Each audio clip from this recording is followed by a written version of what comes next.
sun was slowly creeping over the horizon. Fresh morning dew on the grass, the birds singing their songs, and a gentle wind blowing through the trees.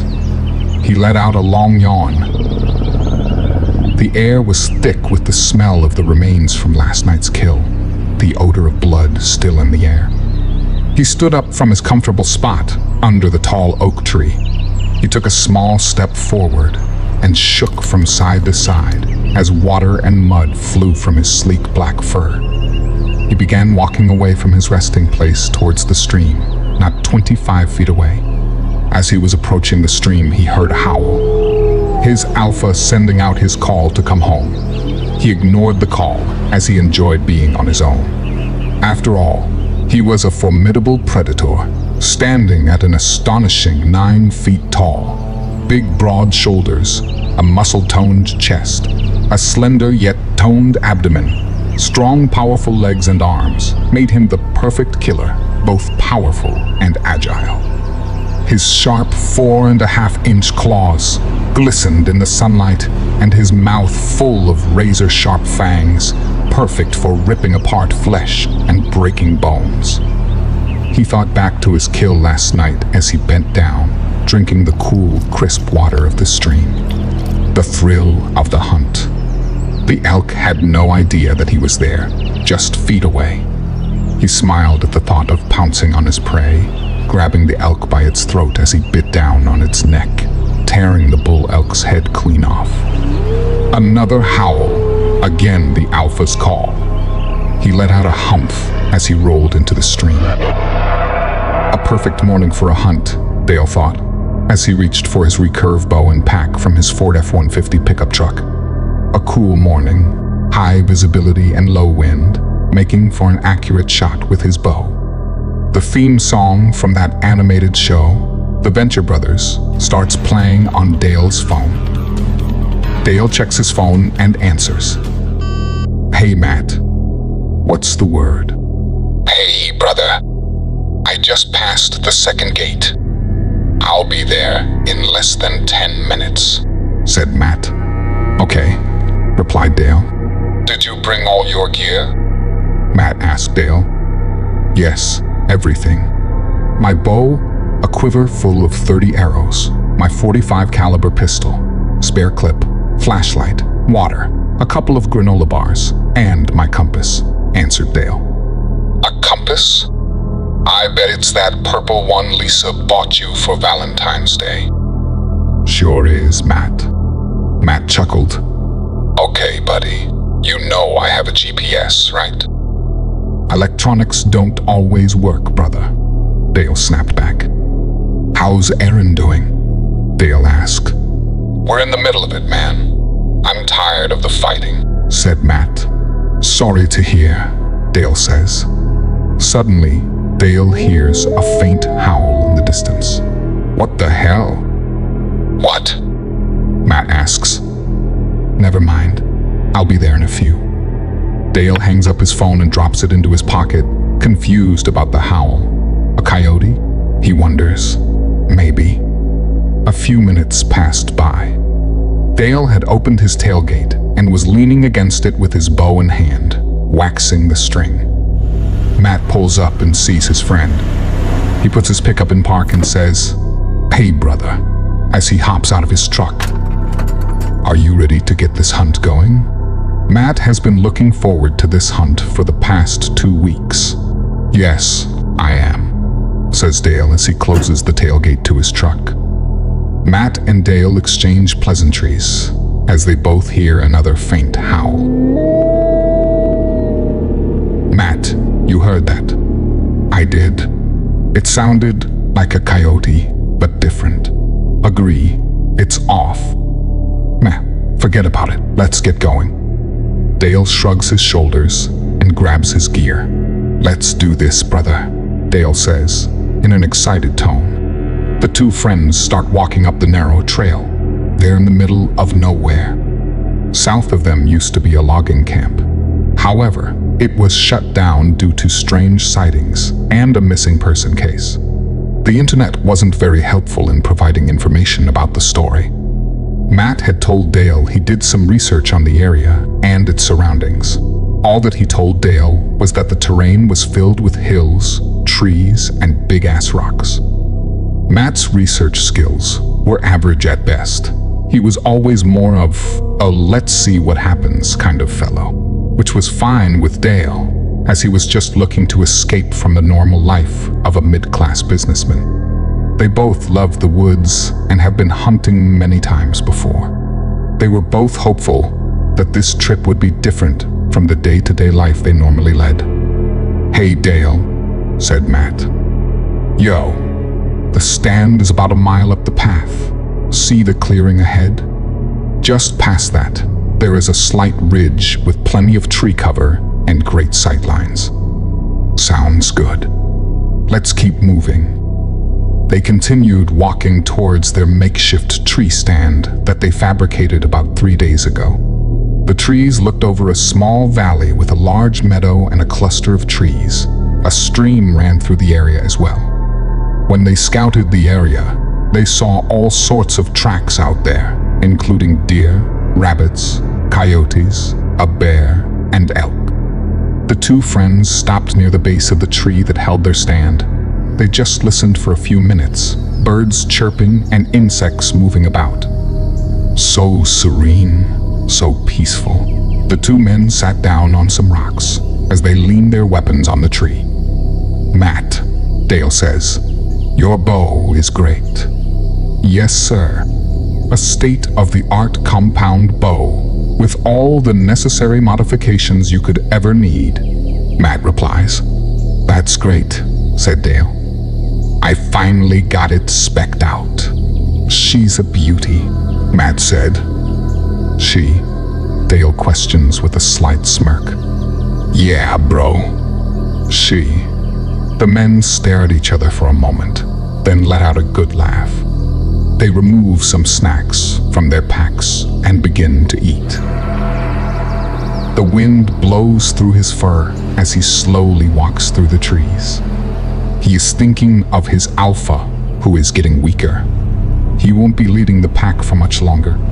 He doesn't have any resentment towards the alpha. He learned most of what he knows from him. His ears twitch. He hears a sound in the valley to his right. He's heard this sound before. He stops and listens, and suddenly the unmistakable smell of urine hits his nose. An intruder. This was his territory. Intruders weren't welcome. He pinpoints the smell and heads towards the direction. He slowly is approaching a cluster of trees as movement catches his attention. Wobbling from side to side, a brown mass is rubbing against one of the trees. He knows this creature. He lets out a slow whoomph. Encounters with these creatures usually result in a fight. They're slow, not very intelligent, but strong. He continues approaching the trees. The wind is in his favor. He gets real low to the ground, coming from behind the creature who is oblivious to his presence. He starts to salivate at the thought of tasting the creature's flesh. His eyes narrow. He is within striking distance now. He can feel his claws ripping into the beast. He can't take it anymore. In a flash, he strikes. Slashing with his claws, he cuts through the bear's throat. The warm crimson liquid sprays onto the surrounding trees. He can feel the liquid flowing down his claws, his amber-colored eyes narrowing further as he watches the bear hit the ground. In a blink, he grabs the 700-pound bear by its neck, lifting it into the air, then slamming it to the ground. He sinks his fangs into the chest of the bear, tearing away a huge, bloody chunk of flesh. Fur and blood move through the air. He swallows the flesh and lets out a tremendous roar.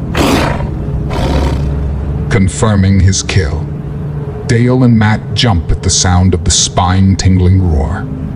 "What in the fuck was that?" Matt exclaimed, his eyes wide with terror. "I have no idea," said Dale, with the same expression on his face. "Whatever the fuck it was, it's close, and I sure as hell don't want to meet it," Dale said while gripping his bow tightly. "Agreed," Matt said, while shaking his head, trying to compose himself. Dale removed his .45 caliber pistol from his pack, checked the magazine, and chambered a round. Dale, I doubt that's going to help. It helped with that cougar in Utah, right? Yeah, that wasn't a fucking cougar though, Dale. Matt was able to compose himself. He reached into his pack as well, pulling out a sawed-off 12-gauge double-barrel shotgun and an ammo belt with slugs. "That's your uncle's old gun, isn't it?" said Dale. "Yes, he gave it to me on my 32nd birthday." "So, now what?" "All the game within earshot of that roar is gone," Dale said in a frantic tone. Matt shook his head. "I'm not sure, Dale. Let's glass and see what's out there. Maybe there's still some game around. If not, we will leave. It will take us more time if we have to field dress an animal. Plus, a kill will lure in whatever made that roar," Dale exclaimed. Dale picks up his binoculars. He starts scanning the area below. He notices movement in a cluster of trees a couple miles out. "Matt, movement in the trees. What is it?" "I'm trying to focus in. Hang on." Dale lets out a gasp. "What, Dale? What do you see?" "A grizzly." "No way. We have a tag for one grizzly," Matt says with excitement. "There's something off. It's shaking back and forth, and there's a pool of blood underneath it." "What's off about that, dude?" "The bear made a kill. That's why we haven't seen anything, Dale." Matt huffed. "Fucking bear." "No," Dale remarked. His face turned pale, his eyes widened, filling with tears. "The grizzly is the one that's been killed," he said. Matt is confused. His friend is clearly terrified, but he has to be mistaken. Matt snatches the binoculars from Dale's shaking hands and presses his eyes against the binoculars. He focuses in on the cluster of trees, and he sees it. A giant black mass, ripping pieces of flesh from the mangled corpse of what used to be a 700-pound grizzly bear. "What the fuck?" Dale pulls the binoculars from Matt's hands, and in a frantic whisper, he says, "Matt, what in the fucking hell is going on?" "Calm down, Dale. It's just a cougar." Knowing full well that a cougar stood no chance of taking down a bear of that size. Not to mention, he's never seen a black cougar. Matt grabs his own binoculars from the pouch on his belt. The two men stare through their respective lens at the horrific sight. Slopping rips, warm liquid, the sweet marrow from the broken bones. His pleasure was something to be treasured.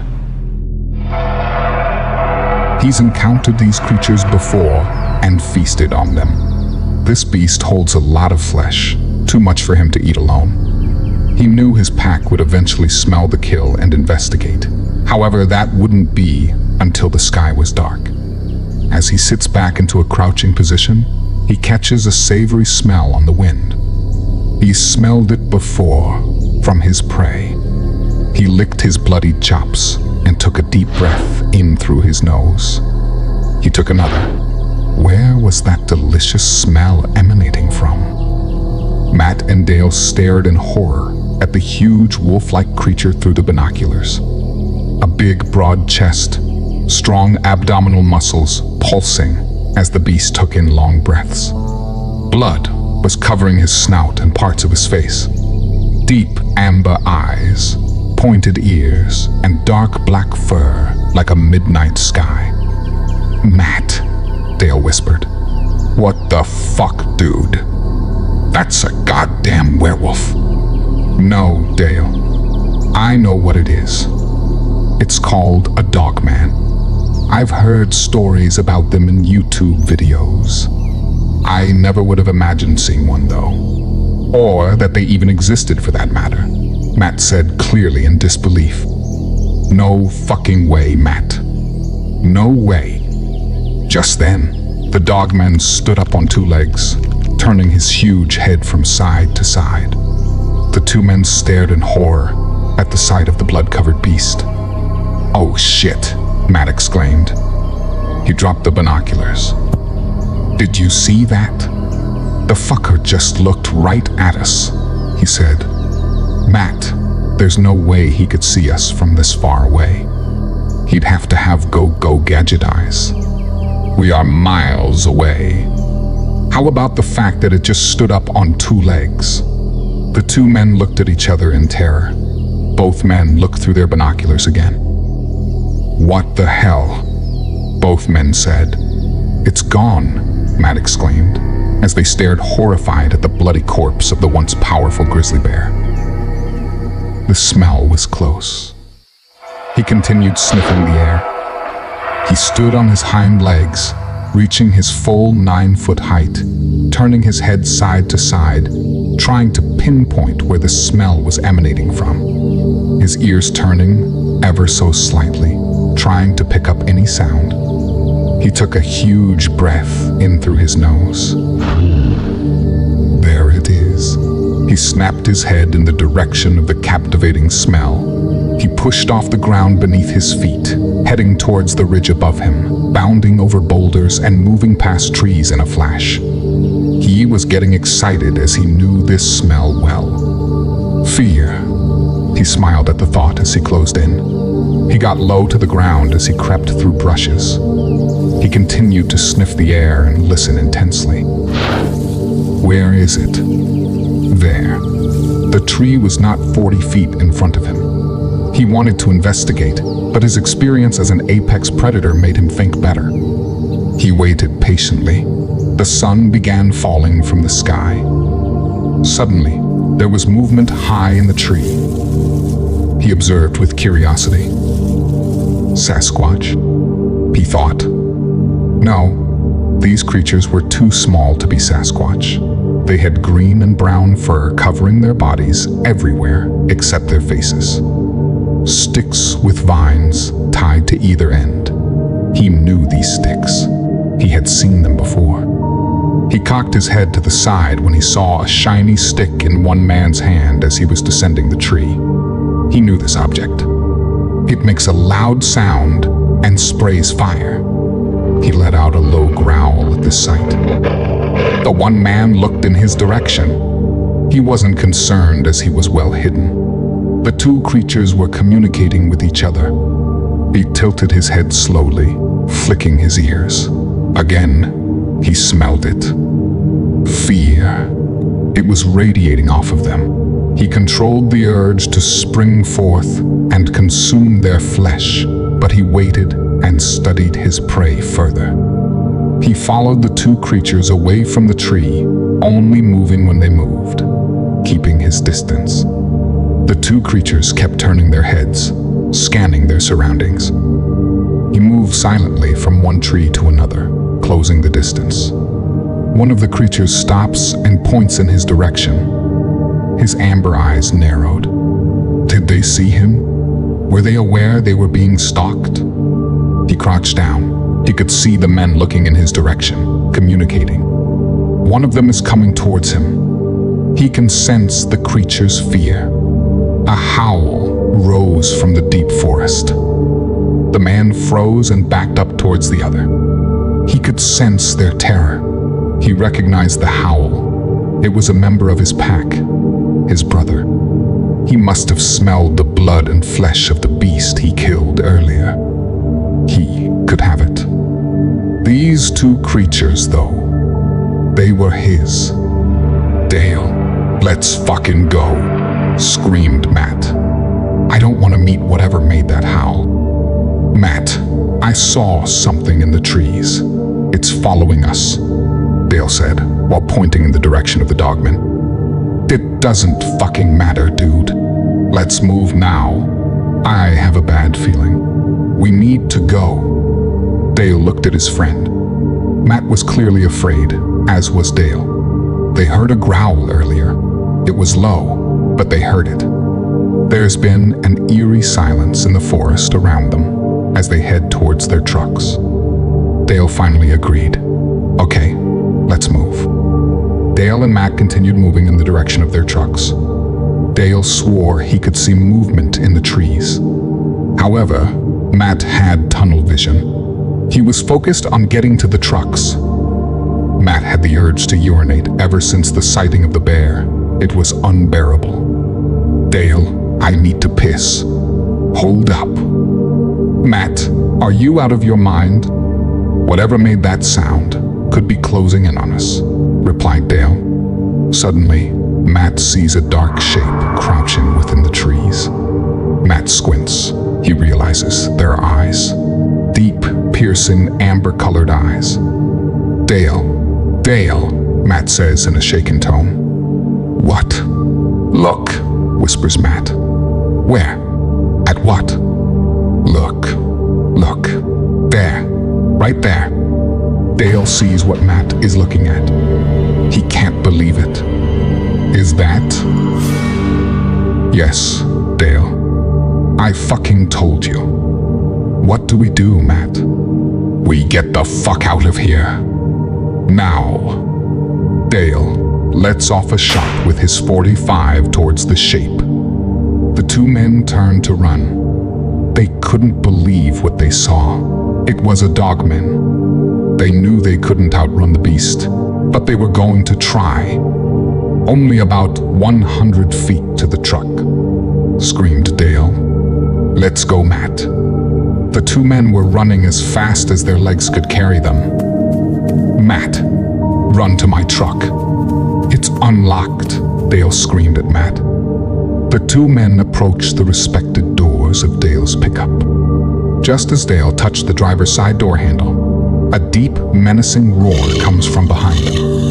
The roar shakes Dale's core. Matt, already in the truck, tells Dale to let's go. Trees burst into splinters. Wood and dirt fly through the sky, hitting the truck. Dale fumbles into the driver's seat and slams the door. Matt pulls his friend's jacket. Dale looks at Matt, tears flowing from his eyes. Dale looks in front of the truck. There it is, a 9-foot monster. A broad, wolf-like head, a long snout, and sharp teeth bearing from its maw. Claws the size of steak knives at the ends of its long fingers.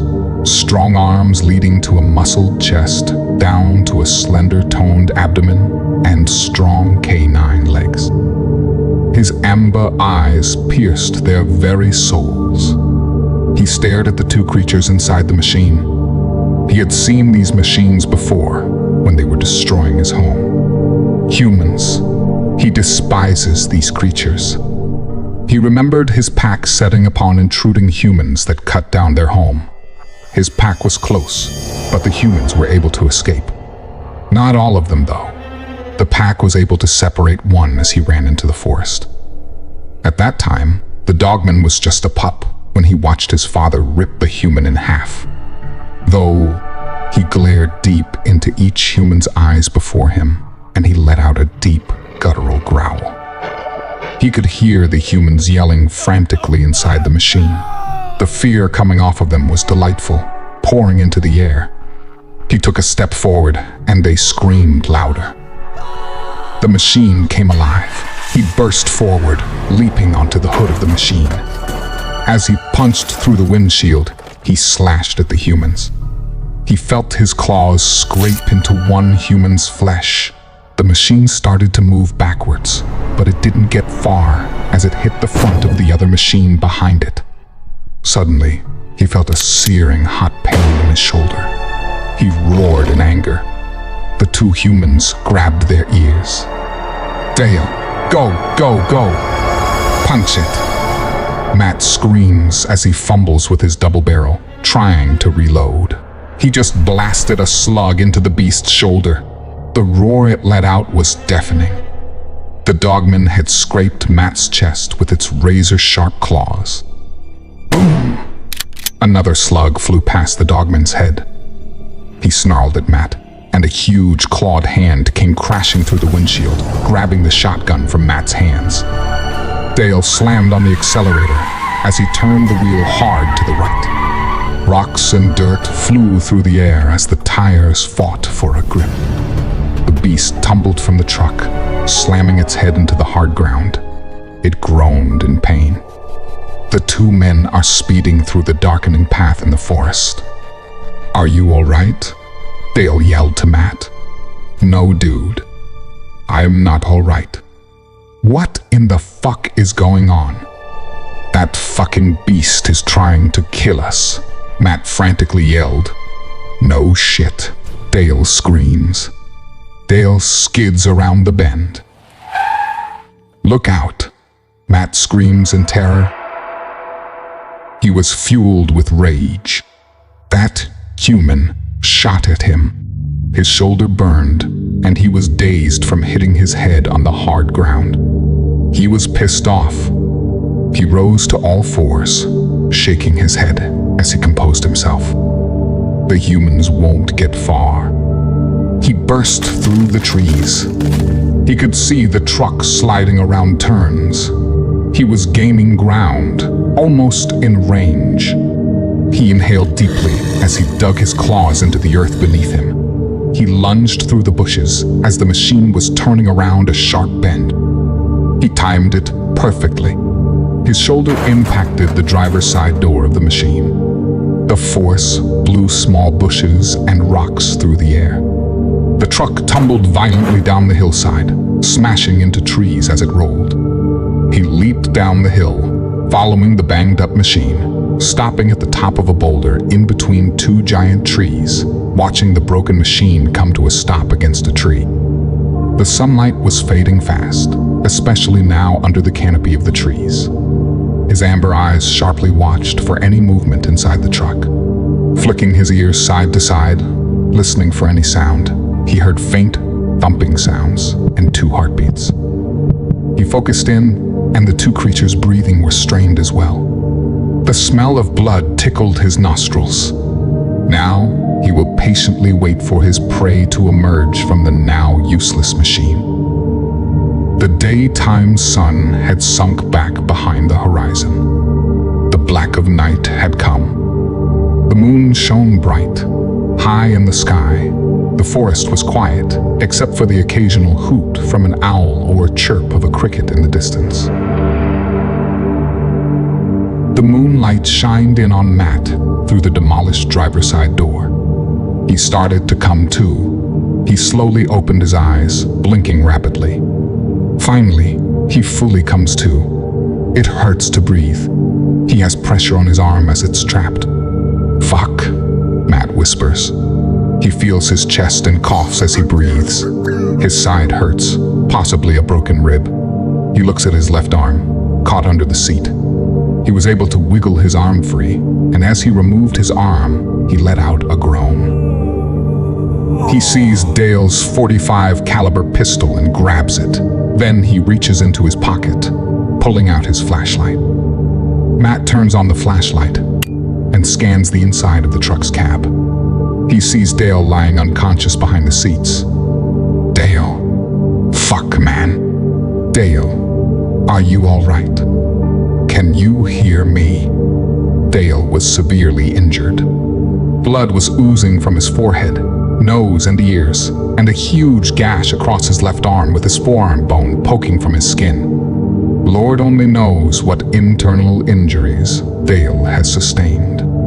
"Hang in there," said Matt to his unconscious friend. Matt needed to get Dale to safety. He needed to get them out of the destroyed truck. Matt quickly did an inventory check. He had Dale's .45 with a clip inside. He ejected the clip and inspected the ammunition. 6 rounds. He loaded the magazine and chambered a round. Matt saw Dale's pack. He quickly grabbed it and removed the spare clip. 8 rounds, Matt counted. Matt continued to remove items from Dale's pack. A flashlight, a hunting knife with a 10-inch blade, and Dale's compass. He then checked his own pack and removed his truck keys, a tactical knife with a 12-inch blade he had purchased from Amazon not 3 days ago, some water, and a granola bar. He then used his knife to cut a rag into strips. He broke 4 of Dale's wooden arrows and placed them on either side of Dale's arm. Then he used a water-soaked strip to cover the bone protruding from Dale's forearm. "Good thing you're unconscious for this, brother. It's gonna hurt," Matt said. As gently as he could, Matt did his best to set Dale's arm. Using the arrows and rag strips, he fashioned a makeshift splint, then covered Dale with his jacket. Then placed a water bottle and Dale's knife next to Dale. "Okay, brother. I'm going to get my truck and get us the hell out of this horror show. Stay here and don't move," Matt said sarcastically to his unconscious friend. Matt slowly and cautiously exited the damaged truck, scanning his surroundings with his flashlight, gripping the .45 handgun. "Okay, jackass. Your truck isn't going to teleport here. Let's go. It's just a dogman. A huge, ferocious, 9-foot-tall dogman. You'll be fine." "Oh, fuck," Matt mutters to himself. Matt looked around and saw the trail of destruction the tumbling truck caused. He checked the compass and aimed it northwest. He began ascending the hill towards the direction of his vehicle. Movement in the truck. He smiled, showing his toothy grin. He was happy the humans weren't dead. He wanted the pleasure of killing them himself. He silently moved from the boulder he was crouching on, slowly making his way towards the truck. He wanted to investigate, so he laid down facing the side of the truck he charged into. Peering into it, he could see one of the humans gathering items. He sensed the panic. He saw the other human was unconscious, blood coming from his face. He licked his chops at the sight. He watched the human start to move out of the machine. He laid perfectly still, being as silent as possible. The human shined a light into the forest around him, slowly scanning his surroundings. The human started to walk towards the debris trail. He watched him until he was out of his sight line.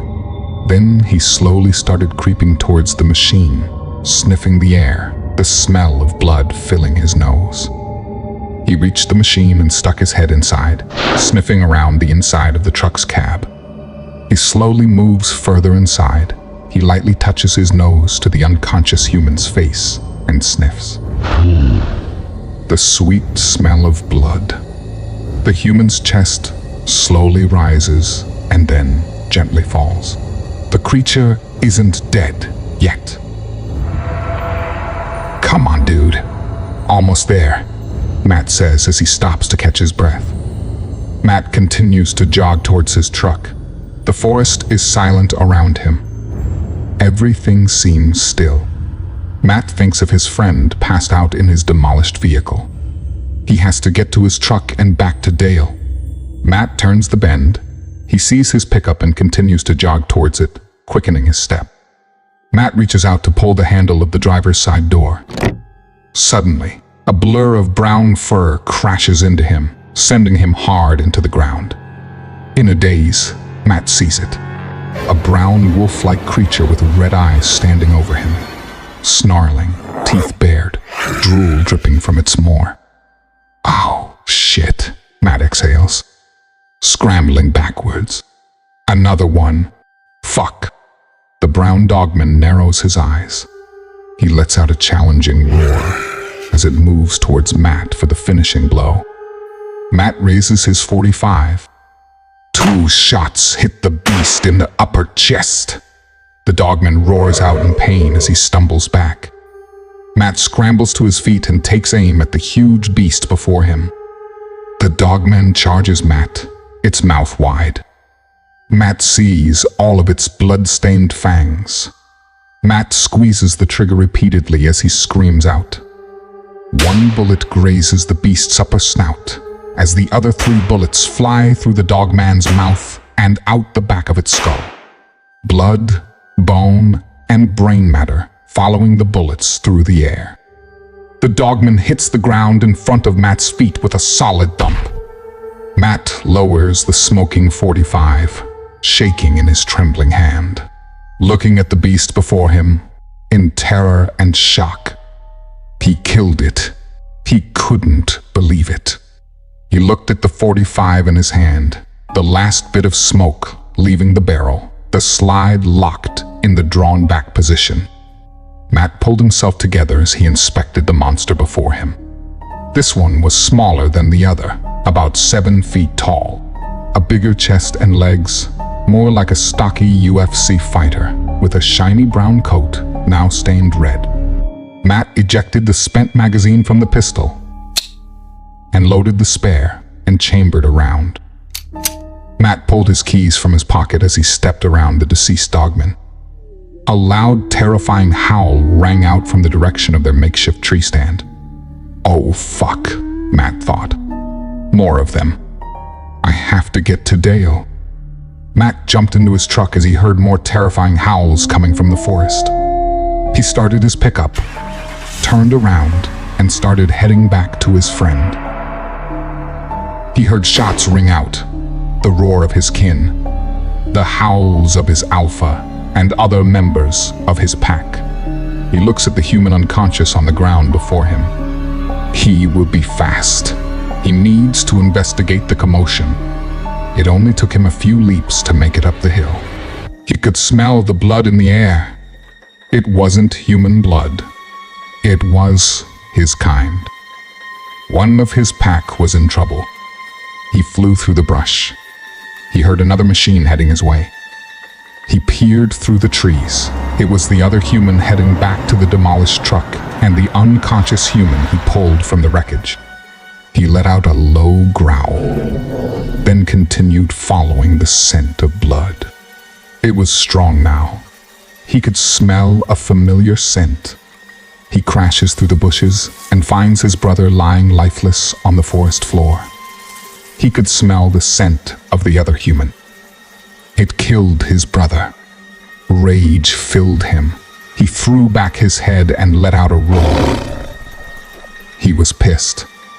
He pushed off the ground, leaping through the air, bounding through the woods, moving as fast as he could, trying to catch the human that killed his kin. The thought of pulling the human spine from his body, consuming his flesh, was all he could think of. The rage building. The human, there it is. He barreled towards the human. Matt heard something like an avalanche coming towards him through the forest. Oh shit, Matt sees the dogman gaining ground on him. Matt pulls the pistol just as the monstrous dogman smashes into him. He crashed into the human. As he wrapped his claws around him, Matt pulled the trigger. The dogman growled in anger as the bullet grazed his side. They rolled down the hill. Matt crashed into a tree, and his breath flew from his lungs. The dogman crashed into a boulder. A painful yelp escaped him. Matt groaned in pain as he tried to gain his feet. He coughed as he spit out a glob of blood. He leaned against the tree as he caught his breath. Matt looked to his left in time to see the great beast stand to all fours. The dogman let out a low growl as he fixed his gaze on Matt. He stood to his full height, his chest expanding and collapsing as he breathed. He growled in challenge. Matt was terrified. He couldn't show it though. He puffed his chest out and screamed a war cry. The dogman pushed off the stone. In a blink, he was in Matt's face, teeth bared. Matt pulled his knife. The dogman grabbed Matt by his neck as he let out a deep, guttural growl. As he opened his maw, he stared deep into Matt's eyes. Matt could see his reflection in the beast's eyes. Matt moved as fast as he could, raising the knife. Out of the corner of his eye, the dogman saw the glint of the knife he quickly slashed with his razor-sharp claws. Matt screamed in pain as the knife in his hand fell to the forest floor. Tears fill Matt's eyes as blood pours from the stump. The dogman growls as he squeezes his clawed hand tighter around Matt's neck. Matt gasps as he sees an arrowhead protruding from the dogman's skull. The dogman's eyes roll back into its head. His grip around Matt's neck slowly releases. The great beast falls face first into the ground. Matt drops to his feet. He looks up to see Dale standing 20 feet away, holding Matt's compound bow in his hands. Dale exhales and smiles at his friend. Matt smiles back as he reaches in his pocket for a bandana and starts wrapping his wrist. Dale starts to move towards his friend, and Matt's eyes open wide. "Dale!" Matt screams. A huge clawed hand wraps around Dale's head. Dale screams in agony as he is lifted from his feet. His screams intensify as his skull begins to crack. Matt cries out as he watches Dale's skull caved in beneath the force of the massive clawed hand. A monstrous gray and red dogman steps out of the shadows. Almost 11 feet tall, with a huge barreled chest, like a bodybuilder, and 6-inch claws. Scars covered his chest. Piercing ember eyes glowed. A deep, guttural growl came from its giant maw. "The Alpha." "My God," Matt said, as the Alpha Dogman stepped forward. As he did, he threw Dale's lifeless corpse at Matt's feet. The growl shook Matt's core. Matt looked down at Dale's body. His eyes bulged out from the broken sockets, blood and brain leaking from his skull. Matt looked up at the Alpha. The Alpha glared back at Matt as it snarled, showing its long, curved fangs. He took a giant step towards Matt. Multiple sets of glowing eyes pierced the darkness. Matt knew this was the end. Nowhere to run. No way to defend himself. The dogman started to yip and growl in anticipation of the kill. The glowing eyes moved in closer. Matt could see the forms taking shape. They moved in closer and closer. The Alpha moved in a flash. Matt felt nothing. The last registering sight was the dogman ripping his and Dale's bodies apart as they consumed their flesh. Then white nothingness. The Alpha let out a bellowing howl. The rest of the pack joined in. This was a warning call. Stay away. If you enjoyed this video, don't forget to like and subscribe to descent into the unknown for more terrifying stories.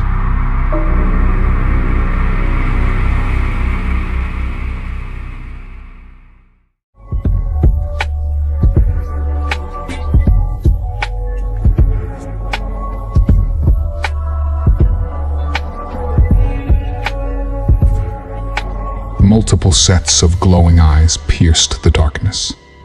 Matt knew this was the end.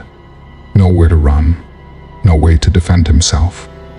The dogman started to yip and growl in anticipation of the kill. They moved in closer and closer. The Alpha moved in a flash. Matt felt nothing. The last registering sight was the dogman ripping his and Dale's bodies apart as they consumed their flesh. Then white, then nothingness. The Alpha let out a bellowing howl, and the rest of the pack joined in. This was a warning call. Stay away. 3 months later. I don't care that fish and wildlife can't find him. Erin screams into her phone. I know he didn't just fucking disappear into thin air. Ma'am, calm down, please. The voice on the other end of the line calmly said. We are doing everything we can to locate your fiancé. According to our records, we've searched every inch of the area where Mr. Lindale and Dale Cunnings were hunting, and we haven't been able to locate either of the two men. Why not? Erin said. You have dogs and manpower. What is the issue? Erin continued to scream through the phone. Ma'am, I will not tolerate you screaming at me. I am doing everything. I've done everything I can to assist you. The man on the phone said. A tear fell from Erin's face as she hung up the phone. These people don't know anything, she shouted. Erin, relax. You know, screaming and cursing at these people never helps, says Lisa, Dale's girlfriend. Erin sits on the couch next to her friend. I know, Lisa. I'm just so sick of no news about Matt and Dale. Are they lost? Hurt? Did they die? I know, sweetie, Lisa says. The doorbell sounds. Who the hell is that? Erin says as she stands and starts walking to the door. Lisa jumps up and looks out of the window. She sees a black SUV and two men in black camo fatigues. Erin, Lisa says. Just then, Erin opens the door and is greeted by two men in the same black camo fatigues as their colleagues stand next to the SUV outside. Can I help you? Erin says. Lisa joins her at the door. Hello, ladies. I'm Greg Stone, and this gentleman to my right is Peter King. We are with a branch of the government that handles delicate situations. Okay, Lisa says.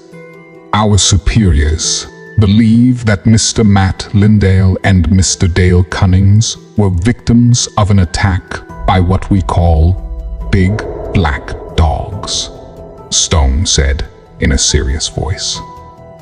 Erin and Lisa both stare intently at the two gentlemen. Okay, Lisa says. Do you mean a literal big black dog?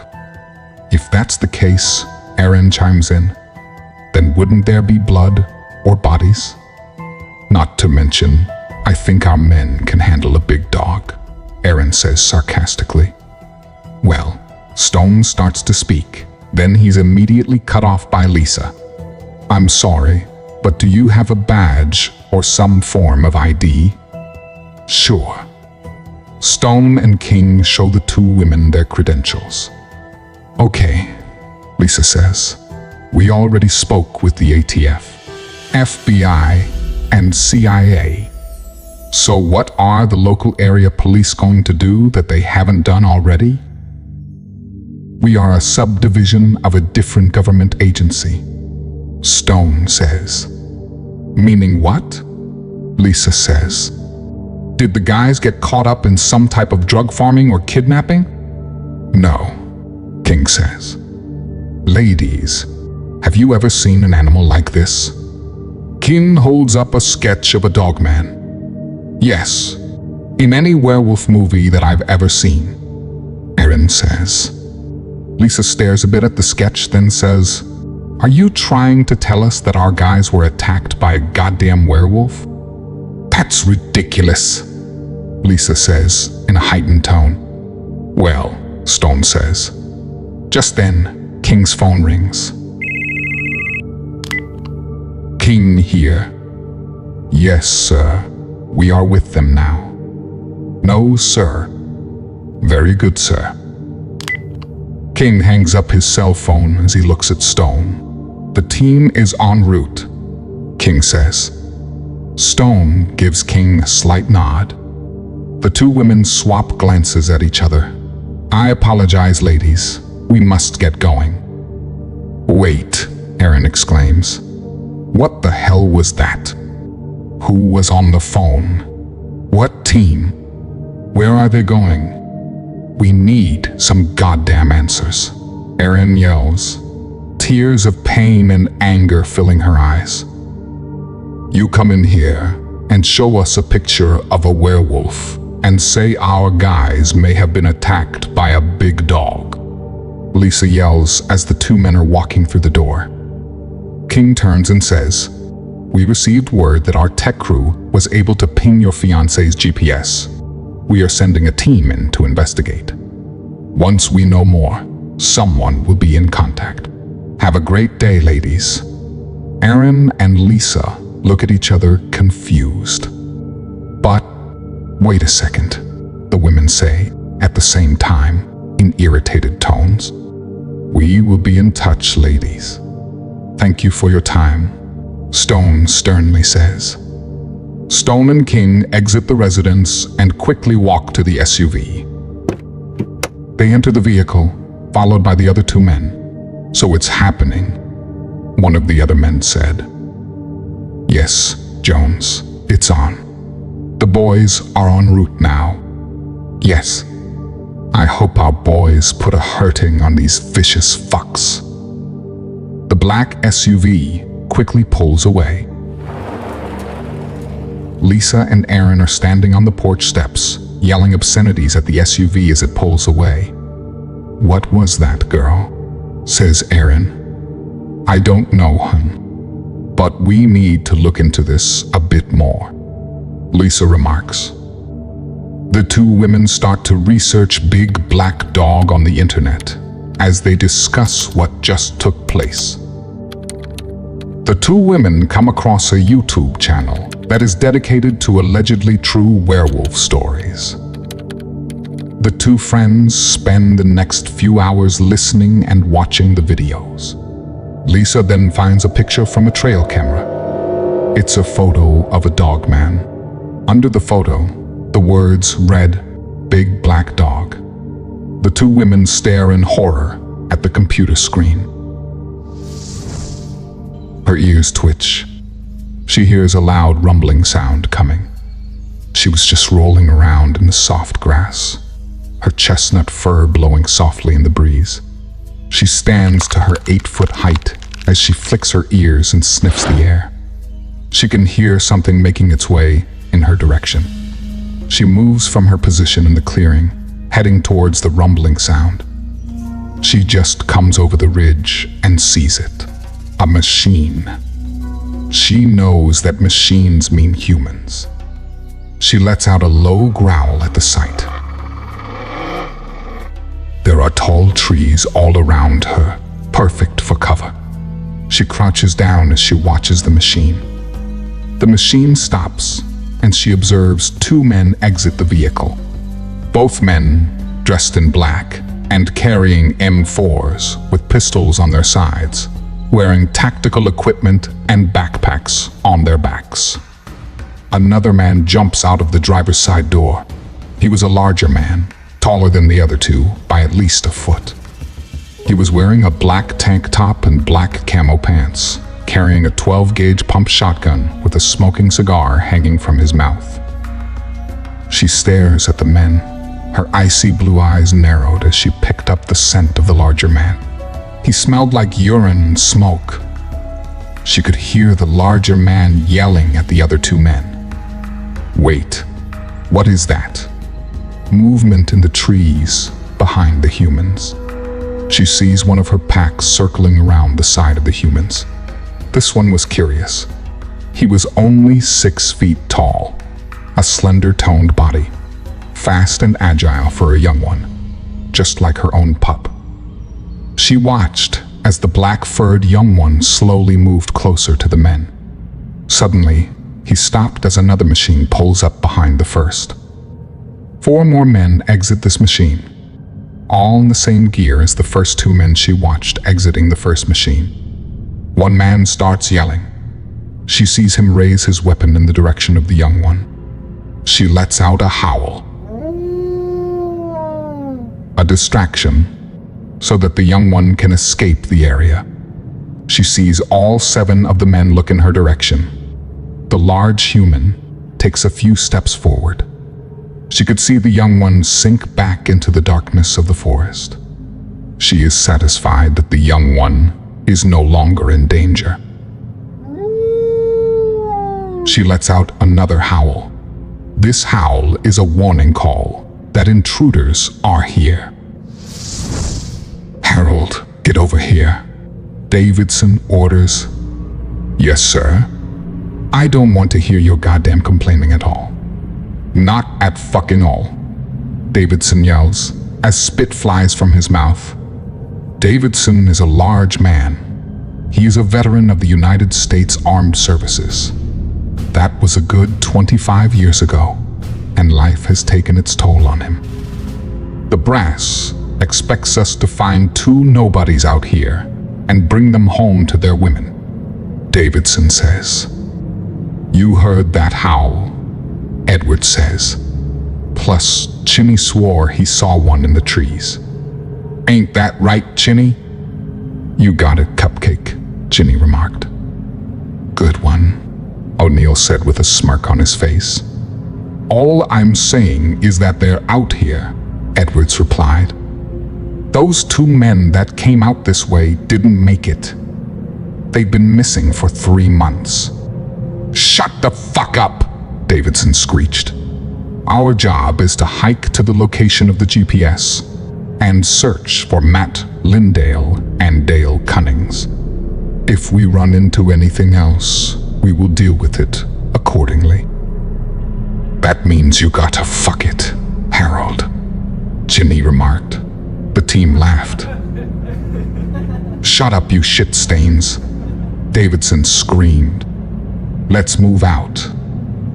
The team checks their gear. You can hear snapping of clips, magazines being checked and inserted into the guns. The team is bullshitting amongst themselves as they squad up to move out. The team begins hiking through the forest towards the last known location of the GPS.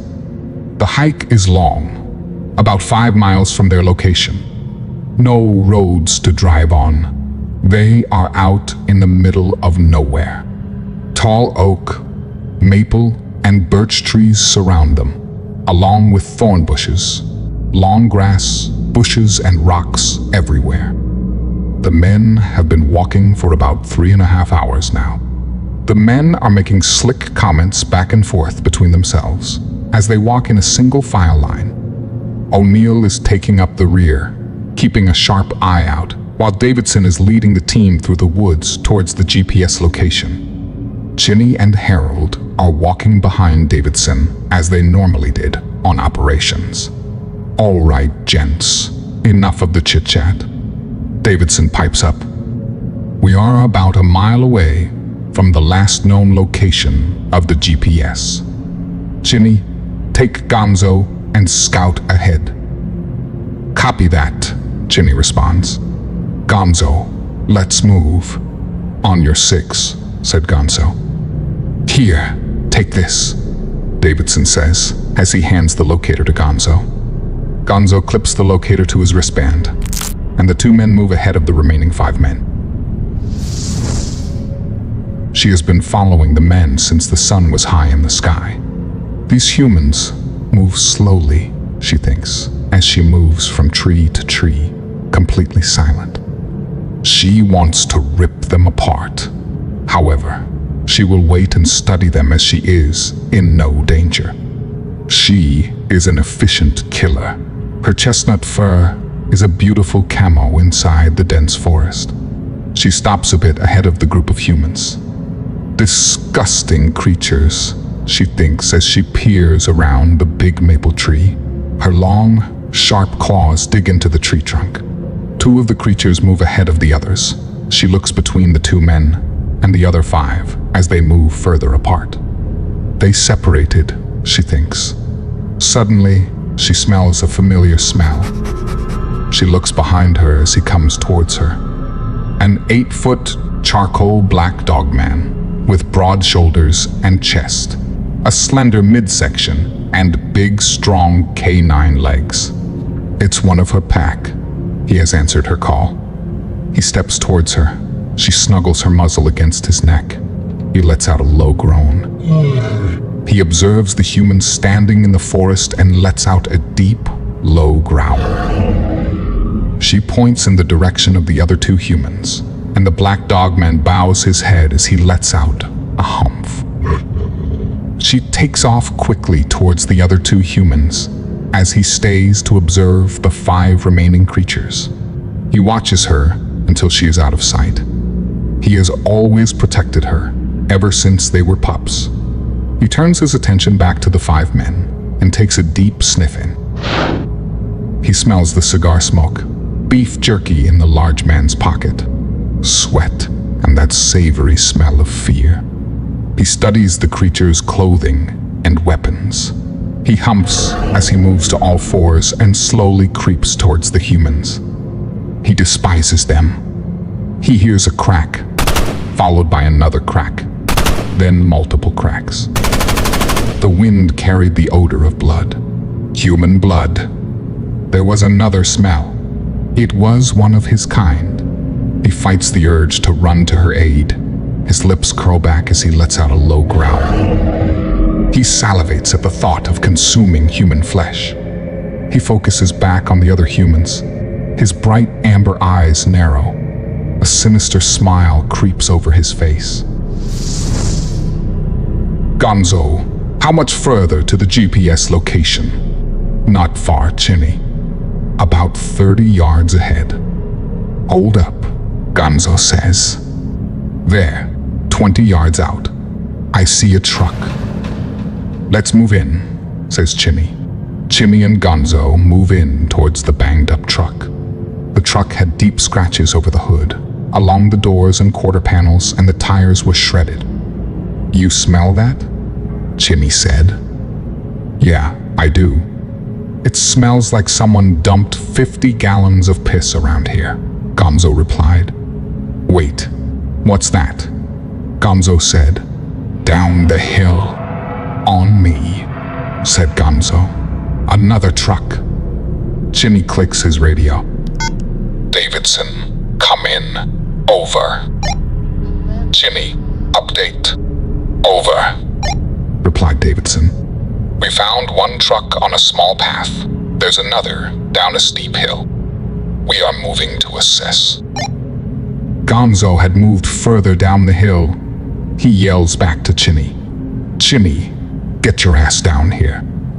Davidson, we found the other truck belonging to Dale Cunnings. Investigating further. We'll update shortly. Over. Copy that, Davidson replied.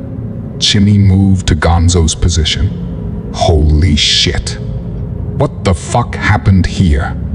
I don't know, Chin. This truck is smashed to shit. There's tracks everywhere. Not to mention the smell of rotten meat and urine, said Gonzo. Gonzo knelt down to look through the truck. Did you hear that? Chinny says, as he raises his M4. Hear what? Those voices messing with you again, said Gonzo sarcastically. Fuck you, dude. Seriously, something is out there. Gonzo backs out of the truck as the two men scan their surroundings. Everything is silent. An eerie feeling comes over the two men. Holy shit. Contact. Contact. Gonzo says as he raises his M4. He gets off a shot as he is tackled by a black mass with razor-sharp claws digging into his sides. Gonzo screams in agony. Chinny unloads as he sees Gonzo hit the ground with a 6-foot dogman, with bright red eyes sinking its fangs into Gonzo's neck. The beast shook his head back and forth violently, ripping flesh away from Gonzo's upper torso. His neck is mangled. Blood, tissue, and bone fly from the young one's maw as he snarls and fixes his gaze on the other human. Gonzo! Chinny screams as he squeezes the trigger on his M4, letting bullets fly towards the beast. The dogman yelps as he is hit with the fiery lead. He jumps quickly over the damaged vehicle and dashes through the trees up the hill, breathing heavily, bullets in hot pursuit. Chinny quickly runs to his friend's side. Gonzo! Gonzo! Davidson's voice comes over the walkie. Chinny, Gonzo, what the fuck is going on? The fucking thing.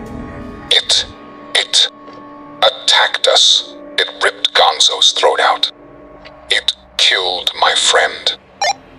Chinny screams frantically into the radio. We're heading your way, son. Stay put. Davidson ordered. Chinny didn't respond. His eyes filled with tears. Suddenly, he hears a loud, guttural growl coming from behind him. A small gurgle escapes his lips. He looks down to see a huge, blood-stained, clawed hand sticking from his stomach. He coughs as blood pours from his mouth. A huge moor filled with razor-sharp fangs crunches down onto his neck and shoulder. He tries to scream, but chokes on his blood. His body feels numb as he drops down to his knees. She ripped away part of the man's shoulder and neck, swallowing the human's flesh as she was pulling her huge clawed hand from his now lifeless corpse. The corpse fell in front of her as she took a giant step towards the other creature's corpse. She sniffs the human's mangled body, the air around her thick with the smell of blood. She takes another deep sniff in and listens closely. Where did he go? There, up the hill. She hears heavy panting and small whimpers. She quickly makes her way up the hill. She finds the young one laying under a tall maple tree, his red eyes dimmed, his tongue hanging from his maw, his once black fur now stained red. She stands to her 8-foot height as she looks at the young one. He sees her icy blue eyes looking back at him, filled with sadness. She moves closer to him. She can smell the fear on the young one. This bothered her. She couldn't bear to see the young one suffer. His eyes begin to close. In one quick motion, she slashes the young one's throat with her dagger-like claws. A huge gash opens in the young one's neck. Blood flows, and she throws back her massive head and howls.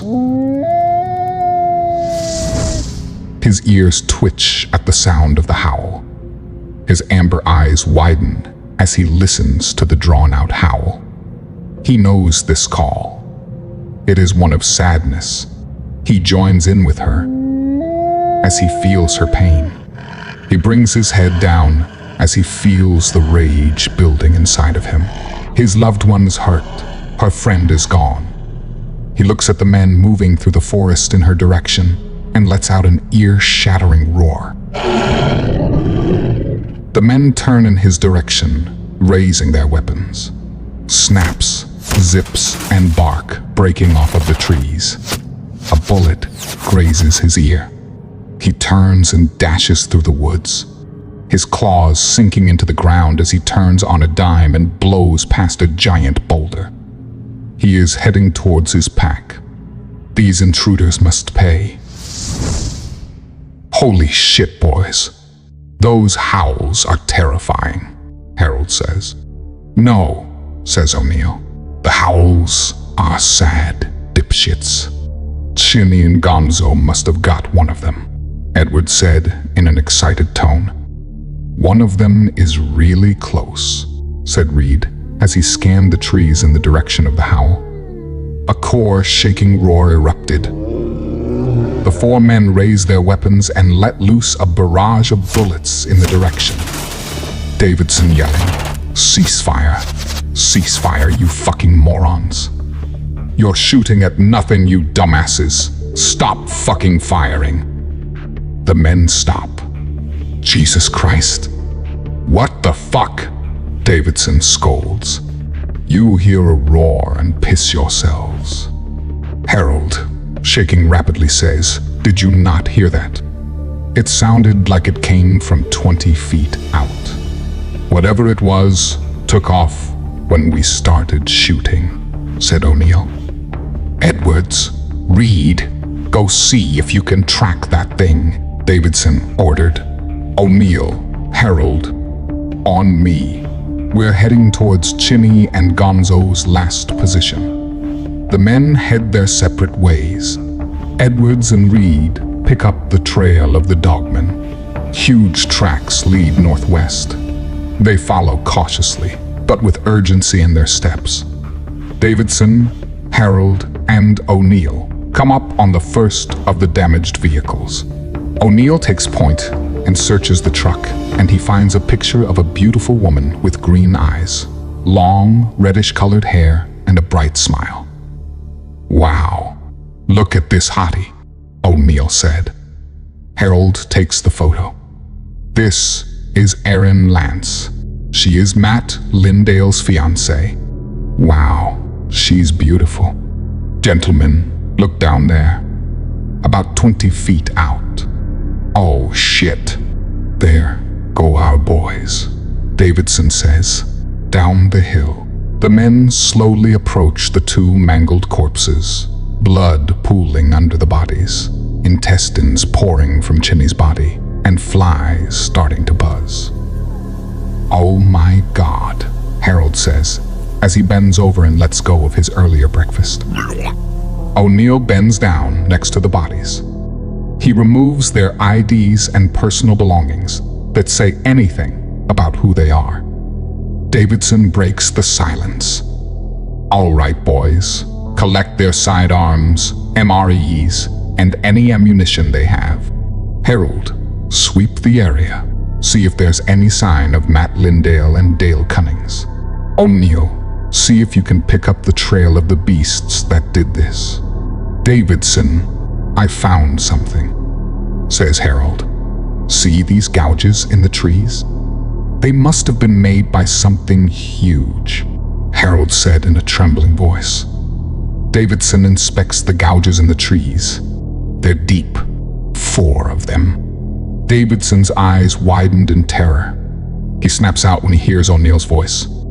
"Over here, boss. You gotta see this." Davidson walks over to O'Neill's location. In a shaken voice, Davidson says, "O'Neill, what do you got?" O'Neill's eyes filled with terror and fear. He lifts his hand. Davidson looks at O'Neill. "Is that, O'Neill cuts him off. "It is, Davidson. A piece of a human skull. My bet is that it belongs to one of those men we're out here for." "Jesus," Davidson says. "We need to get these damn things." Harold, report. What else have you found? Harold, where are you? O'Neill stands up and looks around. Harold, where the fuck are you? She hears a gasp. She snaps her head in the direction of the sound. A human. How did it sneak up on her? She wasn't paying attention. She smells fear pouring from the human pointing his weapon in her direction. Her icy blue eyes narrow, and she digs her long, sharp claws into the forest floor as she stares the human down. Her lips curl back as she lets out a low growl. She lowers her head. The human is shaking violently. Her ears twitch as the creature's finger begins to move, and she bursts forward with incredible speed. Harold's eyes widened. He touches the trigger on the M4. Harold drops his weapon. He sees his intestines spilling from his stomach. The chestnut dogman is standing in front of him. He drops to his knees. Harold hears a deep, guttural growl from his left side. He looks in the direction. A huge 11-foot gray and red dogman snarling in his face, 7-inch teeth and breath with the smell of rotten meat. Harold looks up further past the muzzle of this massive creature, glowing amber eyes, piercing his soul. Harold's eyes fill with tears. The alpha grabs Harold by his head. Harold screams in agony as he feels the alpha's monstrous grip tightening. The alpha opens his giant maw. Slowly, he sinks his fangs into Harold's skull. Harold's skull cracks under the pressure of the alpha's jaws. Blood, brain, and skull fragments flow down the giant beast as he crunches down. Harold's skull shatters into pieces. Harold's headless body falls to the ground. She looks at her alpha as he stands to his full, massive 11-foot height. She bows her head, showing her appreciation for his aid. He lets out a growl. 2 10-foot, barrel-chested dogmen step out of the trees. The first is black, like a midnight sky, and the other has reddish fur with patches of white, both with orange eyes. The midnight black dogman grabs Harold's headless corpse and carries it back into the trees as the other picks up the young one's body. Then he heads in the direction of the other. The black dogman comes around her side and nuzzles his muzzle against her cheek. The alpha sniffs in deeply, and he lets out a low growl. More intruders need to be dealt with. Where the fuck is this shit stain? Davidson snaps. He can't be far, said O'Neill. Edwards, Reed. Come in. Over. Yes, sir. Over. Answered Reed. What's your 20? Davidson barked. We are on top of a small ridge, looking over the river to the north. Over. Replied Edwards. We need to regroup. Immediately. Davidson said. Sir, we are on this fucker. Odds are, he is seeking shelter. About 75 yards past the waterfall, there looks to be an alcove. We are going to check it out. No, Davidson screamed. we have two KIA, Chinny and Gonzo, and Harold is currently missing. We need to regroup now. That's an order. Shit, sir. Edwards exclaimed. Sir, that's some fuckery. Answered Reed. We need to get this bastard. We're so close. Reed chirped back.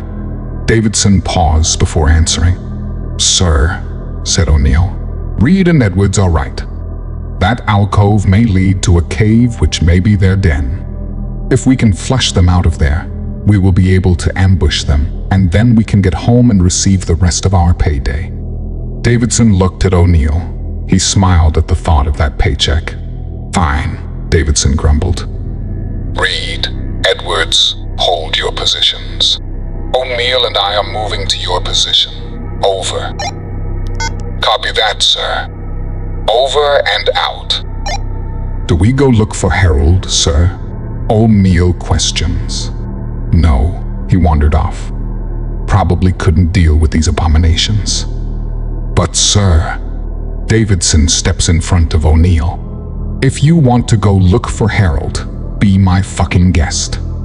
If you die or get lost, that's just more money for me, Davidson says with an evil smile. O'Neill stares into Davidson's eyes.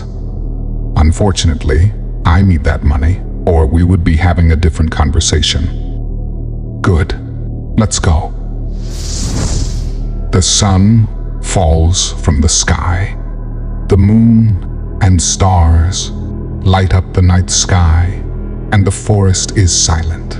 The smell of blood and fear is in the wind. The black dogman and his mate are watching over the four men silently from atop a tall oak tree. The men have been arguing amongst themselves for a while now. The mated pair looks higher above the waterfall. They can see their alpha crouching in the moonlight.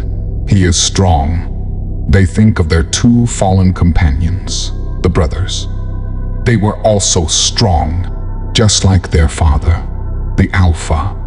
The black-furred brother was a force to be reckoned with. Light on his feet for his massive size. A strong, intelligent, vicious killer. However, he made a mistake. He played with the two humans. He should have finished them quickly. Suddenly, multiple gunshots fill the air. They look to where the humans are. Flashes lighting up the area. A loud roar and screams of horror. The mates watch the humans scatter. Why in the fuck would we risk going inside that cave in close quarters? Those things would rip us apart in no time, O'Neill exclaimed. There may be more in the forest around us. What happens if we go in then? Another comes from behind. Then we'd be trapped. No way. I'm with O'Neill, said Reed. You are all a bunch of bitch asses, said Davidson. Edwards chimed in. Sir, O'Neill and Reed are right. There's no way we should be going into that fucking cave. No fucking way. God damn it, you no good cowards. This is the biggest payday of our lives. We will be set, Davidson argues. O'Neill and Reed look past Davidson. A silhouette, a big silhouette. They slowly start to raise their weapons. What in the hell do you two think you're doing? Davidson yells as he draws his sidearm. You two maggots. Edwards takes 5 steps back towards O'Neill and Reed. Davidson, look, Edwards says, pointing at the huge shadow behind them. Davidson slowly turns. A growl comes from the darkness, those burning orange eyes peering at the men. Davidson fires on the monster. The midnight black dogman roars. He bursts forward and grabs Davidson by his chest, smashing him into a tree. The 3 men look on in horror. In a flash, the dogman turns, with Davidson in his giant clawed hand. Bullets fly at the beast. They seem to just absorb into his flesh. The monstrosity grabs Davidson by his head, ripping Davidson in 2. Blood, guts, and bones hit the ground in a wet splat. The men turn and run for their lives. The midnight dogman lets out another roar in victory. She watches 2 of the creatures run underneath her and her mate's perch. She looks at her mate. He leaps from the tree towards the 2 men. She quickly follows. The thrill of the hunt. They move down the tree limbs to the forest floor. Before hitting the ground, they push off of the massive trunk, flying through the trees, leaping off boulders, and crashing through small trees. The humans are in sight. The fear coming from them is intoxicating. Her icy blue eyes narrow, and she reaches for one of the humans' backs. How did she miss? She feels wet. It's hard for her to breathe. Reed lets off a burst of 5.56. The bullets exit through those icy blue eyes. She drops to the forest floor. He roars in anger. Reed turns and drops to a knee, squeezing the trigger down. He dashes behind trees. Pieces of wood, leaves, and dust are flying through the moonlight. He turns on a dime, using his claws to pivot and darts towards the human. Reed, Edwards yells. Edwards empties his mag at the beast, and blood sprays against the trees. He turns and glares at the 2 humans, his fur stained red, blood running down his muzzle. The 2 men raise their weapons and unload on the monster. The gunfire is deafening. The 2 men exhale. Damn, that was intense, Reed says. The small trees uprooted as the midnight dogman came plowing through them. The 2 men quickly raise their weapons and fire. Again, gunshots fill the air. With his enormous maw, he bites down on one human, tearing his leg away. Edwards screams in pain. No, Reed yells. The huge dogman comes down on Edwards with his claws, slashing the flesh from his face, bone and tissue protruding. The dogman sprints at Reed. He leaps through the air, opening his massive maw full of dagger-like fangs. Reed rolls to the side, turns and fires. Fiery, lead sinks into the beast's side. It howls in pain. He turns and begins his attack again. Reed raises his M4. Click, click. Fuck. Reed pulls his knife as the beast collides into him. Reed smashes his blade into the eye of the beast, and blood pours from its socket. The dogman growls with rage. Come on, you son of a bitch. Fuck you, Reed yells as he continues to stab the beast. One final swing as the massive jaws close around Reed's neck. His fangs sink into the human's flesh as the blade penetrates his brain. Blood pools around the two warriors, laying bloody and broken on the cold forest floor. "Oh, shit," Neil says, as he continues running blind through the woods. The gunshots had stopped. The loud roars had stopped. Someone or something had lost, O'Neill thought. Suddenly, O'Neill's foot gets hooked on a root sticking from the ground. He tumbles down the hill. Splash! He lands belly down into the stream. O'Neill sits up and looks around.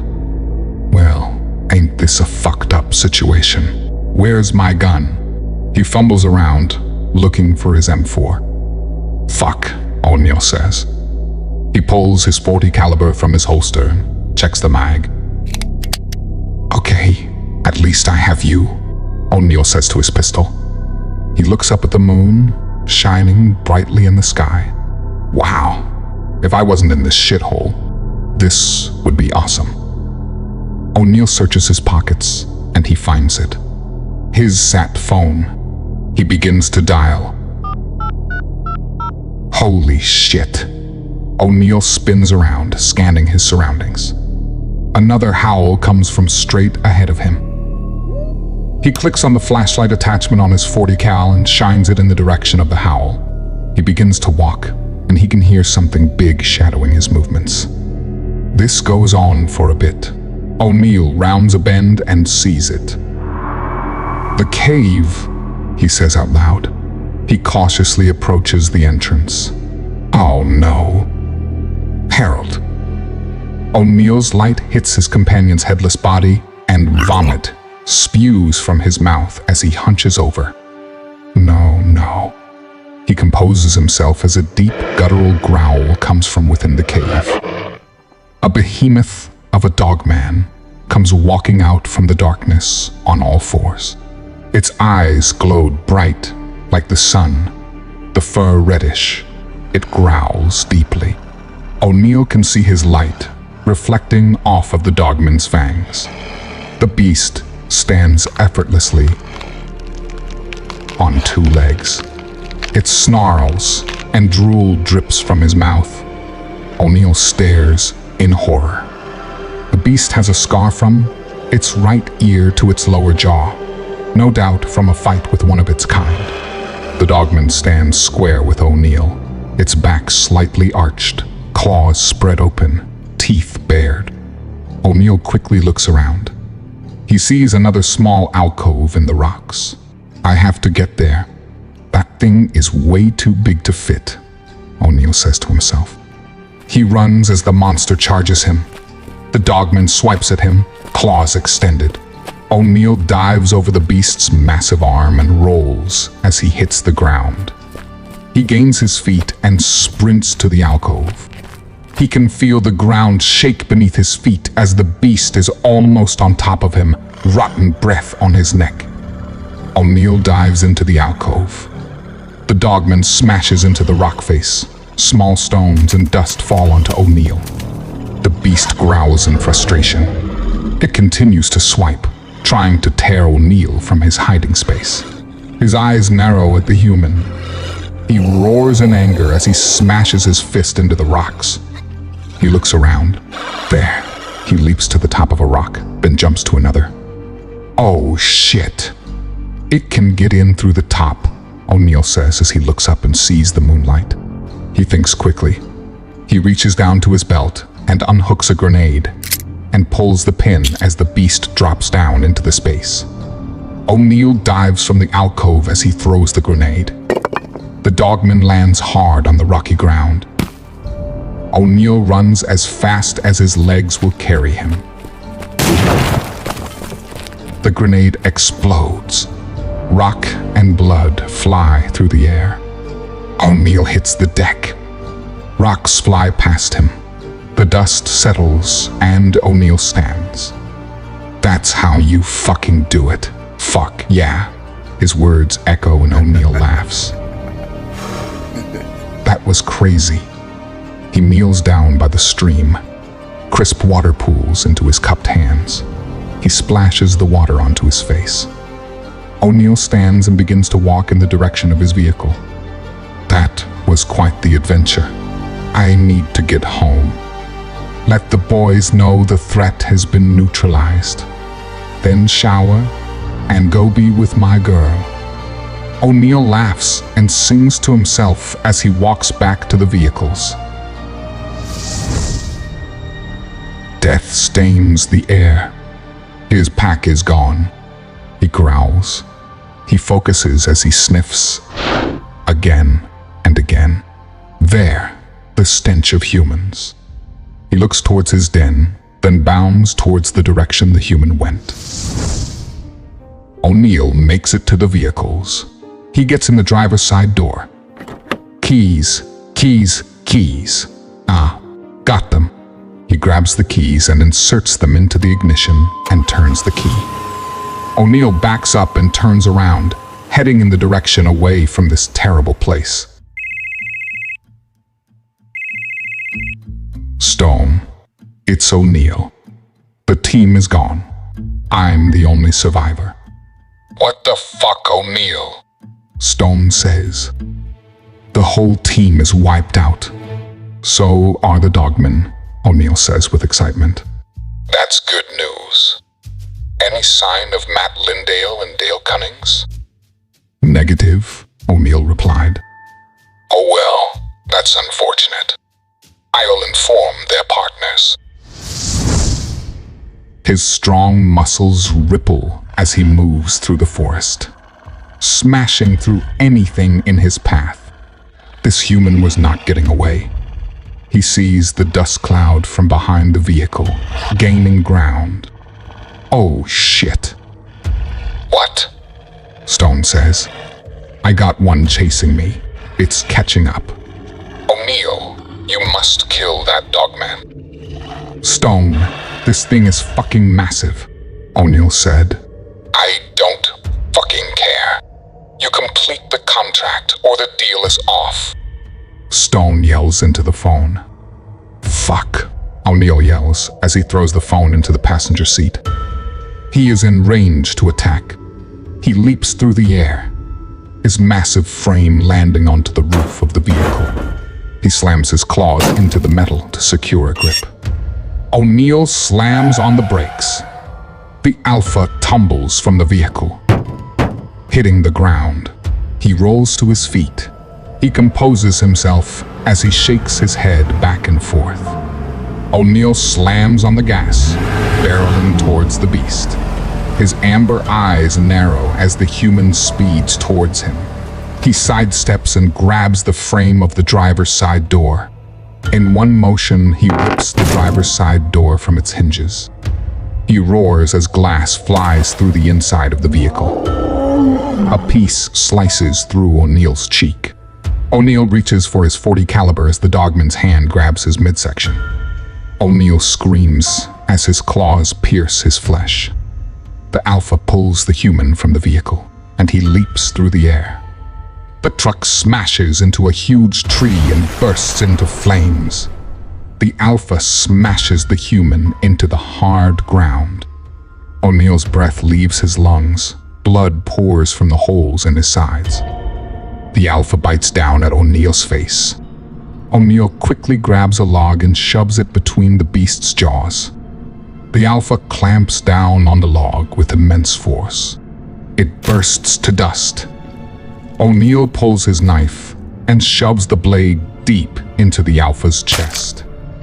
The Alpha backs up and roars. Grasping the blade, he pulls the knife from his flesh and stares at the human. O'Neill gains his feet as he stares back into the Alpha's amber eyes. O'Neill quickly grabs a flare from his vest and pulls the top. A bright red light fills the area. O'Neill throws the flare and turns to run. He doesn't get far as the Alpha grabs the back of his camel pack. O'Neill screams as he spun through the air. O'Neill unclips his camel pack and hits hard into the ground, rolling several feet. Ah, fuck, O'Neill says. As he tries to gain his feet, O'Neill looks up expecting the beast to be right on top of him. However, the Alpha was nowhere to be seen. O'Neill stands up and pulls his .40 caliber. He scans the bright red surroundings. Nothing. What the fuck? O'Neill clicks the light on his flashlight. He shines it on the ground, looking for any sign of the massive beast. O'Neill yells out, "Come out, you son of a bitch! You motherfucker!" The alpha, crouching in the brush, his lips curling back, fangs bared.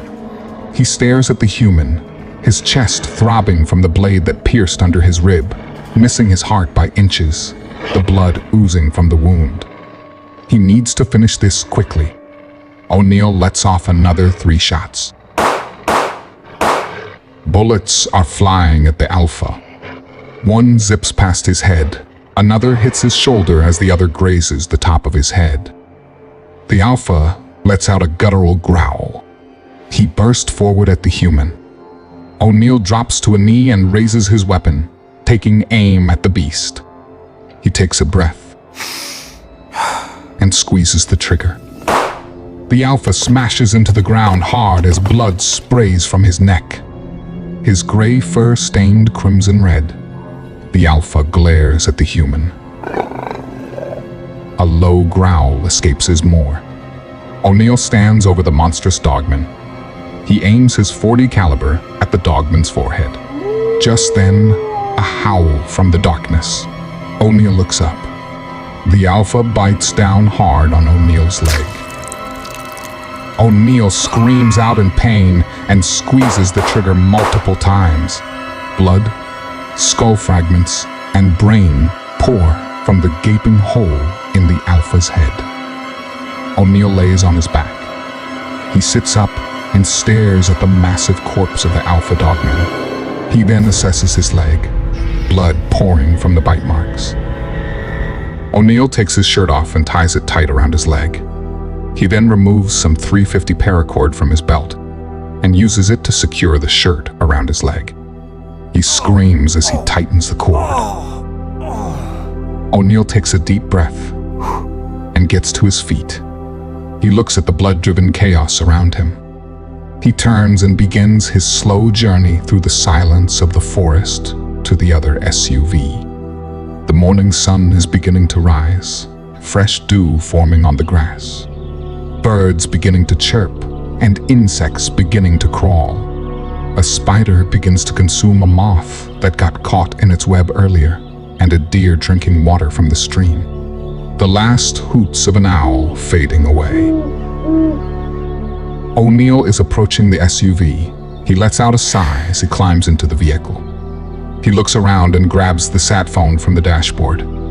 He dials Stone. O'Neill, Stone says. is that you? Yes, Stone. It's me. I'm fucked up. I'm heading to the closest emergency room, says O'Neill. I don't give a fuck about that. What happened with the dogman? They're dealt with, O'Neill said.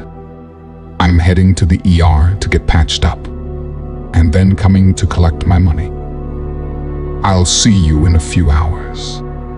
O'Neill hangs up the phone and drives towards the nearest hospital over 4 hours away.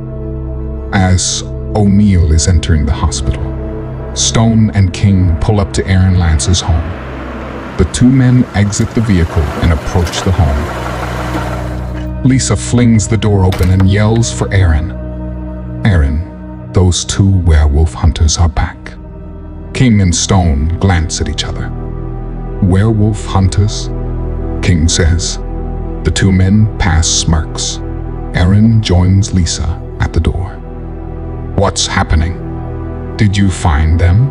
Aaron asks, her eyes welling up with tears. Ladies, we have some information. May we come in? Asks Stone. No way, says Aaron. Tell us what the hell is going on. Our team was wiped out, except for one man. The threat has been neutralized. As for your partners, I apologize, but there was no sign of them, King says. Aaron drops to her knees as the tears fall from her eyes. Lisa tries to comfort her friend while crying herself. We're sorry for your loss, ladies, King says. The two men head towards their vehicle and drive away. Damn it, I really hate those talks. Aaron and Lisa continue to cry while hugging each other. O'Neill walks from the hospital with a cast around his leg. He has multiple puncture wounds, 3 broken ribs, and a small fracture to his fibula. He gets into the SUV as he groans in pain. He reaches into his pocket. He removes the bottle of painkillers and dumps 4 into his mouth and swallows as he puts the SUV in drive. He grabs the phone. "I'll be there in 20 minutes, O'Neill said into the phone. 20 minutes later, O'Neill pulls in front of a small office building. He exits the vehicle, heads towards the building. The security guard at the door opens the door for O'Neill as he walks by. O'Neill enters the elevator and presses number 5. A few moments pass and the elevator door opens. O'Neill steps into the office. King, Stone, and Jones are sitting around a table. "O'Neill, you fucking savage. Good to see you in one piece," Stone says. "Cut the shit, Stone. Give me my money," O'Neill replies. Stone removes a bag from under the table and hands it to O'Neill. "There you go, my friend." O'Neill grabs the bag and turns towards the elevator. "O'Neill, are you sure all the black dogs were taken care of?" King says in a raised voice. "I hope so," O'Neill replies as the elevator doors close. He slowly walks through the forest. The smell of death and blood hits his nose. He leaps over a stone and sees a giant mass on the ground, the putrid odor of death strong in the air. A wet feeling under his feet. He looks down to see the crimson red of blood soaking his feet. He continues forward as he comes to the giant mass. He sniffs deeply and lets out a whimper. He then nudges his muzzle against the wet fur of his mother as he whimpers again. He climbs onto her, snuggling against her chest. He stands to his 4-foot height, throws back his head, and lets out a howl. He brings his head down as he picks up another smell. Human. He lifts his head as his icy blue eyes narrow. He lets out a deep growl. If you enjoyed this video, don't forget to like and subscribe to descend into the unknown for more terrifying stories.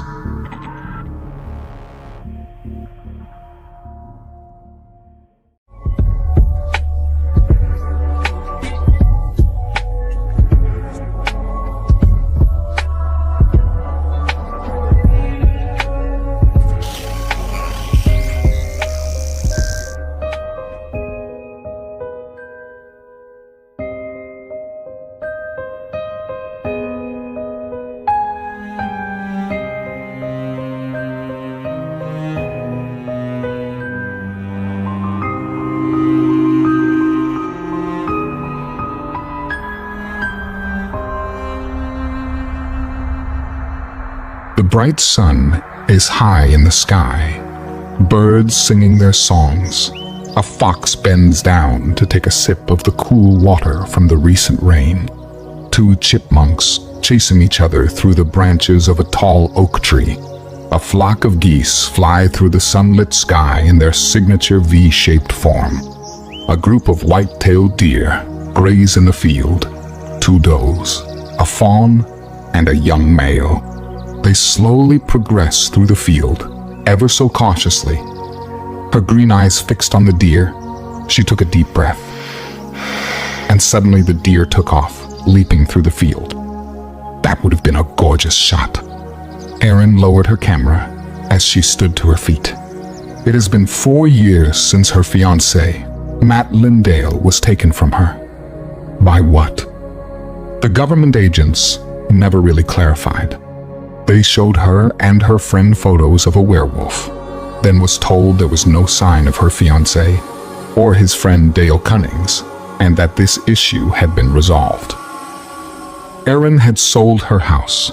She also received the money from Matt's life insurance policy and decided to leave the town she was in and go see the world. She was in Africa on a safari when she discovered her new passion, photography. Erin then went and purchased a top-of-the-line camera. She got a job working for the Discovery Channel. Yet, with all these changes in her life, she couldn't forget what had happened to her fiancé, Matt. Erin places her pack in the back seat of her Jeep Wrangler, closes the door, and jumps into the driver's seat. She takes a breath as she checks herself in the rearview mirror. On her way back to her home, she receives a call from her old friend Lisa, Dale Cunning's girlfriend. Erin ignores the call. Her phone vibrates in the seat again. She answers. "I'm driving. What's up?" Erin says. Erin, I found him. It's been 2 years. I finally found him. Erin is confused. Found who? She wondered. What are you talking about, Lisa? Erin hears Lisa fumbling around with her phone. I can't believe it. He's been hiding out up north. It took me forever. Lisa said. Lisa, who the hell are you talking about? The last surviving man of the team that went to investigate the guy's deaths. His name is Sergeant Richard O'Neill. He was a highly decorated Marine. He was part of special operations for the U.S. government. Then he enlisted with a special sector of the government, Lisa said. Erin continues to listen to her old friend ramble on about this man. Lisa, get to the point. He works as a guide now for a state park, 150 miles from where the guys went missing. I'm heading there now. I just sent you the location. Please meet me there. He is the only one that has the information we need. We? What information is her friend talking about? Erin thinks she's taken so much time trying to cope with the events that happened almost 4.5 years ago. Erin, are you there? Yes, Erin responds. Send the location. I'll meet you there. Erin hangs up and looks at the location. It's in the middle of nowhere. She clicks on it. Bones crunch. Blood and intestines lay on the ground next to its body. Large claw marks going through the creature's abdomen. The creature makes its last sounds as he rips a bloody chunk of meat from its mangled body. His ears twitch as he hears a cry in the forest. He stands to his 8-foot height, his black and red fur glistening in the rays of sunlight coming through the trees, his massive clawed hand holding the creature's arm. He takes one last bite from his prey. Blood, flesh, and bits of bone slide down his throat. The crimson liquid falls down his toned, slender body. He looks in the direction of the scream. His icy blue eyes narrow as he drops the arm of the dead human on the ground. He bursts off towards the screams. The male human shot at him when he ripped through the tent, and the female ran in fear. He got his revenge on the male, that was for sure. An agonizing death as he ate the creature alive. However, for the female, her death would be quick. He leaped down the small hill as he took a breath in. He could smell her. She was close. He stops as he digs his massive claws into a tree, sniffing the air, his ears flicking at every sound, his eyes scanning his surroundings. He slowly creeps towards an uprooted tree. He knows she's there. He can smell the fear radiating from her, the scent of urine, followed by a whimper. He was salivating at the thought of tasting her flesh. Does it taste like the male's? As he comes around the tree, he can see it. The pathetic human, curled up in a ball, water falling from its eyes. He leans down, his nose touches her face as he inhales deeply. The human's eyes meet his. He lets out a deep, guttural growl as he shows his blood-stained fangs. A small gasp of air escapes her lips as blood flows from the gash in her neck. He throws back his head and lets out a howl.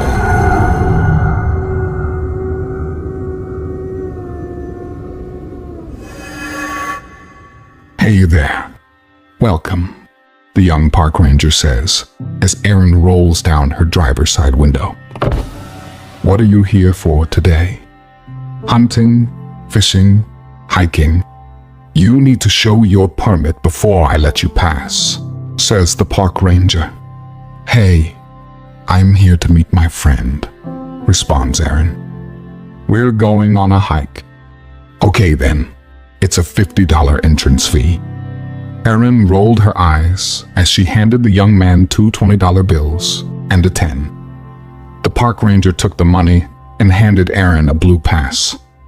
Erin's phone starts vibrating as she thanks the park ranger and begins to pull away. "Hello?" Erin, where are you? Lisa says. "I just had to pay $50 for a blue piece of paper." Oh, great. Lisa says, a hint of laughter in her voice. Continue up the road and follow the signs to the welcome station. You'll see me outside. Erin says nothing and hangs up the phone. "I can't believe I'm doing this," Erin says out loud. "Wow," Erin exclaims as she sees the beautiful mountain range in the distance. She was in so much awe that she almost missed the left turn she had to make to reach the welcome station. Erin slowly approaches the welcome station as she sees Lisa waving her arms as if she was trying to flag down a cab in Los Angeles. The brakes of the Jeep begin to squeak as the vehicle comes to a halt in front of Lisa. Lisa runs to the driver's side door as Erin exits her Jeep. "Erin, sweetie, I found him," Lisa says as she extends her arms to hug her old friend. "Hi, Lisa. You look great." Lisa is a beautiful, slender woman with long, curly brown hair and blue eyes. A beauty herself. "So, are you going to tell me what we are doing here?" "This was almost a 4-hour trip for me," Erin replies. "Like I said, I found a man who was part of the team sent in to find the guys." Lisa replies with excitement. "He works here as a tour guide." The receptionist in the welcome station said that he is about 3.5 miles up the intermediate trail. "I figured we could hike up to where he is and talk to him about what happened," Lisa says. A tear fell down Erin's cheek as she replied to Lisa. "Sweetie, I've worked so hard to try to get over what happened to Matt and Dale. I can't fall backwards. Erin, I haven't been able to move on. I've dedicated myself to finding out what happened. Remember the men that came to your house, King and Stone? I tracked down Stone, and I was able to find out what really happened to the team.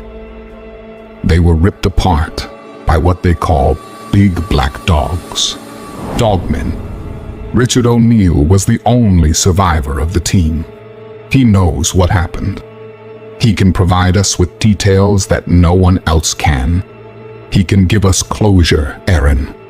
Real closure." Lisa yells at Erin as she has tears falling from her eyes. Erin takes Lisa by her hand. She wipes Lisa's face of the tears. "Okay, Lisa, I'm with you. Let's go find this dude." "Thank you," Lisa exclaims as the two friends share in a teary-eyed hug. "How far are we from the waterfall?"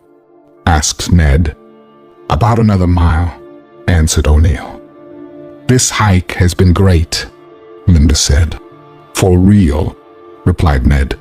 "Those elk grazing in the valley and those wolves we saw on the ridge overlooking the river were awesome. The nature here is amazing. One of the many reasons why I love it here," O'Neill says. "Thanks for being our guide. You've made this experience great for us," said Linda.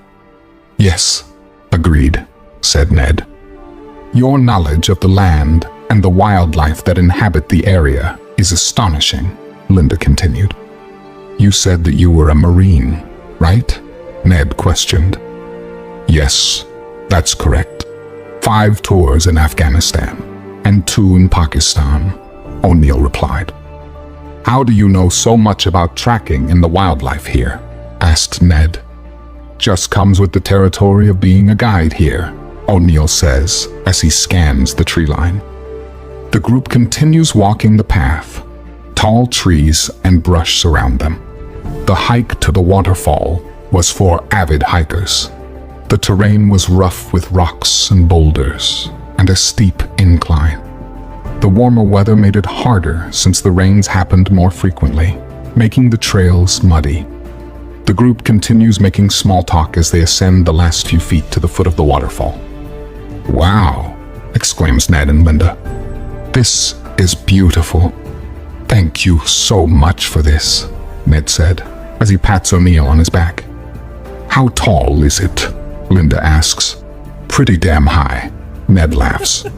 It's about 100 feet or so, give or take, answered O'Neill. Linda and Ned start snapping photos of the waterfall and the surrounding area. Linda is looking up the waterfall. She sees a flash of brown move from the ledge of the waterfall. What was that? Linda questions. I thought I saw something up there.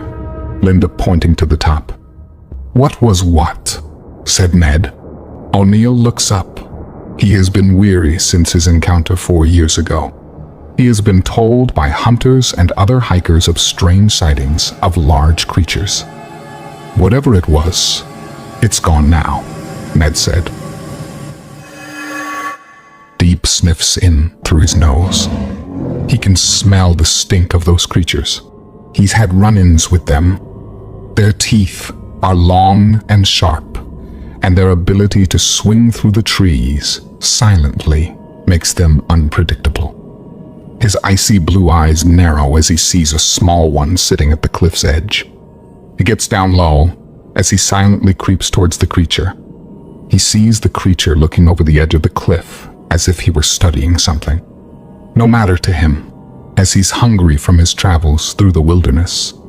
This creature will make a hearty meal. He moves closer and closer, his eyes fixed on his prey.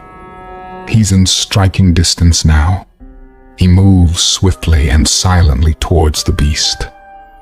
His claws dig deep into the Gugwee's throat as his huge hand wraps around its neck. He pulls the beast towards him, and before the young Gugwee can make a sound, he rips its throat away. Blood flows from the gaping hole. He watches the creature's eyes roll back into its head. He bites down with his razor-sharp fangs and wet rips. The sound of flesh being devoured fills his ears. His eyes filled with intoxication as he continued to feast. He stands to his 8-foot height as he picks up the bloodied, limp body in his jaws and turns to walk into the forest. His pace quickens as he moves up the mountain, moving through the dense brush, his claws gripping the forest floor.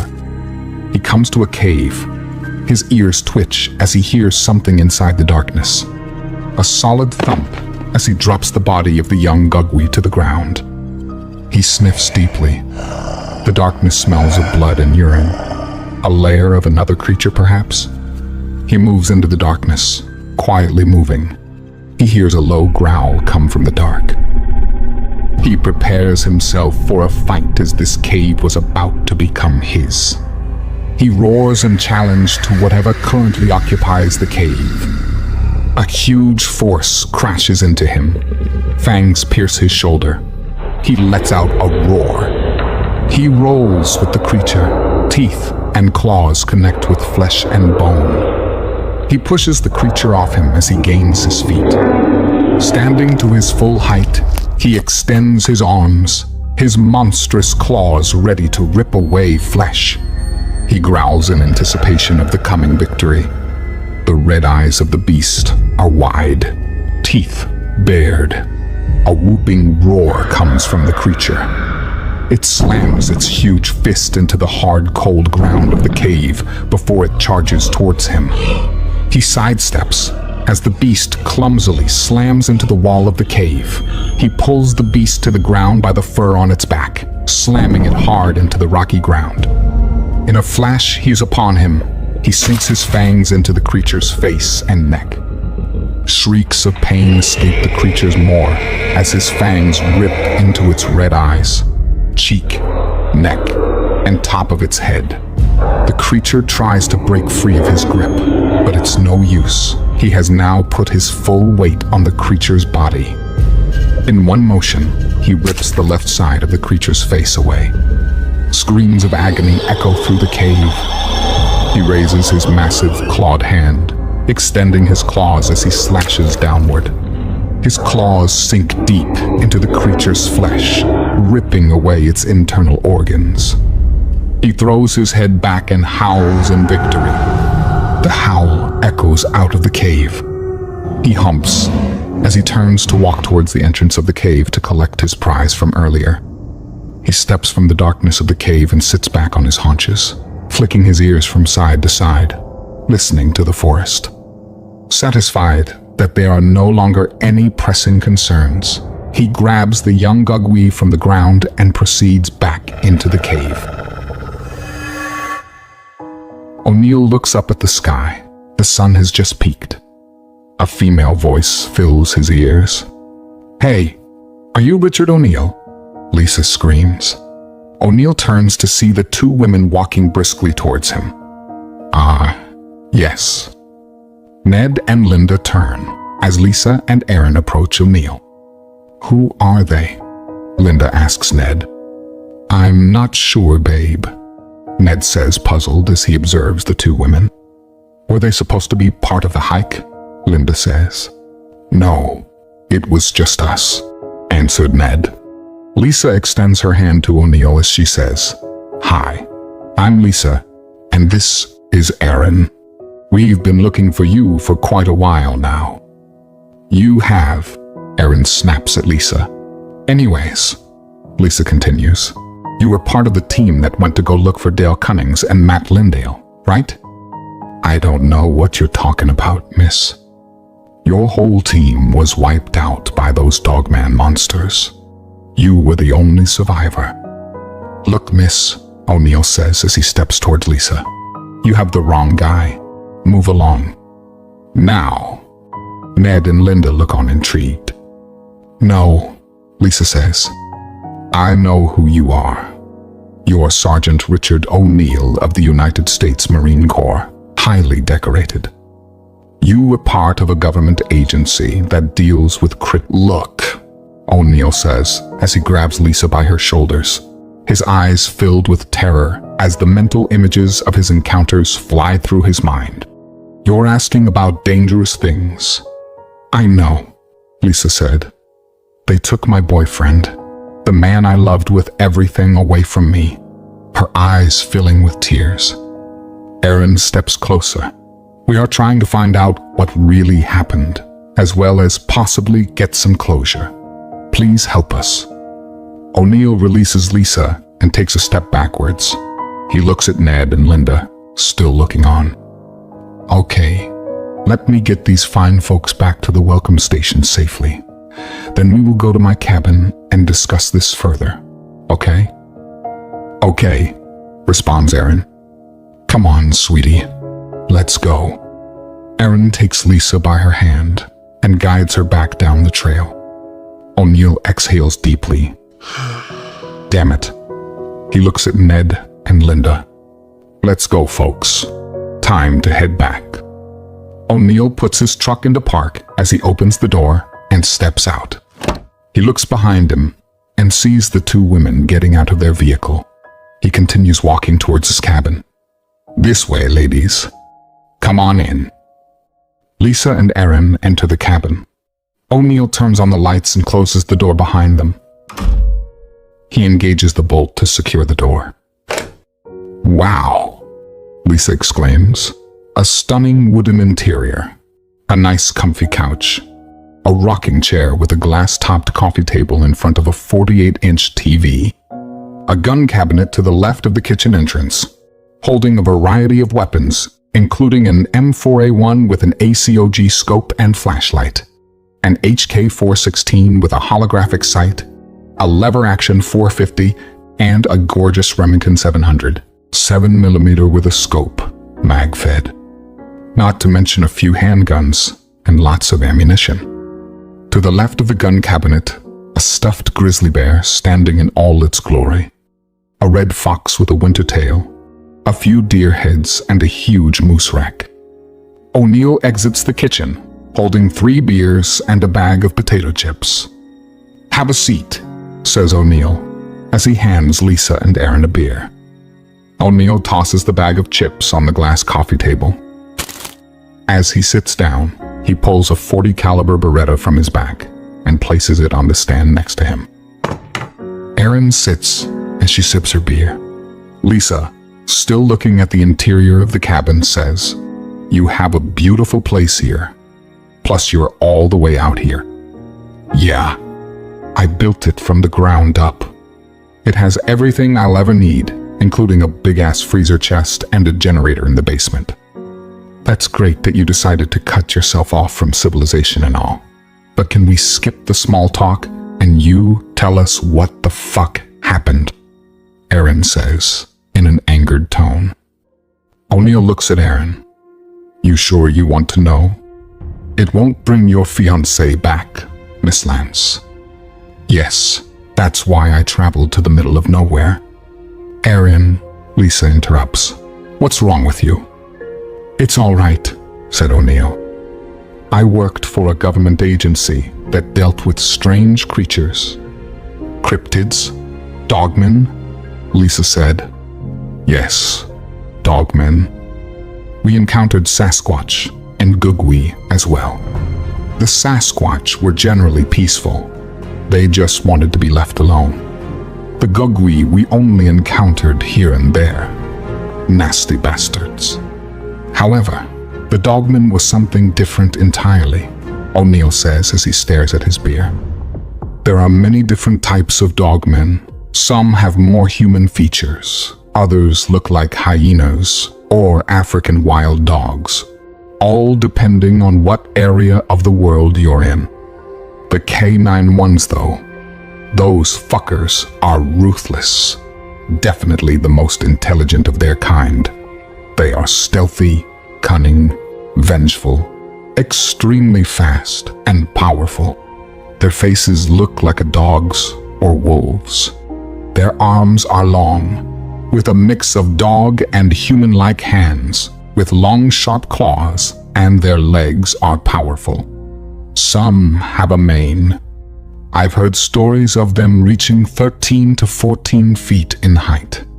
Those were the kind we encountered while looking for Matt and Dale. My team and I were told to go in and exterminate the dogmen. Finding Matt and Dale was secondary." O'Neill continues to describe the events that took place. The 2 women listen intently, watching O'Neill as he relives that time 4 years ago. The terror painted across O'Neill's face. He watches over the valley below. He can see the humans' concrete path they've laid through the land. His keen, icy blue eyes were watching a human bent down by the side of a machine. Blue lights flashing on a machine behind the other. Another 2 humans approach the first. He decides to move in for a closer look. He leaps down the hillside, moving silently through the trees, not a sound coming from him. Now he is just a few yards away from the disgusting humans. He hears them communicating amongst themselves. His ears twitch as they pick up just the tiniest sounds. He bares his fangs, letting out a low growl. One of the humans shines a light in his direction. What are they doing now? He wonders. The one shining the light pulled his weapon from his waist, as did the one beside him. The other human stood up and took 2 steps backwards.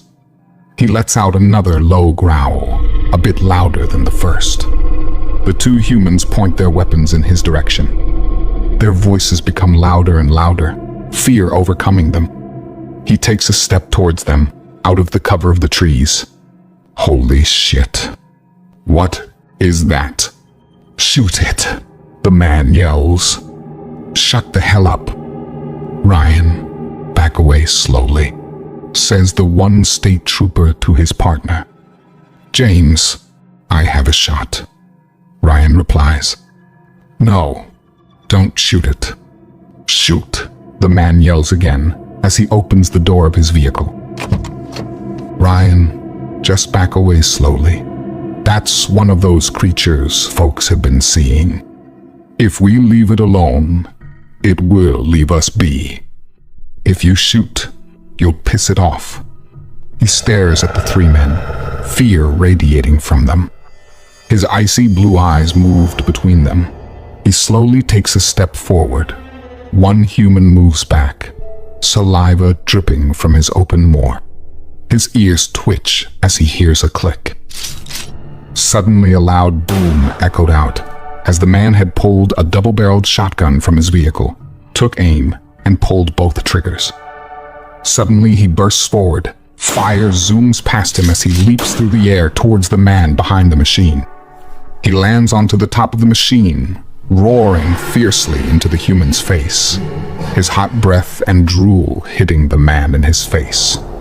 The smell of urine fills his nose. He extends his toned arm and grabs the disgusting human by his neck, lifting him towards his face.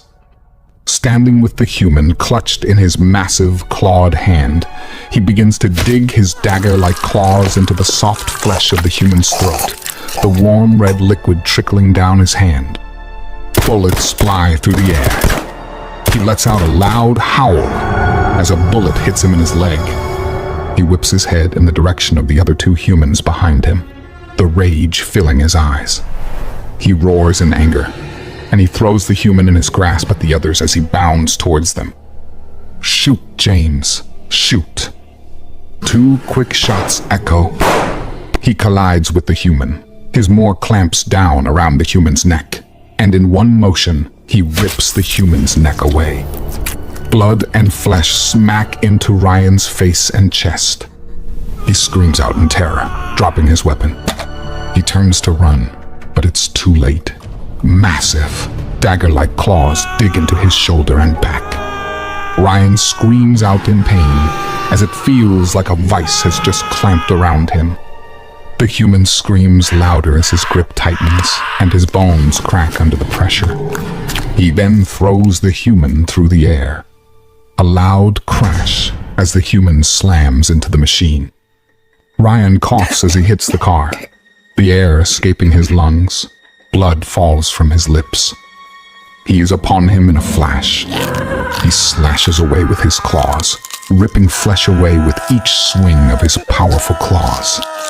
Blood flows around him. He throws back his massive head as he lets out a victory howl.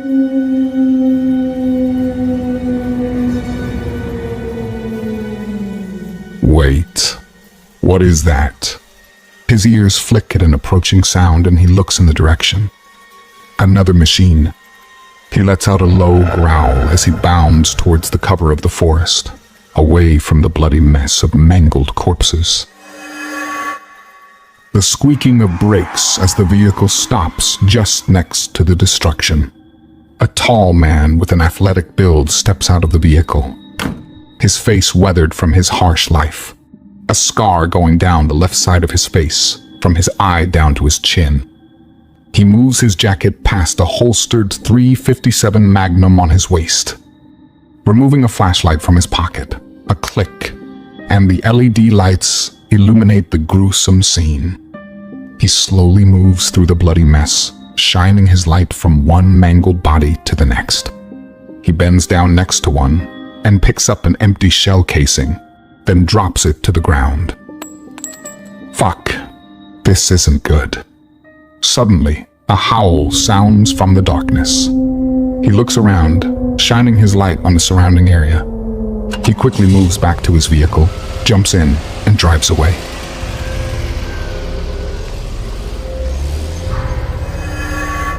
His icy blue eyes narrow as he watches the human. He grins at the thought of the recent events, the smell of blood and fear filling his nose. He cocks his head to the side as the human bends down. He lets out a loud howl. He watches as the human gets into its machine and leaves the area. He moves quickly through the forest, bounding past trees, over rocks, bursting through the dense brush, following the human. Stay tuned this week for episode 2 of Warning Call 3. And please don't forget to like and subscribe for more descent into the unknown content.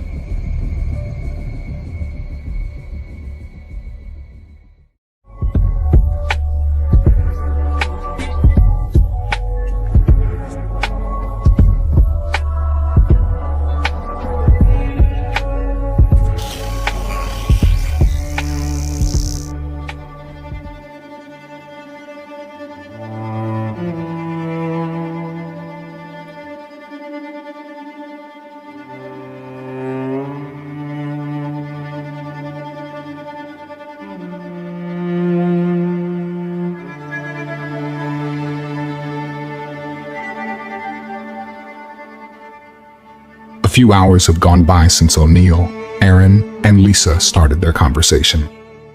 "Wow," Lisa says, as she takes another sip of her 4th beer.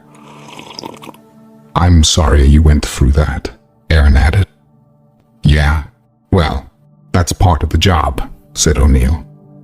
Suddenly, a knock at the door. "Who the hell is that?" O'Neill questions.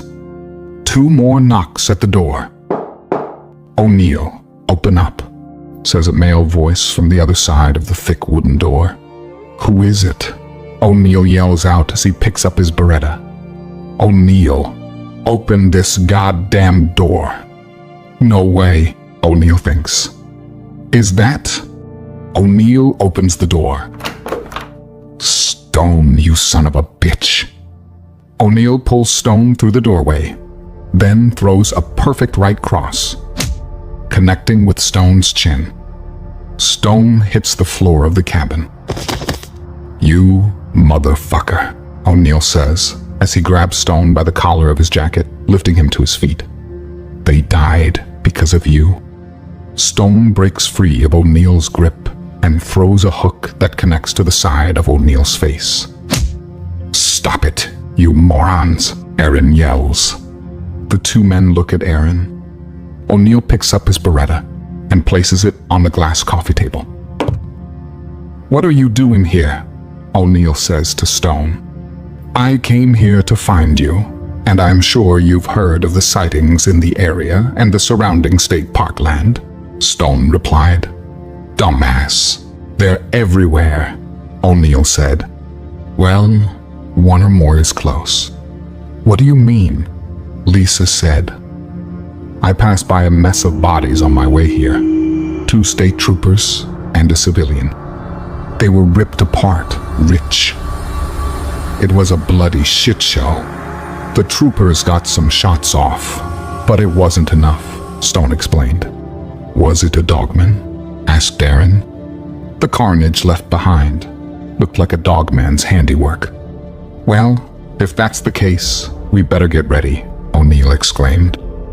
"I assume you stopped and assessed the area, Stone. It probably was still in the area and has your scent." "Shit, that ain't good," Stone said. Suddenly, a loud howl. "What the fuck was that?"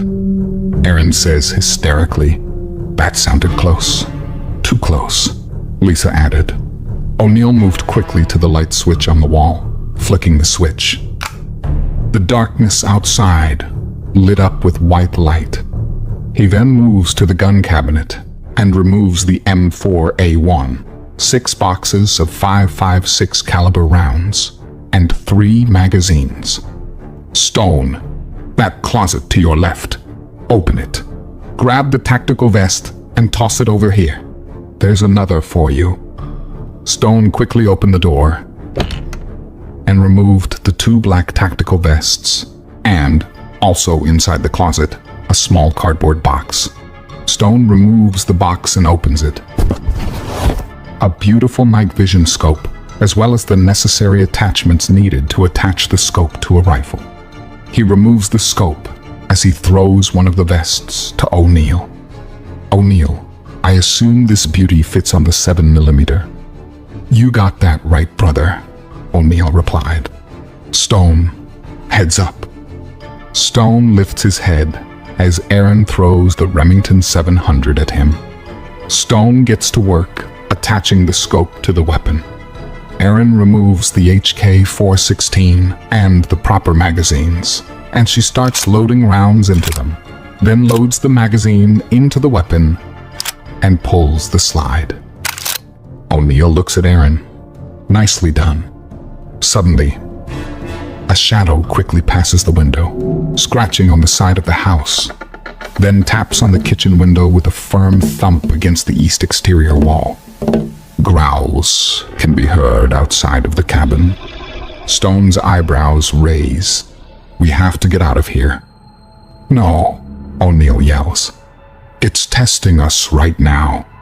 A shriek of a scream escapes Lisa's lips. They all turn to see a large silhouette peering into a window on the side of the house. Pointy ears, peering eyes, the creature's breath fogging up the window. Stone and O'Neill raise their weapons.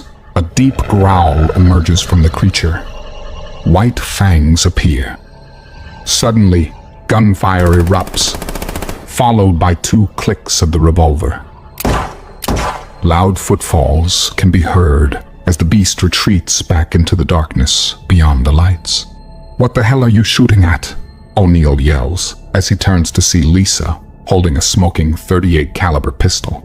"Are you out of your goddamn mind?" Stone says. "I'm sorry," Lisa says as she shakes. O'Neill had grabbed the empty .38 from her trembling hands. "It was looking at me. It freaked me out." Suddenly, a smash against the front door of the cabin. O'Neill and Stone quickly turn, weapons at the ready. O'Neill switches his weapon to full auto.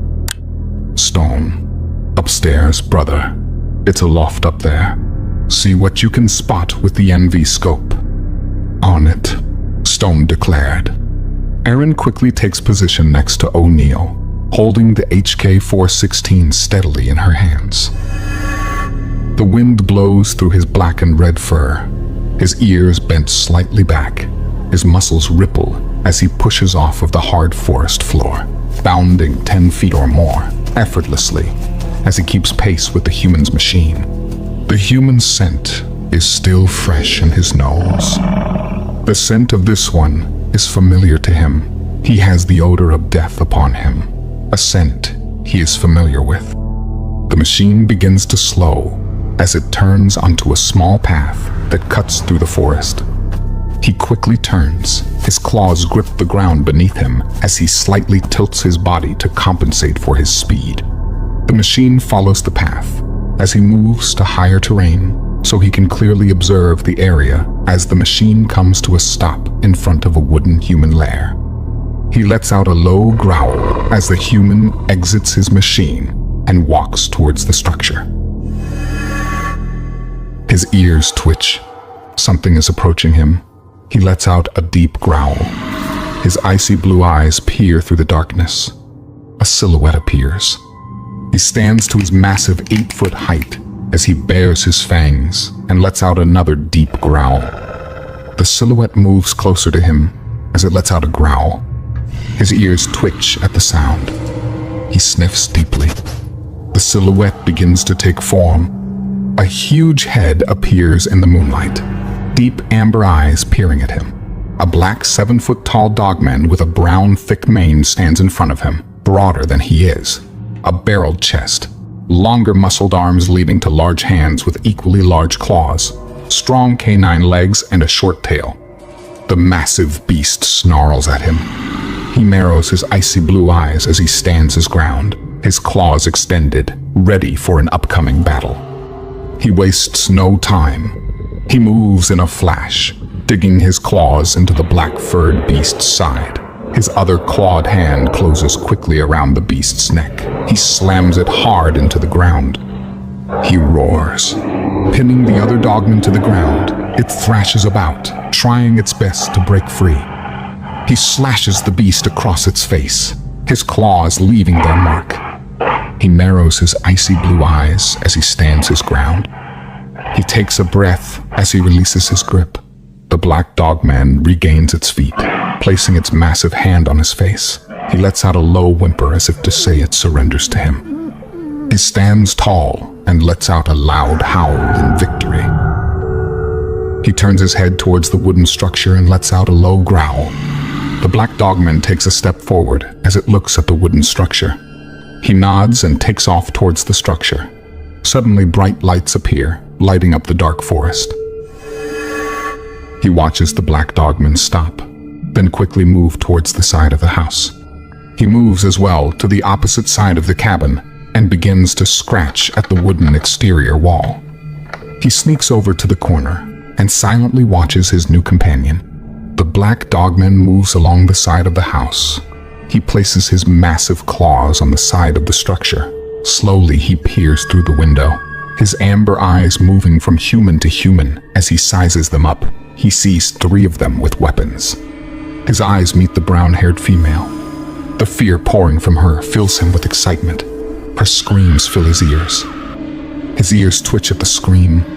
The terror-filled sound is intoxicating to him. He lets out a low growl as his lips curl back into a smile.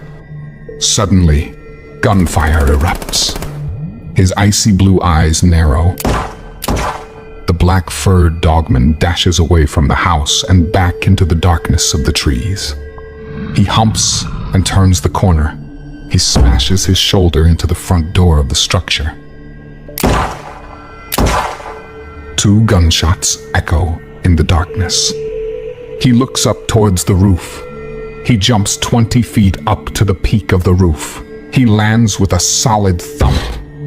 He sniffs deeply, his ears listening for the smallest movement. He can hear a heartbeat coming from underneath him. He peers over the side and sees a small circular window below him. Stone sets 2 boxes of 7mm rounds down next to him. He kneels down and leans the Remington 700 bolt-action rifle on the wall. He looks out of the small circular window in front of him. He quickly loads the magazines and injects 1 into the rifle. The butt of the rifle firmly sits in the crook of his shoulder. He chambers around and leans his cheek on the stock. As he closes one eye, the green of the night vision illuminates the darkness. He scans the trees. There, he can see the massive head of a monstrous wolf-like creature. He slowly takes a breath in as he gently squeezes the trigger. Boom! He missed. The trunk of the tree splinters. He quickly dashes to another tree. Stone chambers another round. Boom! Stay still, Stone says.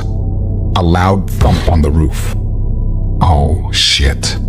He looks up at the roof. He reaches for his Glock 17 on his hip.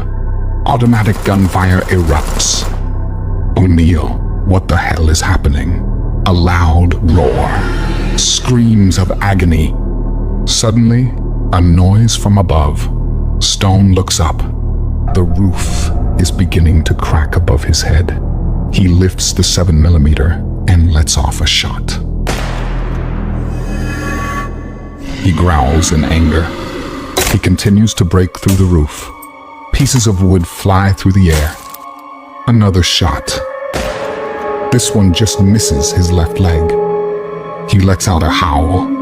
He uses his massive jaws to rip away the final layer of the roof between him and the human below. Son of a bitch. Stone raises his rifle. Claws swipe, knocking the rifle from Stone's hands. He roars as he drops down into the loft. Stone rolls out of the way as the beast drops down. Stone raises his weapon. The beast dives towards him. He smashes into the human. They both fall to the first floor. He rolls over the human and gains his feet. Stone lands on his side. His side was throbbing. Stone, cover your eyes and ears, yells O'Neill. Boom. A bright light fills his vision. A loud ringing fills his ears. He roars in frustration. Stone's vision is blurred. He feels two hands grab the straps to his vest. O'Neill drags him over the cabin floor into the bedroom, slamming the door behind him and barricading the doors with Aaron's help. They use the dresser, the bed, and another cabinet. Anything they could find. "Aaron, check Stone," O'Neill said. Stone, are you all right?" Aaron said, while placing her hands on his face. "Yes, I'm good," replied Stone. "What happened to Lisa?" Stone looks at O'Neill and Aaron. "Well, what happened to her?" "She's gone," O'Neill said. "One of those things came right through the window and grabbed her. We unloaded on it, but it was too late. It already had her." "Did you hit it?" "Yes," Aaron said. "Barely. It was fast. Faster than anything I've ever seen. It didn't seem fazed by being shot, though. It grabbed Lisa and went right back out the way it came." "What happened to you?" O'Neill asked Stone. "There was another one on the roof. It ripped through the roof like a hot knife through butter. It tackled me like Ray Lewis, and then next thing I know, all I see is white," Stone explained. "Yeah, it was that, or you would have been food," said O'Neill. "I never would have thought I would be happy that I got flashbanged. What's the plan, O'Neill?" He is disoriented. His ears are ringing. He roars in frustration. These pathetic humans. He slams his body into a wall as he tries to regain his feet. His massive claws scrape across the wooden floor of the cabin. He sniffs deeply. He can smell the humans. They are close, still inside. He stands to his full height and lets out a long howl. He can smell the humans. He hears heavy footfalls approaching him. He bares his fangs. A low growl comes from the other dogman. His vision is clearing. He sees the black-furred dogman scratching at the wall next to him. Suddenly, fiery lead comes blasting through the wooden wall. One hits the black-furred dogman in the side, another in its arm. A yelp escapes its maw. He quickly makes his way outside. He sees the humans running for the trees. He roars and gives chase. Crashing through the remaining wall of the cabin, wood flies through the air. The black-furred dogman quickly follows behind him. He moves off to his left to cut the humans off. "Run! Run!" Aaron yells. Stone looks behind him and sees the black dogman hot on their tails. "Oh shit, one is right behind us." Stone raises his pistol and starts letting off shots. The black-furred dogman hits the forest floor. "I got it," Stone yells. O'Neill and Aaron stop and turn to look. They see Stone approaching the dogman on the cold ground, blood beginning to stain its black fur red. "Is it breathing?" asked Aaron. "It doesn't appear to be," replied O'Neill. "Come on, let's check," O'Neill said. "Guns up." Stone moves towards the beast with his pistol raised. "I got you, you fucking abomination." Stone sees the dogman's upper body, slowly moving up and down. "Stone," Aaron calls out. "Careful, you idiot." "I got it under control," Stone replies. Just then, the black-furred dogman opens its amber-colored eyes and quickly pounced on Stone, ripping into his chest with his fangs. Blood squirts from Stone's chest. Stone screams out in pain as the beast sinks his fangs deeper into Stone's chest. Stone squirms to get free. The sound of Stone's ribs cracking fills O'Neill's ears as the dogman pushes his powerful claws into Stone's side. "No!" O'Neill yells. Automatic gunfire echoes through the forest as Aaron and O'Neill unload their weapons. Fur, blood, and tissue fly through the air as a barrage of bullets penetrate the flesh of the black-furred dogman. Blood sprays in all directions. The massive beast drops to the ground. Its black fur now crimson red. The warm liquid pools around its body. A howl sounds from the darkness around them. Aaron and O'Neill quickly eject the spent magazines in their weapons. Reaching for another, they both insert another magazine as they scan the surrounding forest. Aaron, we have to get back to the cabin. Why in the hell would we do that? Aaron replied.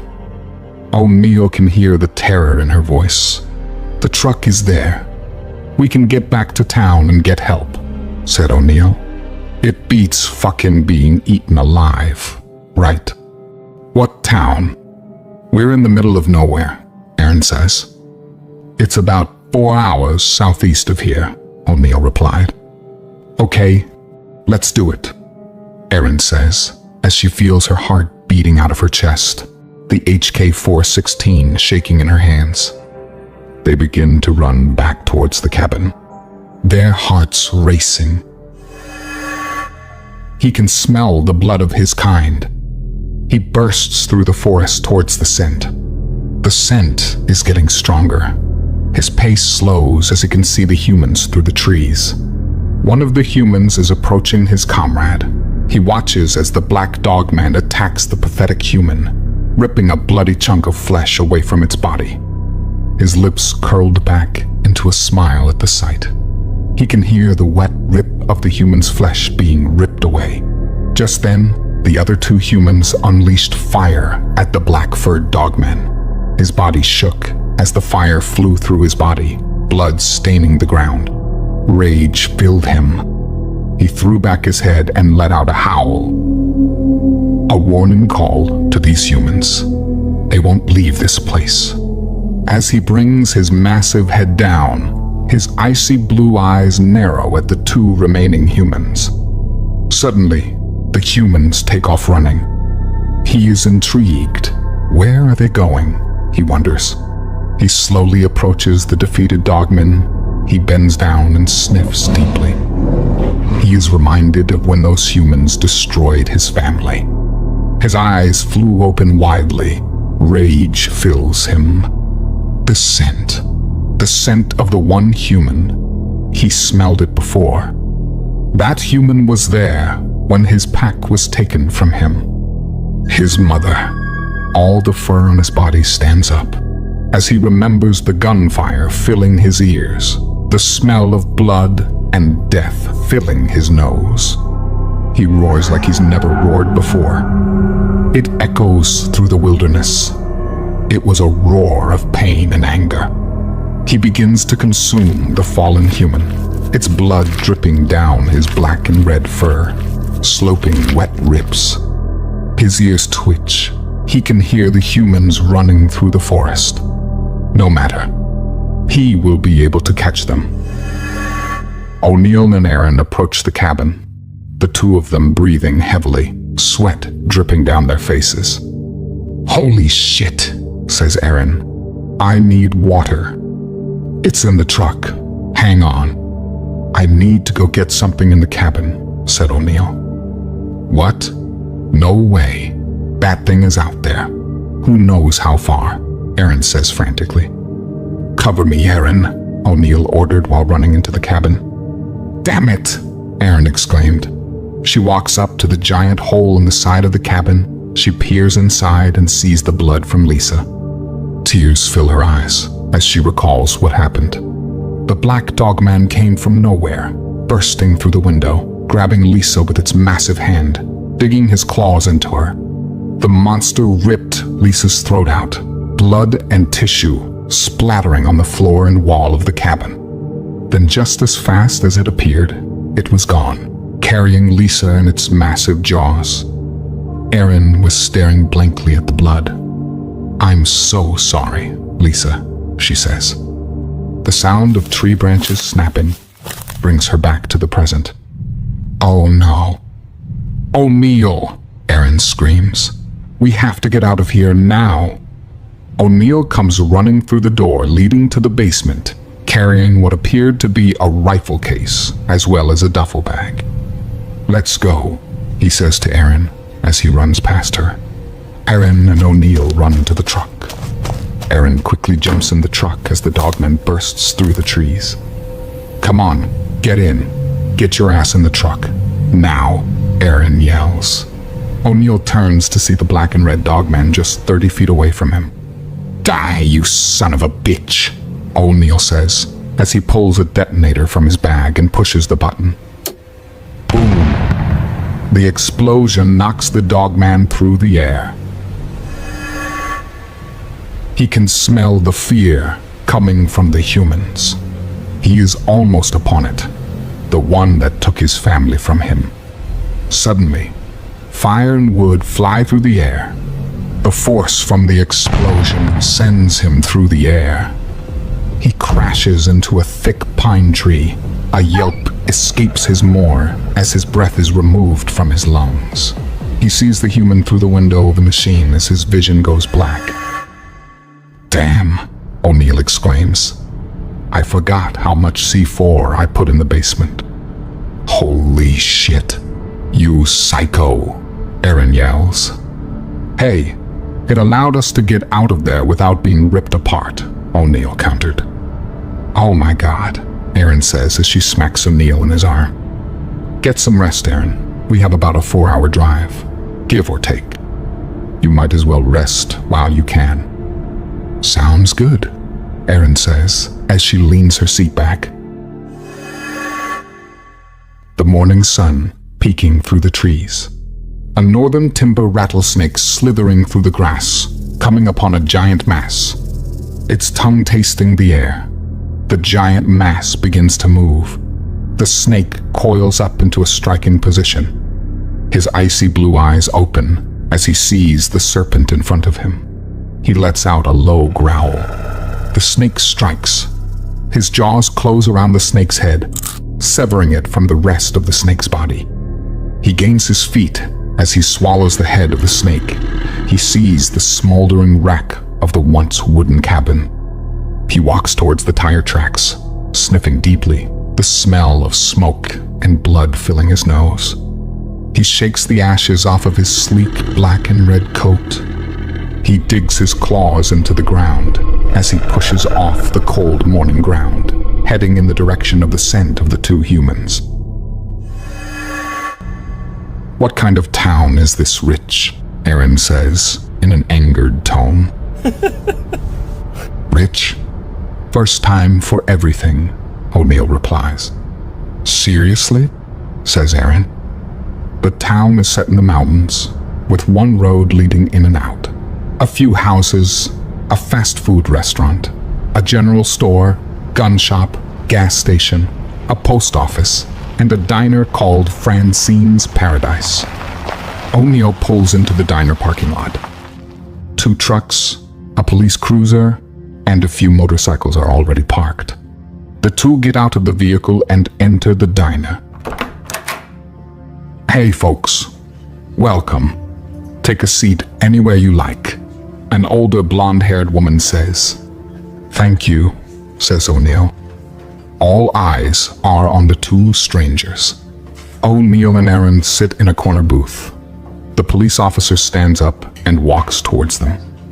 "Hey there, folks," the officer says. "You two look like you've been through hell." "You have no idea," Erin scoffs. "Erin," O'Neill says in a stern voice. "What happened?" says the officer. "We were attacked by a beast." "Erin," O'Neill raised his voice. The officer took a step back. "Wait a minute." O'Neill looks at the officer.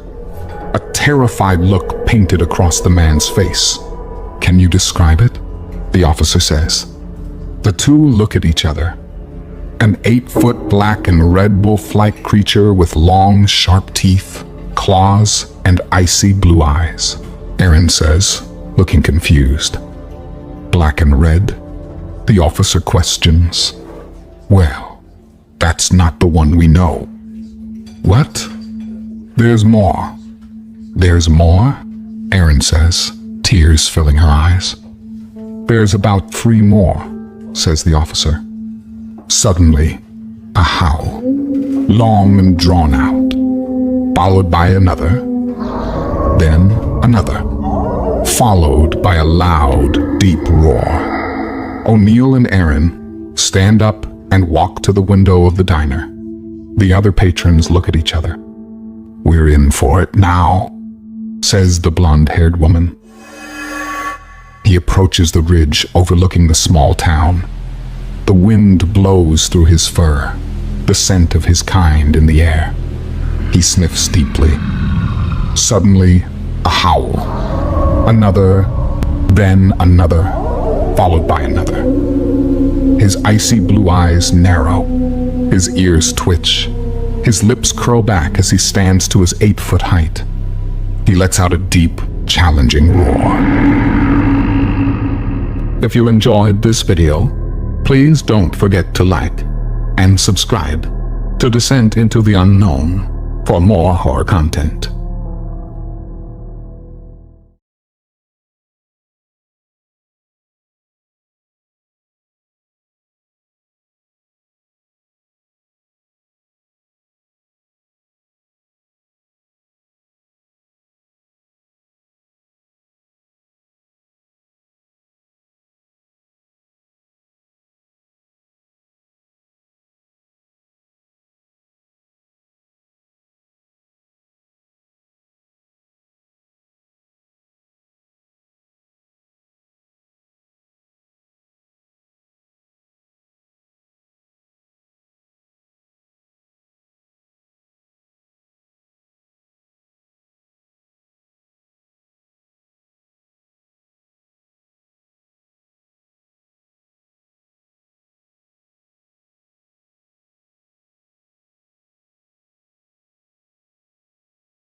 The sound of rain echoes off of the tin roof of the shed.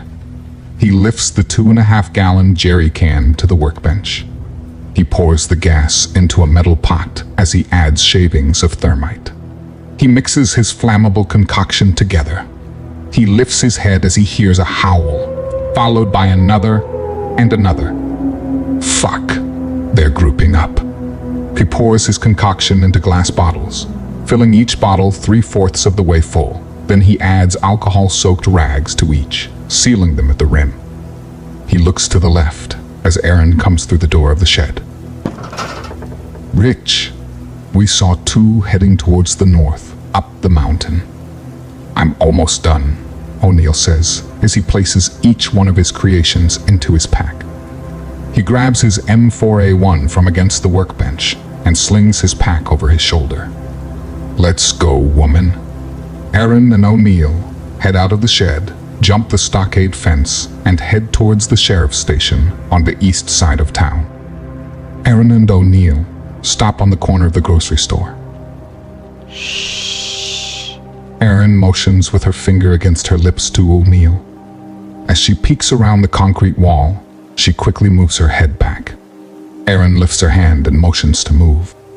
The two quickly jog across the street, scanning their surroundings, weapons raised.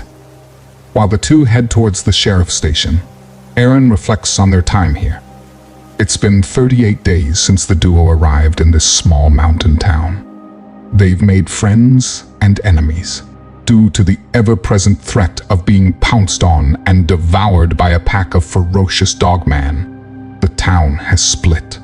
There's some that blame Aaron and O'Neill for bringing this menace to their streets, constantly fighting with their fellow townsfolk, hoping they can remove O'Neill and Aaron from their town by any means.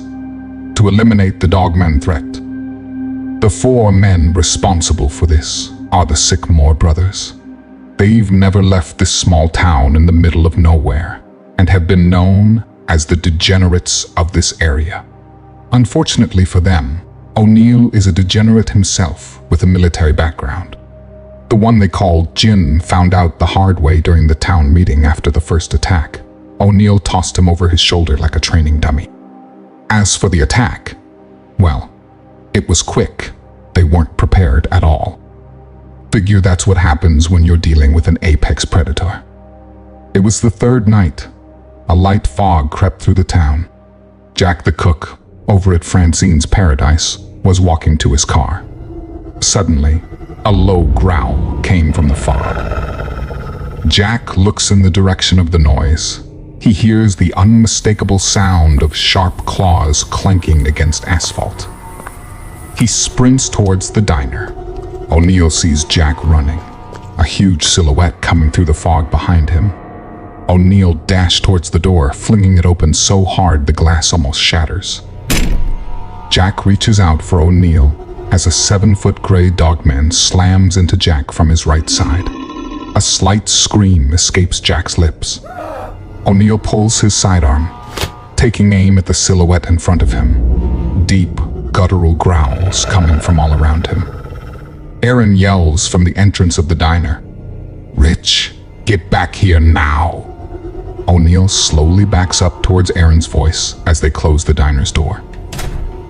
O'Neill and Aaron look in horror as multiple sets of different colored eyes appear in the fog. Those icy blue eyes appear. Aaron snaps out of her thoughts as O'Neill pounds his fist against the metal emergency door at the back of the sheriff's station. "Joe, it's us," O'Neill says as he continues pounding on the door. The door flies open. A man in his early 30s standing on the other side of the door, a tactical shotgun in his hands. "Took you too long enough," Joe says. O'Neill and Aaron enter the door. "Shut it, asshat. You know how meticulous Rich is when it comes to his concoctions," Aaron exclaims with a hint of sarcasm in her voice. "Hey, if you want things done half-assed, we can hit up them boys on the other side of town," O'Neill counters. "Jin and his band of dumbasses? No fucking way. Plus, they're more likely to shoot at us than to help us," says Joe. "Joey, are those two back yet?" A grumbly voice yells from down the hall. "Yes, Sheriff." "Good. Bring them in here, will you?" "How are you doing there, Sheriff?" O'Neill says as he walks through the doorway into the main room. In the room was an older gentleman, Sheriff Parker. Parker is a veteran of the U.S. Navy SEALs. He moved out to this mountain town after his time in the service. He served as deputy to Sheriff Hodges until his untimely demise at the hands of Jacob Sycamore, the uncle of the bastards down the way. Parker put 3 9mm hollow points in the skull of that sadistic prick 4 years after Jacob had killed Sheriff Hodges. How the fuck you think I'm doing, son? Those fucking things have been getting more and more aggressive ever since that one son of a bitch came here chasing after you two. Parker said. I know, Sheriff. We've apologized for the unfortunate turn of events, O'Neill started to say. Shut it! Parker said as he stood up from his chair, pointing his finger at O'Neill. I don't want to hear your fucking apologies. No reasons for apologies, Rich. Joe interjected. We've had our own issues with these creatures for years now. The sheriff is right, though. They've definitely become more aggressive over the past month. You used to see them while you were hunting in the woods, or late at night going through the dumpsters. Rarely would you get a call about one of them tapping on someone's window. They would take cats and dogs. One attack happened because one of the Sycamore's goons took a shot at one of them. Fucking idiot, Aaron said. We've had 30 attacks in 38 days, with 14 being fatal due to injuries and 10 of the people we haven't even found, said Parker. They're more coordinated in their attacks. And that one son of a bitch with those bright blue eyes. Holy fuck, O'Neill.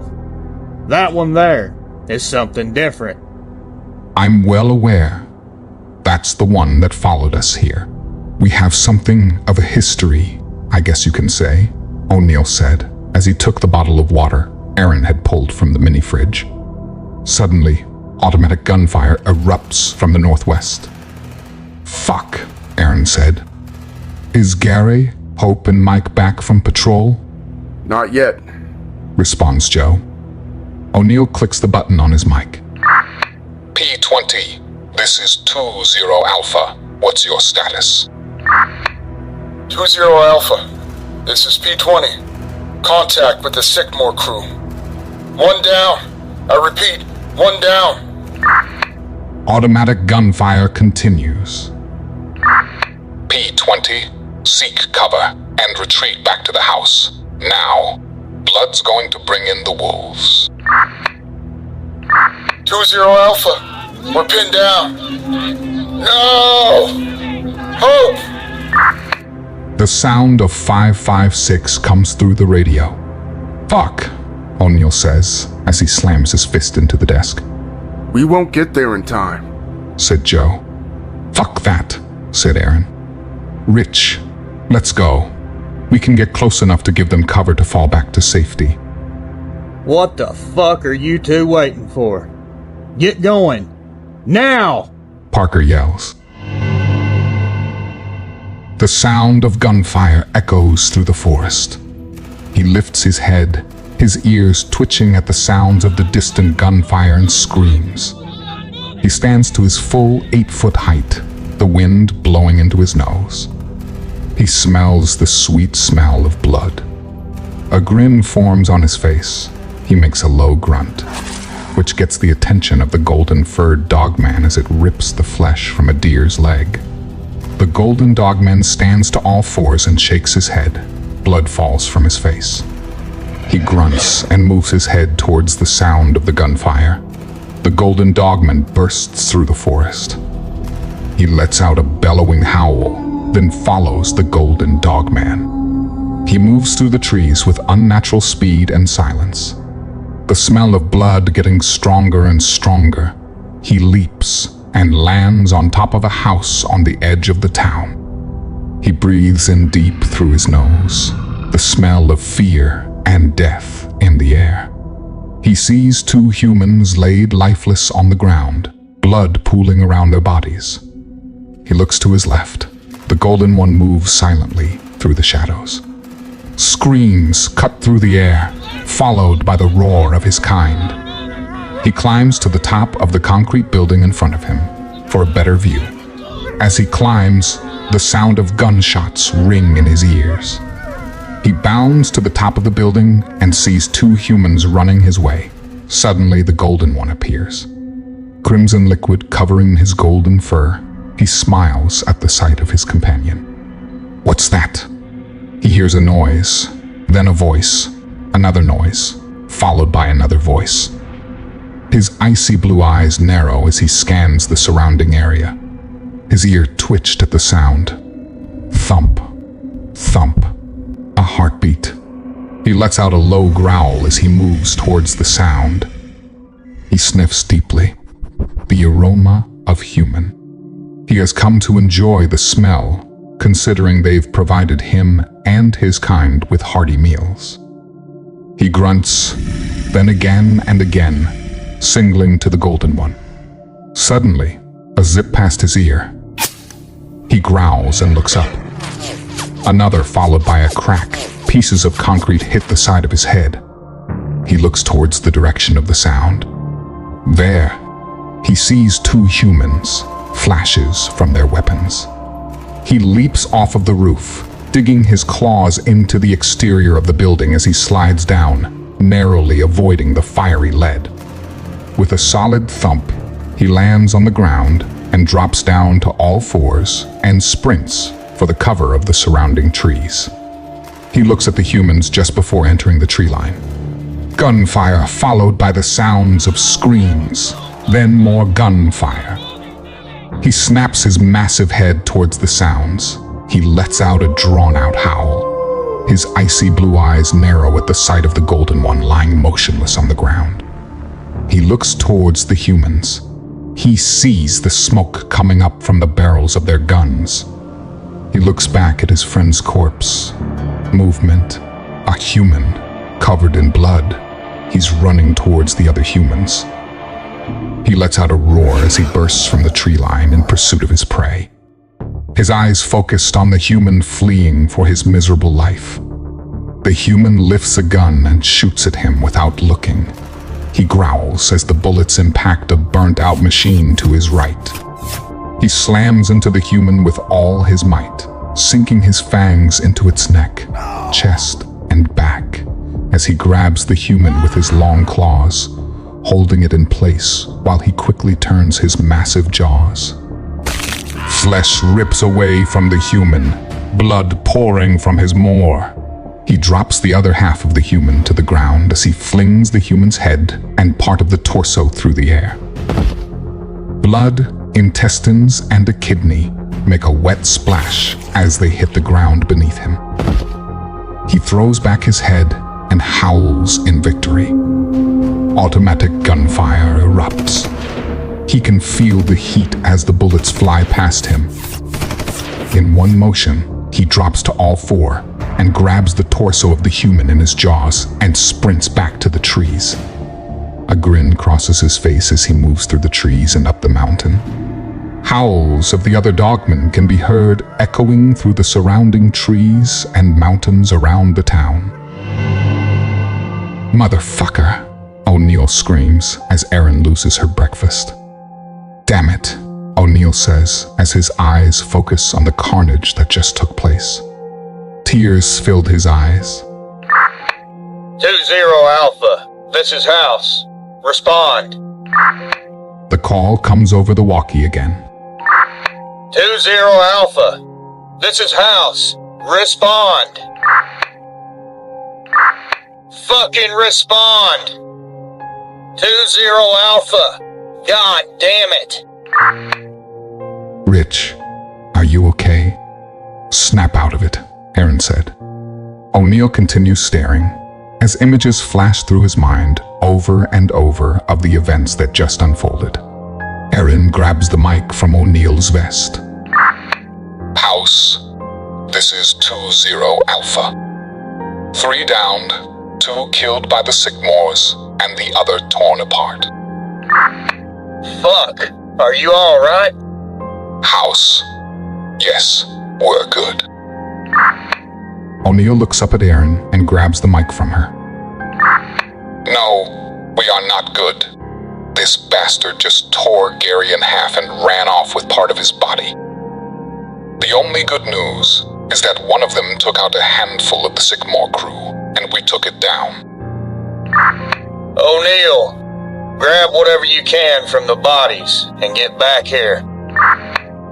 Copy that. Scavenger, this is 2-0 Alpha.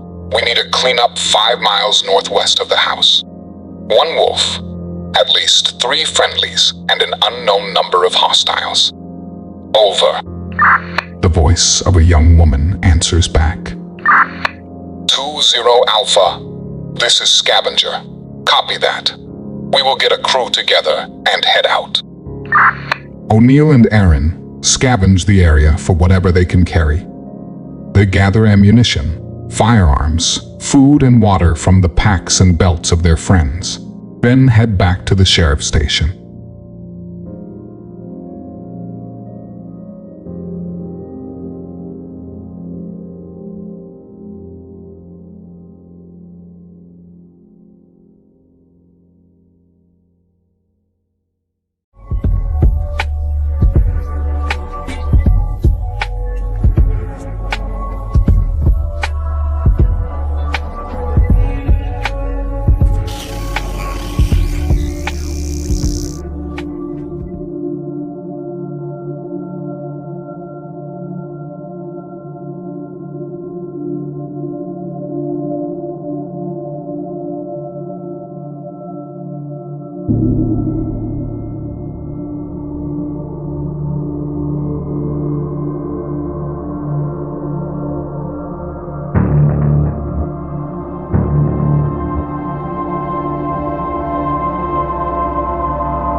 He drops the half of the human to the ground and lets out a yip.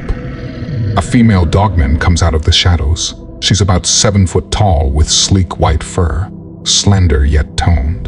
Her amber eyes locked onto his as she slowly approaches him. He bends down and rubs his snout against her neck. She lets out a low groan as he moves the half of the human towards her. She picks it up with her hand and begins to tear flesh away. Blood and flesh slide down her throat. A growl comes from behind him. He turns quickly to see a massive wall of brown fur, 12 feet tall at least, and 5 inches wide, burning red eyes, drool pouring from his giant maw. 7-inch fangs caked in dried blood fill its mouth. It lets out a menacing roar. His mate looks up as she lets out a low growl. He stands straight up to his 8-foot height. His icy blue eyes narrow as he extends his arms and braces himself for the coming attack. The huge alpha lets out a terrifying roar. The ground shakes beneath him. Trees vibrate from the force of the roar. The alpha charges at him and his mate. Mouth opened, fangs bared, its fingers stretched out. Long black dagger-like claws, extended ready for tearing apart flesh and breaking bone. The white female dashes to the left as he charges directly at the behemoth. The monstrous alpha is taken back by this move. He freezes for a fraction of a second, just long enough for the white female to slash her claws through its side. It roars out in pain. He strafes to the right and digs his claws into the beast's chest and shoulder. He climbs up the brown beast as he goes to bite down on the monster's neck. It grabs him with his hand, digging his claws into his back, slamming him hard into the ground. He rolls backwards, coming up to his feet. He roars at the alpha. A flash of white appears as his mate comes from the right, leaping through the air and biting down hard on the back of the massive alpha. It roars out in pain. It rears back, its head towards the sky. His icy blue eyes widen. He pushes off the forest floor, his speed unmatched. The massive beast strikes at him with its claws, just missing as he ducks below the swing. He slices his claws through the thigh of the brown alpha and clamps his jaws down onto its leg. His teeth sink deep into its flesh. A loud crack fills his ears. The alpha drops down as he whimpers. The white female releases her grip and jumps from the alpha's back. He grabs the alpha by its face, digging his claws into the flesh of the beast, blood flowing from the wounds. He stares deep into the red eyes of the brown alpha, the smell of fear radiating from him. The look in the alpha's eyes tells him that it knows it's at the end of his life. The white female stalks towards them, her amber eyes bouncing between her mate. The once grand alpha crumbled to the ground in front of them. She throws her head back and howls. His ears flick at the sound. More howls fill the air. The sound of branches snapping, silhouettes of his kind coming towards them, grunts and guttural growls. The white female's kin begin to circle them, jaws snapping, challenging roars filling their ears. He lets out a soul-shattering roar. Silence. This alpha has been the king around here for decades, brought down by an outsider. He tightens his grip around the alpha's face as a low whimper escapes the brown dogman's maw. He moves his head closer, and in a flash, he wraps his jaws around the alpha's face. His fangs sink deep into its eye socket and skull. Warm blood pours around his teeth, and the skull cracks under the pressure. In one motion, he rips away the face and part of the head. Fragments of the alpha's skull, blood and brain matter move through the air. A wet, solid thump fills his ears as part of the alpha's brain hits the forest floor. Howls echo through the forest. He joins in with a bellowing howl, a warning call to any challengers, human or beast. This is his pack. This is his mountain. Holy shit, Jerry Sycamore says to his brothers. It sounds like there are hundreds of them out there, Scott Sycamore replies.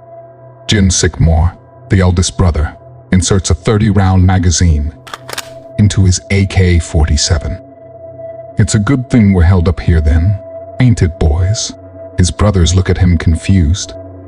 Henry, hand me the other box of ammo. The youngest Sycamore brother picks up the box and tosses it to Jin. Jin snatches the box out of the air and puts it on the glass coffee table. He begins to remove the bullets one by one, pushing them into the new magazine in his hand. You see, if Henry ain't worried, we ain't got nothing to think about, Jin says. That's because Henry only cares about drugs, women, and money, Scott replies. Don't we all? Jin says, as he continues loading bullets into the mag. Jerry laughs. You got that right, brother. Get the rest of them guns loaded up and grab the boys. We're gonna get them fools at the sheriff's station tonight. Scott and Jerry pick up the AKs from the table and start placing filled magazines into them. Henry gets up and starts down the stairs, heading to get the rest of the Sycamore crew ready to head out. Jin lights a cigarette as he drops the full magazine on the couch beside him. Boys, Henry yells as he starts descending the staircase. Grab the guns. We're gonna get those motherfuckers tonight. The 6 men stand up, chugging down the rest of their beers, putting out their smokes, except for one, Rex, the nephew of the Sycamore brothers, a former Army Ranger. He slaps the ass of the gorgeous blonde standing up from his lap. His mother was the Sycamore brothers' youngest sister. His father, though, he was an Army Ranger back in the day. He died 10 years ago overseas. When Rex came back, he found out his mom died from an overdose. He was devastated and turned to liquor and women for comfort. Rex, Jin said, we're rolling out tonight. Okay, I'll be ready. For now, I'm going to get back to what I was doing. Rex grabs the blonde by her hand and pulls her tight to him. He watches Henry walk back up the stairs and begins to undress the gorgeous woman. Henry, Little Rob and Ricky ain't back yet from their run, a short fat man says. Fuck, Henry says. Call those 2 fuckers and tell them to get back here. Make sure they got all the cash from that old man. You got it, boss, the fat man replies. Come on, Phil. Just give us the money so we can get the hell out of here, Ricky says to the old man sipping on a bottle of Jack Daniel's whiskey. I told you, boy, I ain't paying you assholes anything, Phil says. A large hand grabs the old man and pulls him over the counter of the convenience store. Little Rob, a 6-foot-tall bald man with a stomach, drops the old man on the floor in front of him. "Look, you old bastard. We ain't leaving until we get the cash. You understand me?" Little Rob says as he pushes the barrel of his pistol against the forehead of the old man. Ricky pulls his phone from his pocket and answers. "What's up?" Henry said to get your asses back here and to make sure to get all the cash from that old prick. A voice on the other end of the phone says. "We're grabbing the cash now. We'll be back soon," answered Ricky. Good. We're going to get those assholes tonight, so make sure you get back here quick." Ricky hangs the phone up as he bends down in front of the old man. "Come on, Phil. Don't make this difficult. Give us the cash so we can get out of here." A truck pulls into the parking lot of the small-town convenience store. Joe puts the truck in park as he peers into the windows of the convenience store. He can see the two men pointing their weapons at Phil, the old man who owns the store. He's a stubborn man. He refused to close down his shop, even with the threat of the Dogman. Joe hops out of his truck and begins walking towards the store as he approaches. He scans the inside. Damn it, Little Rob and Ricky. Little Rob is a man prone to violence, and Ricky is Scott Sycamore's puppet. Joey sees Little Rob grab Phil by his shirt, dragging him over the counter and dropping him on the cold VCT flooring of the store. Joe quickly turns and heads around the side of the building towards the back. He pulls his Glock from the holster on his belt, checks the mag, and reaches for the knob on the metal back door. He slowly opens the door and peeks into the stockroom. As silent as can be, he moves towards the front of the store. Bringing his gun up, he stacks on the left of the door, leading into the sales floor of the store. He hears the two men yelling at Phil for him to hand over the payment so they can leave. Joe quickly moves through the doorway, gun raised. "Sheriff, drop the guns. Don't move," Joe orders, pointing his weapon at the chest of Little Rob. Ricky and Little Rob look at Joe. "Well, hey there, Joey. How goes it?" "Drop the guns. Now!" Joe commands, taking a step closer to the two men. "Hey, Phil. You all right?" "Yeah, other than this fat prick knocking my whiskey over." The two men exchange a quick glance, and suddenly, Ricky lifts his weapon. Joe snaps his aim at Ricky and squeezes the trigger. 2 shots, direct hits, center mass. Blood oozes out from the 2 newly added holes to Ricky's chest. Phil picks up the empty whiskey bottle and bashes it across the shin of the large man in front of him. Little Rob starts to yell. "You old prick, you're dead." He takes aim at Phil. Hot lead pierces his arm, then another into his upper thigh. Little Rob's huge body crumbles to the floor. Joe quickly moves to him, pointing his weapon at Little Rob's head. "Roll over onto your stomach. Outstretch your arms. Now!" Little Rob complies, the clinking sound of the handcuffs tightening around his thick wrists. "Come on. Stand up, fuckface." "You shot me in the fucking leg, you asshole." Little Rob rolls over with Joe's help and slides into a sitting position. Joe clicks the button on his mic. "Scavenger, this is 20 Yankee. I got 1 hostile down, not breathing, and 1 in custody.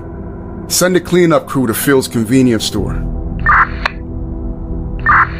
20 Yankee. Copy that.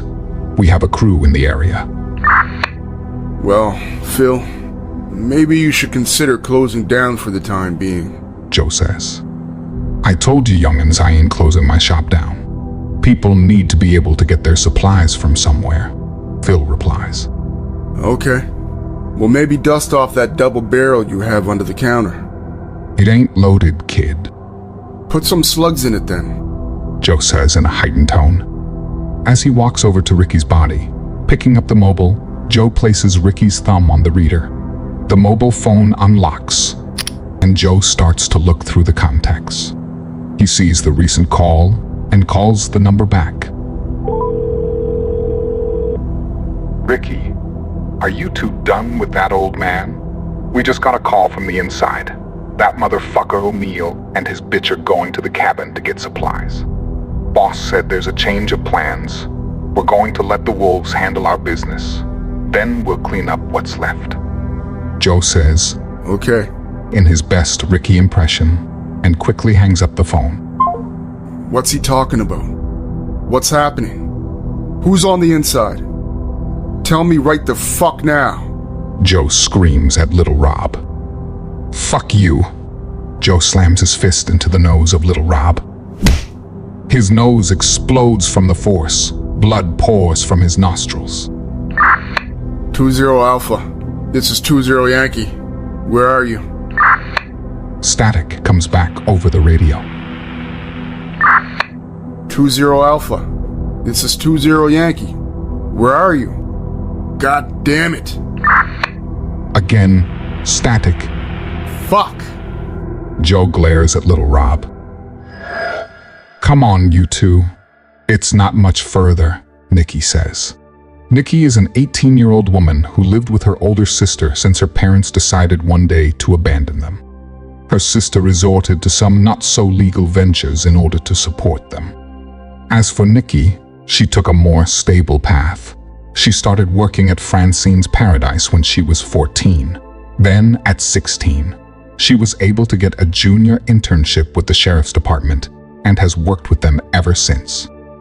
This upcoming January, she will be able to take the deputy's exam. How far in are we? Asks Erin. About 7 miles. And how much further? Erin says, as she steps over a fallen tree. About 2 miles, Nikki answered. Are you getting tired? O'Neill says jokingly. No, I like getting eaten alive by mosquitoes, Erin replied as she slapped the back of her neck.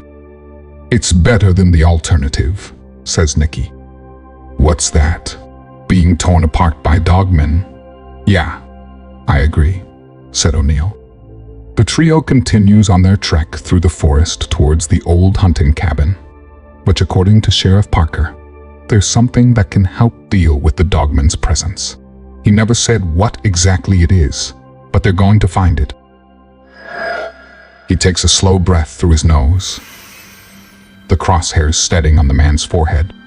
He gently places his index finger on the trigger and begins to squeeze as he braces for the recoil of his M200.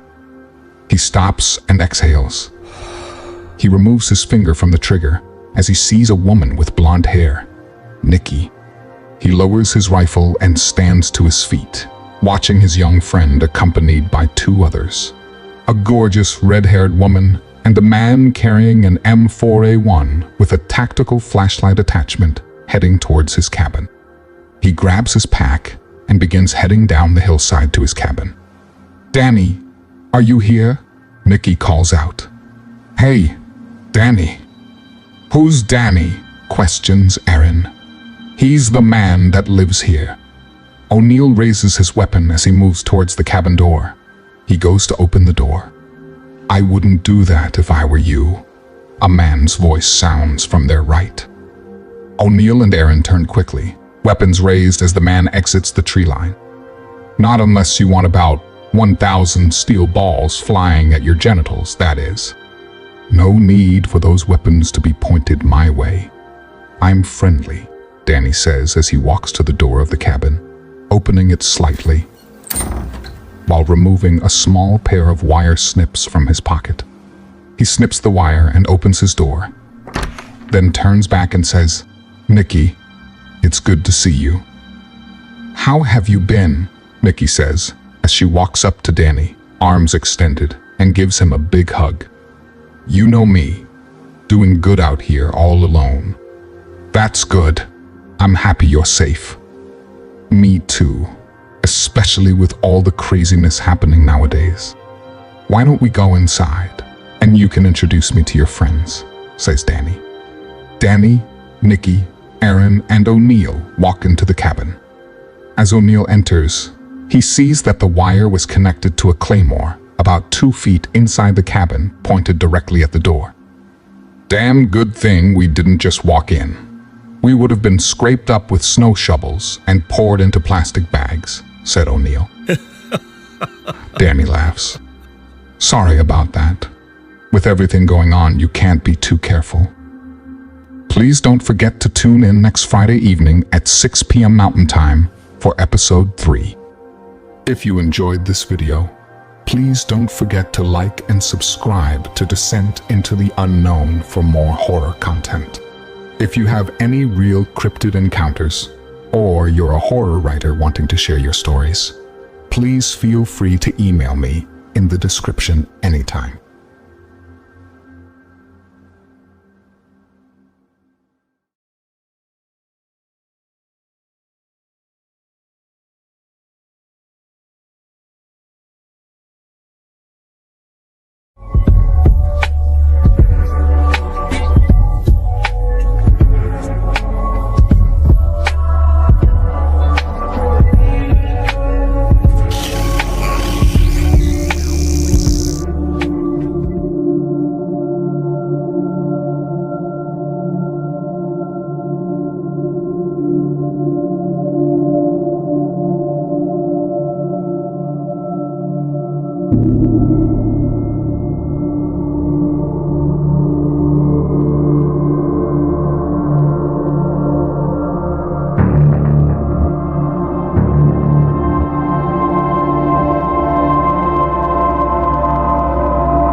"Have you had any trouble out this way?" asked O'Neill. "I've had a few of those things come around. At least 2, possibly 3. They've recently started scratching on the house or jingling the doorknob on my door there, so I started placing that bad boy at night or when I go out. Figured if I blew one in half, then the others would think twice about fucking with me." Aaron turns around. "Are you what Parker was talking about? To help us?" "Well, that tracks as to why he sent Nikki along with you. He knew otherwise. Well, he knew you'd both be dead without her escorting you. I was a sniper in the SEALs, top 3 of my class. That old bastard Parker and I grew up together. We even served together, 5 tours." O'Neill looked at the man. He was about 6 foot tall, strong athletic build. He had a beard that was fading from black to gray. O'Neill could see the hardship Danny had faced in his eyes. After all, the eyes are mirrors to the soul. "How about some dinner? I have some venison. What do y'all say?" The group nods in agreement. The last bit of light fades below the horizon. Darkness takes over. Crickets begin their songs, a troop of ants making their way back to their colony. A slight breeze flows through the grass and the trees, the smell of burning wood in the air. Sets of piercing amber eyes peer from the trees, watching the smoke rising from the chimney of the small cabin. She's been coming to this cabin for the last few nights. Tonight, she silently watches from the trees as the young black-eyed one circles the cabin. The young dogman sniffs and listens. She can hear voices coming from the inside of the wooden structure. The smell of cooked meat, human, and something else. She's unsure of this smell. Her encounters with humans have been limited as she is young. Her pack has kept her away from the furless creatures. She is no stranger to the art of hunting, though. She has been able to take down full bull elks. Her small frame lets her move quickly and chase prey over long distances. She is 5 feet tall, a slender toned core, long limbs with sharp claws. Her tail is short. She has a mane like her mother. However, her mother is much larger than her, almost 9 feet tall, broad chest and shoulders, very muscular for a female. Even though her mother is much bigger, she has watched her approach humans without making a sound, their eyes open wide with fear when she strikes from just feet away. The young black-eyed one looks back towards the trees. She knows her mother is watching. She peeks through the window on the side of the cabin. She can see 4 humans, 2 females and 2 males. She's eager to kill a human on her own. She wants to draw one out and take it by surprise. She begins to scratch against the house. "Shh," Danny says. He slowly stands to his feet and moves towards the cabin door. A gasp escapes Nikki's lips. "Oh my God," Nikki says, her voice shaking. O'Neill and Aaron snap their heads towards Nikki's gaze and sees the top of a dogman's head at the window.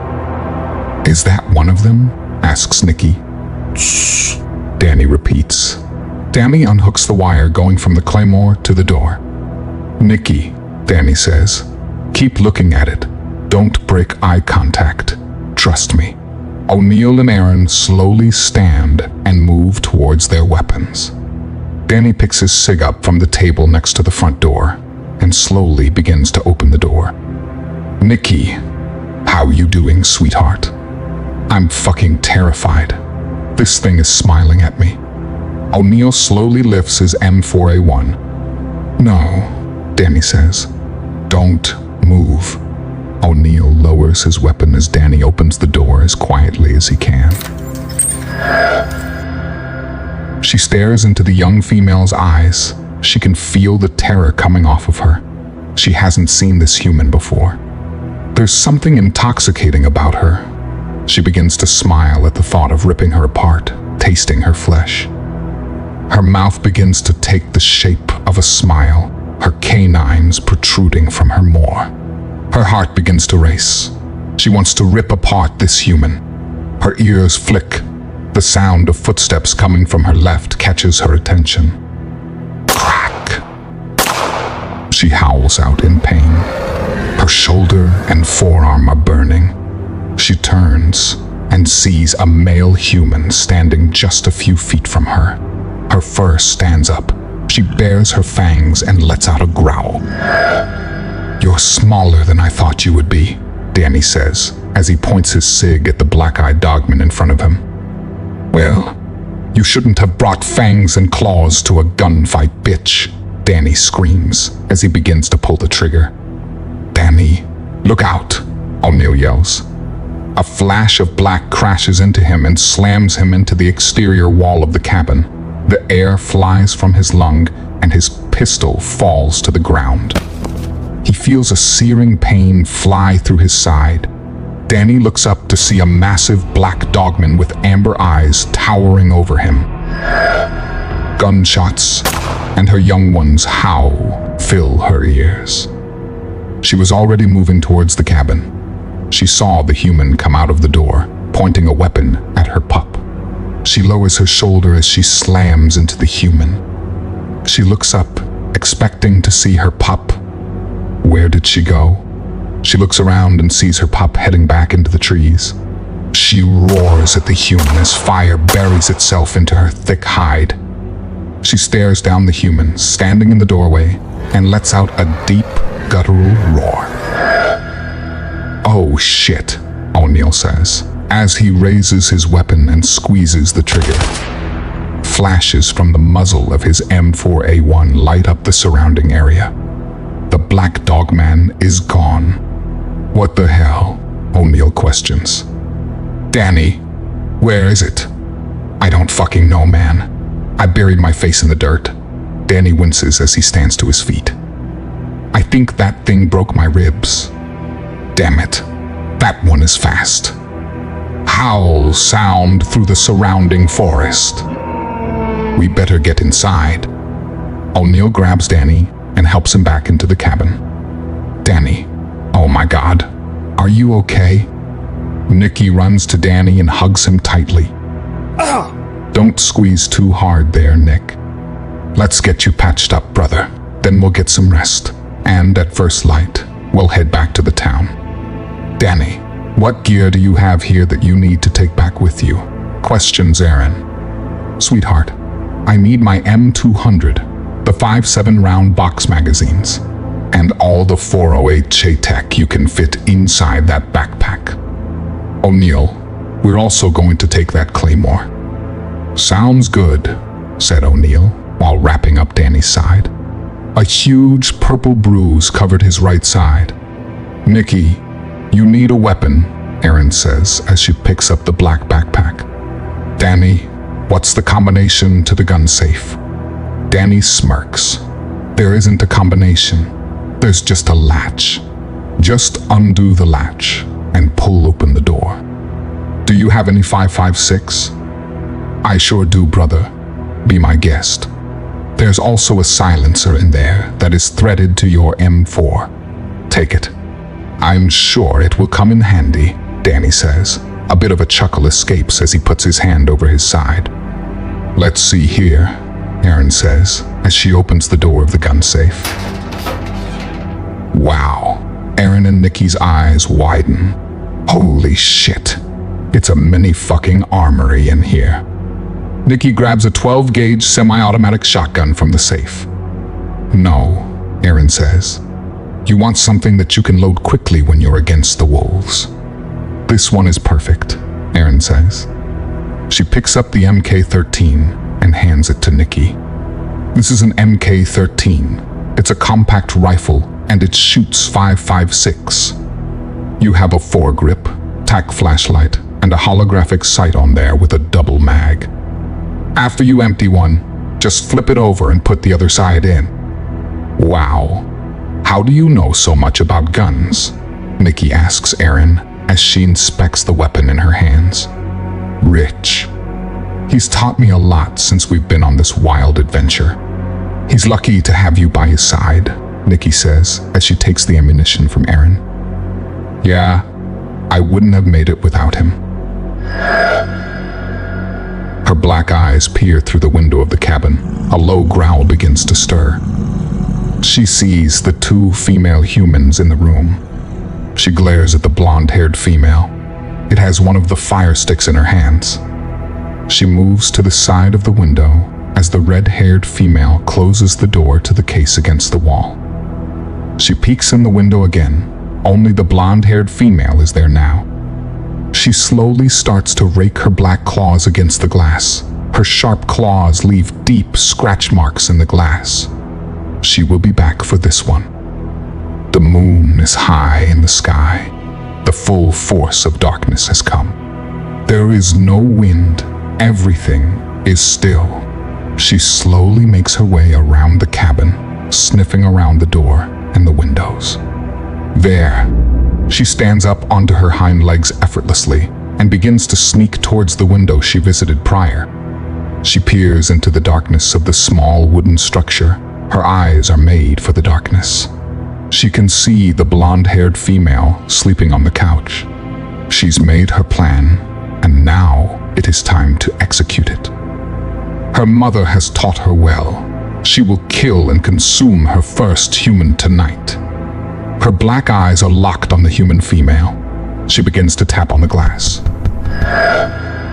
Nikki's eyes open wide. Her breath quickens. She looks around the room. Aaron is asleep in the lounge chair. She taps again. Nikki quickly looks at the window. Fuck. What do you want? She says to the black-eyed dogman. She taps on the glass again. Nikki gasps as the black-eyed beast points to her, then the door. Holy shit. It wants me to come outside. Nikki takes a deep breath through her nose as she looks at the door, then back at the window. But the creature is gone. Where did it go? Nikki says to herself. Nikki stands to her feet and picks up the MK-30. She slowly moves to the door and takes a deep breath. Nikki then opens the door and looks out into the night. The light of the moon shines on her surroundings. Nikki looks around as she walks off of the porch of the cabin with her weapon in hand. She clicks on the flashlight and scans the area. A twig snaps. Nikki moves the light in the direction of the sound and sees it. There you are. You're not so terrifying, Nikki says, as she sees the black-eyed dogman standing about 10 feet away from the tree line. She points her black claws at the human, then points at herself. She grins as the female human begins to walk towards her. She leads the female further and further away from the cabin, separating it from the shelter of the wooden structure and the protection of the other humans. Nikki quickens her pace, trying her best to keep up with the black-eyed dogman. Nikki comes to a small clearing, the light of the moon lighting up the area like an LED spotlight. What the hell am I doing out here? What does this dogman want with me? Suddenly, a growl from the darkness, the sound of brush moving around followed by another growl. Nikki raises her weapon and spins herself around to face the direction of the sounds. It suddenly appears not more than 15 feet in front of her. What do you want? Nikki says to the black-eyed beast. Stop. Don't come any closer. I don't want to hurt you. She continues to move towards the human, her eyes fixed on its soon-to-be meal. Suddenly, she stops, just feet away from her prey. She sits back on her hind legs and sniffs the air. Her ears flick, and she sniffs again. What? What is it? A low growl comes from the beast. Nikki is in a full panic now, tears streaming from her eyes. A deep growl comes from behind her. Nikki closes her eyes. She can feel the ground rumble beneath her feet, the feeling of hot breath on the back of her neck. She begins to cry. Nikki slowly opens her eyes. A huge black dogman starts to circle around her right side. She looks at the human and growls, then looks at her pup and grunts. Please let me go. I promise I won't hurt you. Please, just let me leave, Nikki says through tears. A loud howl pierces the darkness around them, followed by another, then another. Nikki looks in the direction of the noise and sees them. The icy blue eyes that O'Neill and Aaron have talked about. Oh shit, I have to get out of here. He emerges from the forest. His white-furred mate moves quickly towards the 9-foot dogman and her pup. She growls at her kin, moving her head towards the trees. Nikki watches as the black beast grabs the black-eyed pup and pulls it away. Both of them drop to all fours and sink into the darkness of the forest. The black-eyed pup stops and scales a tree as she watches the female human, her kin, and her new alpha. He looks at the small human female, then bends down and sniffs her. His icy blue eyes narrow. That scent he knows. The smell of the human from almost 5 years ago. He roars in her face. Nikki screams and covers her ears. His mate grabs the human and pins it to the ground as she snarls just inches from Nikki's face. Nikki shrieks out in terror. He lifts his head and sniffs. He snaps his head in the direction of the tree where the black-eyed pup is. He humps at his mate. She moves quickly towards the tall pine tree. She scales the tree in no time, and in one motion, she effortlessly grabs the pup by her mane, and then jumps down to the forest floor 30 feet below. As soon as she hits the ground, her mother bursts through the trees, her jaws snapping at the white female. He signals to the behemoth 10 feet behind him.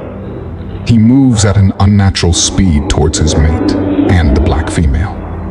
He grabs the black one by her face and slams her into the thick pine tree. A crack runs up the side of the mighty tree. She whimpers as the white female drags her pup towards the blue-eyed alpha. He looks at the pup as his mate drops her at his side.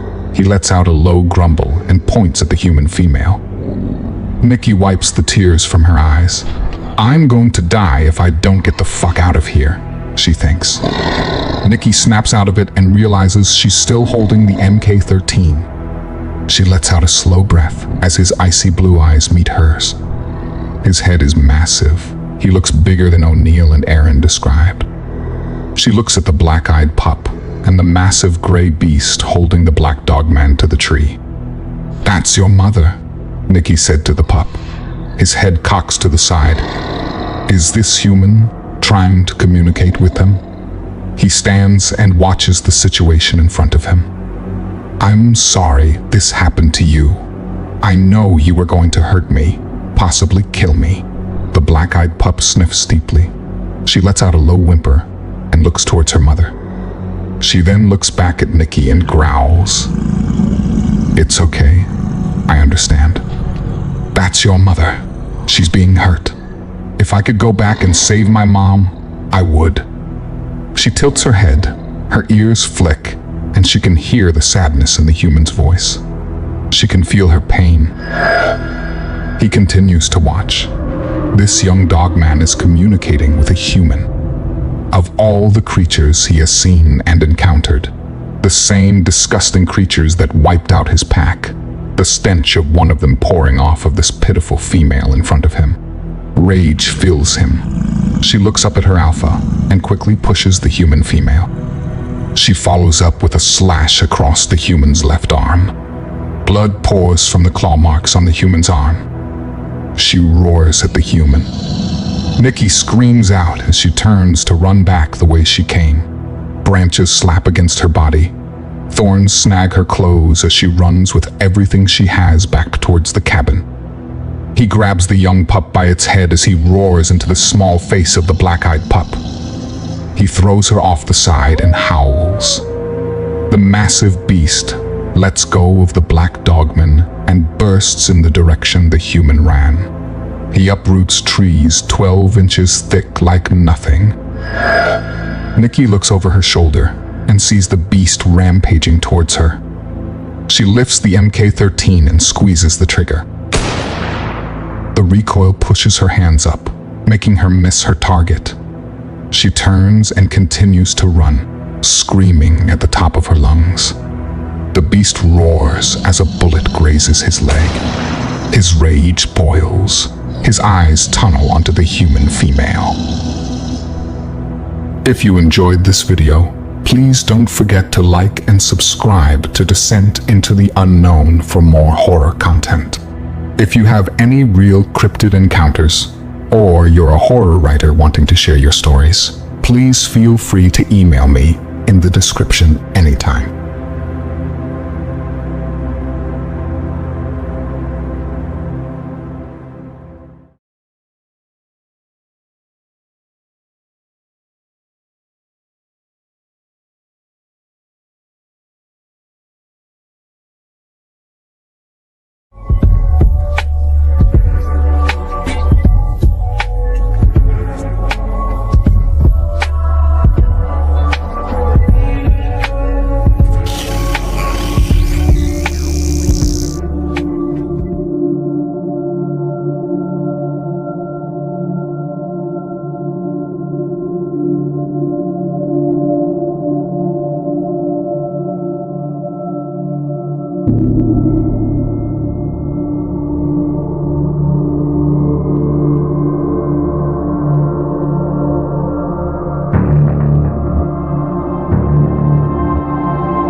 Erin awakes to the sound of gunfire. She looks around and sees that Nikki is gone, the door partially opened. No, Rich, Danny, get up. Now, Nikki is out there. She needs help. O'Neill and Danny pop up. What the hell, Erin? Where's Nikki? She's outside. I heard gunshots. Danny, are you able to shoot? You should know better than to ask that, Danny says as he picks up his M200. Erin starts towards the door. Erin, you stay here. You're Danny's spotter. I'll get to Nikki. O'Neill reaches into his pack, grabs 2 of the glass bottles inside, and runs out of the cabin. Danny and Erin climb up to the roof. Danny takes position, his cheek resting on the stock of his rifle. Erin puts a pair of night vision binoculars to her eyes. What the hell is wrong with people? Why the fuck would you go outside when you know there are killer fucking dogmen on a rampage? God damn it, woman, O'Neill says to himself as he runs towards what can only be described as an avalanche. Nikki is running as fast as she can. Her legs feel like they are about to fall off, her lungs burning. She feels the earth rumble as the beast chasing her is catching up. She can hear the beast taking in massive breaths behind her. She feels a claw tug on the back of her hood. She screams as she unzips her sweatshirt. The beast stops as he looks at the piece of clothing hanging on the end of his claw. He looks up at the female fleeing for her life. He lets out a massive roar. O'Neill looks in the direction of the scream and runs towards it. Come on, Nikki, keep running. O'Neill sees Nikki running through the brush. Nikki, O'Neill screams. Nikki, over here, this way. Nikki sees O'Neill and sprints with everything she has towards him. O'Neill sees the massive beast break through the trees behind her. Holy shit! O'Neill pulls his Zippo lighter from his pocket. He flicks the wheel and a flame appears. He then presses the flame against the alcohol-soaked rag. The rag ignites in flames. O'Neill looks up and throws the fire bottle over her head. The bottle breaks on a tree and explodes into flames. The thermite shavings inside make the flames intensify. Nikki feels the heat on her back as she reaches out for O'Neill. O'Neill grabs her, and they turn, sprinting back towards the cabin. Rich, it's right behind me. That fire will hold it back. O'Neill stops and lights the other bottle in his hand. He knows that fire isn't holding that monster back at all. A soul-shattering roar rings O'Neill's ears. He turns to see the monstrous beast, not even 100 feet behind them, its eyes fixed on O'Neill. Run, Nikki. Go. I see them, 300 yards out, wind blowing from the east. Wow, you're good at this, Danny says as he adjusts his scope. Danny closes his left eye and slows down his breathing. Erin picks up her rifle and pulls the slide. She takes aim beside Danny. The two are ready to unleash fire upon whatever is behind O'Neill and Nikki. Suddenly, an orange and white explosion covers the tree line. Danny, here they come. Oh my God, that thing is massive, she says as she rests the stock of the HK firmly against her body. Danny breathes in slowly, gently squeezing the trigger. Go, Nikki, go. O'Neill throws the glass bottle as hard as he can. Take that motherfucker, he yells as the bottle explodes and fire erupts. The flames spread quickly, unfortunately not quick enough. The flames just miss the behemoth. It roars, snapping its jaws. It pushes off of the forest floor, barreling towards O'Neill. He pulls his blade and braces himself for the force that's about to collide with him. Boom! The .408 caliber Chaytak bullet slices through the air. The bullet splits through the flesh, skull, and brain of the creature. Blood, brain, and skull fragments explode from the holes in the beast's head. A solid thump as the beast falls to the ground. O'Neill turns around to see Erin running towards him. Rich, are you all right? Holy fuck, that dude can shoot. Erin laughs as she presses her lips against his. She pulls back. Damn it, we need to go to a small island in the middle of the ocean, Erin says as she smiles widely, tears rolling down her cheek. It ain't over yet, babe. A low, guttural growl rumbles from his moor. His icy blue eyes narrow as he sinks back into the darkness of the forest. His eyes dim as the shadows swallow him. Well, well, look what the cat dragged in. Parker, you old son of a bitch. The two old men embrace each other. It's damn good to see you, Danny. O'Neill, you look like shit. Yeah. Well, if you had the night we had, you would too, old man. What happened here, Sheriff? Aaron questions. I was hoping you would notice. Parker answers. Those two Sycamore boys came in, guns blazing, with about 5 other men while y'all were gone. What? O'Neill says. Anger flashes across his face. Joey and I held them off the best we could, but it wasn't enough. We killed 3 of them. They got 2 of the scavengers. And Billy. Billy was acting weird, like he was friendly with those bastards. Wait, you think Billy helped them? Asked Aaron. No, said Parker. I know that son of a bitch helped them. Then those bastards killed him after he let them in. Wait, where's Dakota? Dakota is out with Todd now.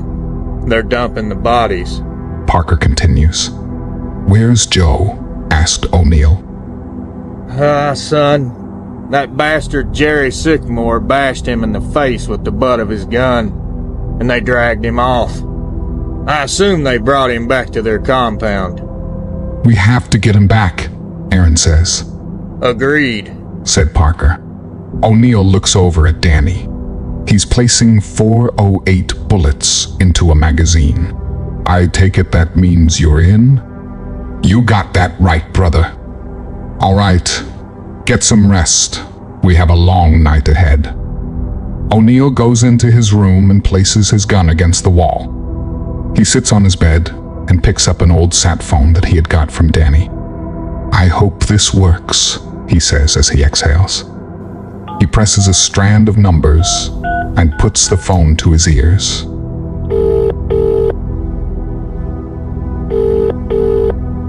Front desk. A voice answers. This is Sergeant Richard O'Neill. ID number? The voice says. 70, Whiskey, Sierra, 8, Niner, Tango, 36, Alpha. Hold on. O'Neill takes a deep breath. Here we go. Well, what do you know? I figured you'd be dead by now, Rich. Me too, Pete. How are Lizzie and the kids doing? Now, Rich, I know you didn't call me to talk about my ex-wife and the kids. Why don't you skip the small talk and get to the point? Fine. I was trying to be considerate. Not really your strong suit, my friend. Fair enough. I'm held up in a small town in the mountains, approximately 4 to 6 hours north of Stone's last known. I'm sure you were tracking him. I have multiple black dogs and hostile civilians requesting extraction for me, plus multiple civilians and 2 combat vets. I know you have a favor or 2 that you can call in to help us out. Now, what makes you think I'm going to waste one of my tickets on you, Rich? Stone was my friend, and he died because of you. We saw the wreckage of your place, as well as the carnage that you left behind. Damn it, King. Stone came to help us. He died on his own terms. Fuck, man. If it wasn't for him, we probably wouldn't be speaking right now. Us? Who's us? King asked in a stern voice. Aaron Lance, answered O'Neill. Well, ain't that fitting? How many black dogs are we talking here, man? Be real with me. Unknown. It seems like more and more of them are showing up. Shit, King says. All right, look. It's going to take me at least 72 hours to get something mobilized. You think you can survive that long? We'll try. You better. If I waste one of my favors for nothing, I'm gonna be pissed. Aaron walks into the room. O'Neill looks up at her and smiles. See you in 72 hours, brother. O'Neill hangs up the sat phone as Aaron sits on the bed next to him. Who was that? She asks. I contacted my old teammate. He's gonna try to get us an extraction from this hellhole. We have to survive for at least 72 hours. Aaron looks at O'Neill. Is that all? She says as she giggles. O'Neill puts his arm around her and pulls her close. We've done well at it so far, he says as he presses his lips to hers. Rich, we need to get Joey back. That's tomorrow's problem, Aaron. Sleep is our problem now. She laughs as O'Neill rolls her onto her back. 2 days later. Water slowly drips from the drain pipe. A rat scurries across the concrete floor, up the pipe and over his duct-taped wrists. Joe lifts his head up. He has no shoes, socks, or shirt on. Scrapes and bruises cover his body, a deep cut going along the left side of his abdomen, the blood beginning to dry. His nose is broken, along with at least 3 ribs, making it hard for him to breathe. Purple and black bruising around his eyes. The taste of copper lingers in his mouth. The steel door opens. Well, Joe, how are you holding up? I bet you're pretty thirsty, Jin says as he holds out a bottle of water. Well, I guess you'll need some help. Jin walks towards Joe, loosening the bottle cap. He lifts Joe's head up and moves the bottle closer to his lips. Go on there, Joey. Take a drink. Joe looks Jin in his eyes. Fuck you, you fucking sadistic prick. Now, Joe, I know your mother taught you better manners than that. Jin quickly slams his fist into Joe's abdomen, his lungs empty. Joe coughs, trying to regain his breath. You're trying my patience, Joey. You're really trying my fucking patience. What do you say we kick things up a notch? Jin walks over to the table, puts the bottle of water down, and picks up the handheld torch. He turns on the torch and adjusts the flame. Joe screams at Jin. It doesn't matter what you do to me, Jin. I'm not telling you a goddamn thing. You say that, but everyone has their breaking point, Joey. Jin grabs Joe's pants and pulls them down. He goes and grabs a pair of pliers from a toolbox on the table. What are you doing? Jin! No! Get the hell off of me! Jin grabs Joe's genitals with the pliers, a crazed laugh coming from his mouth. Suddenly, Rex bursts through the door. Jin, what the fuck do you think you're doing? Jin looks up at Rex.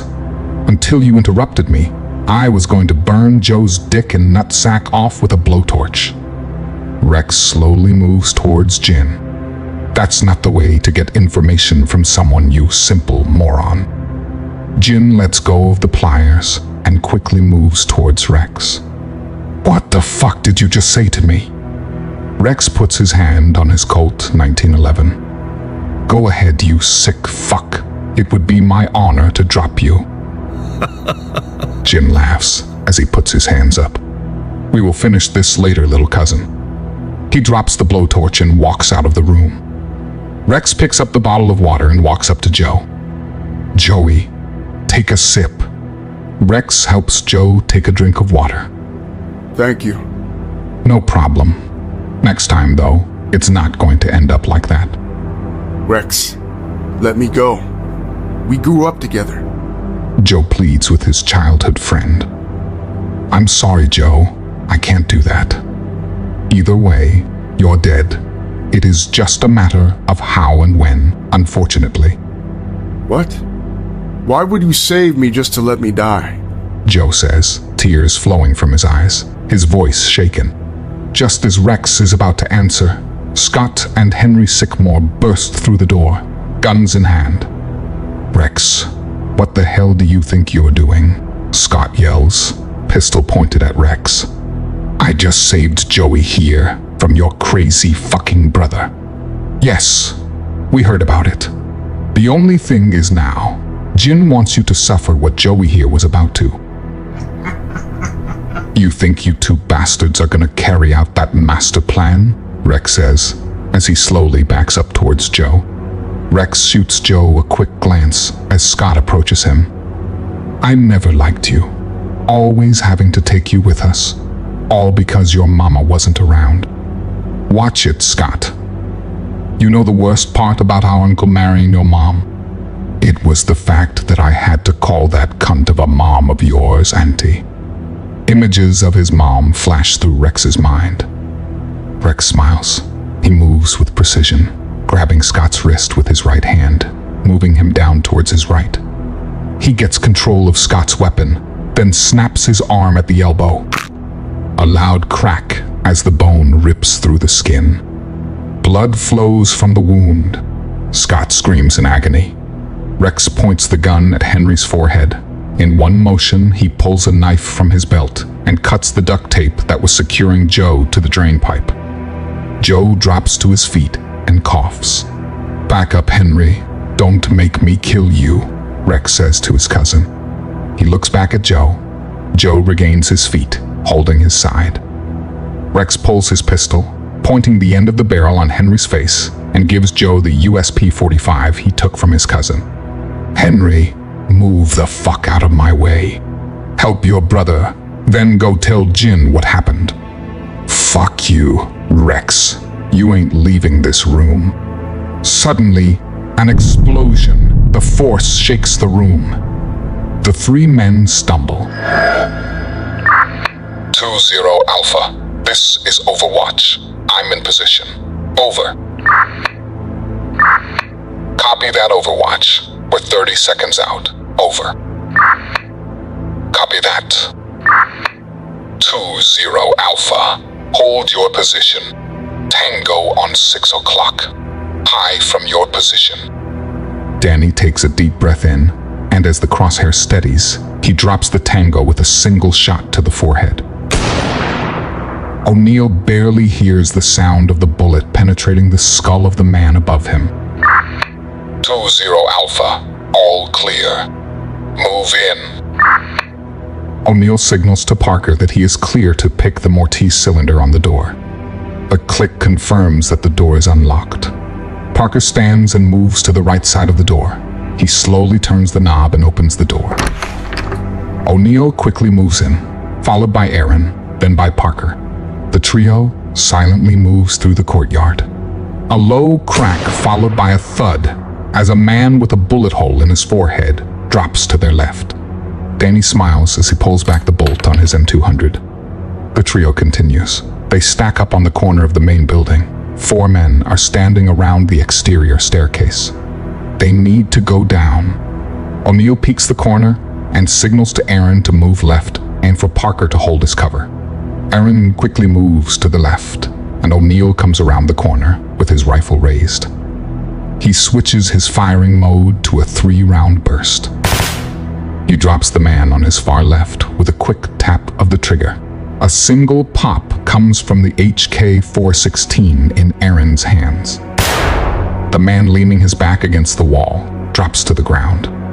The 2 men to the left look up, just as O'Neill lets go 2 quick bursts.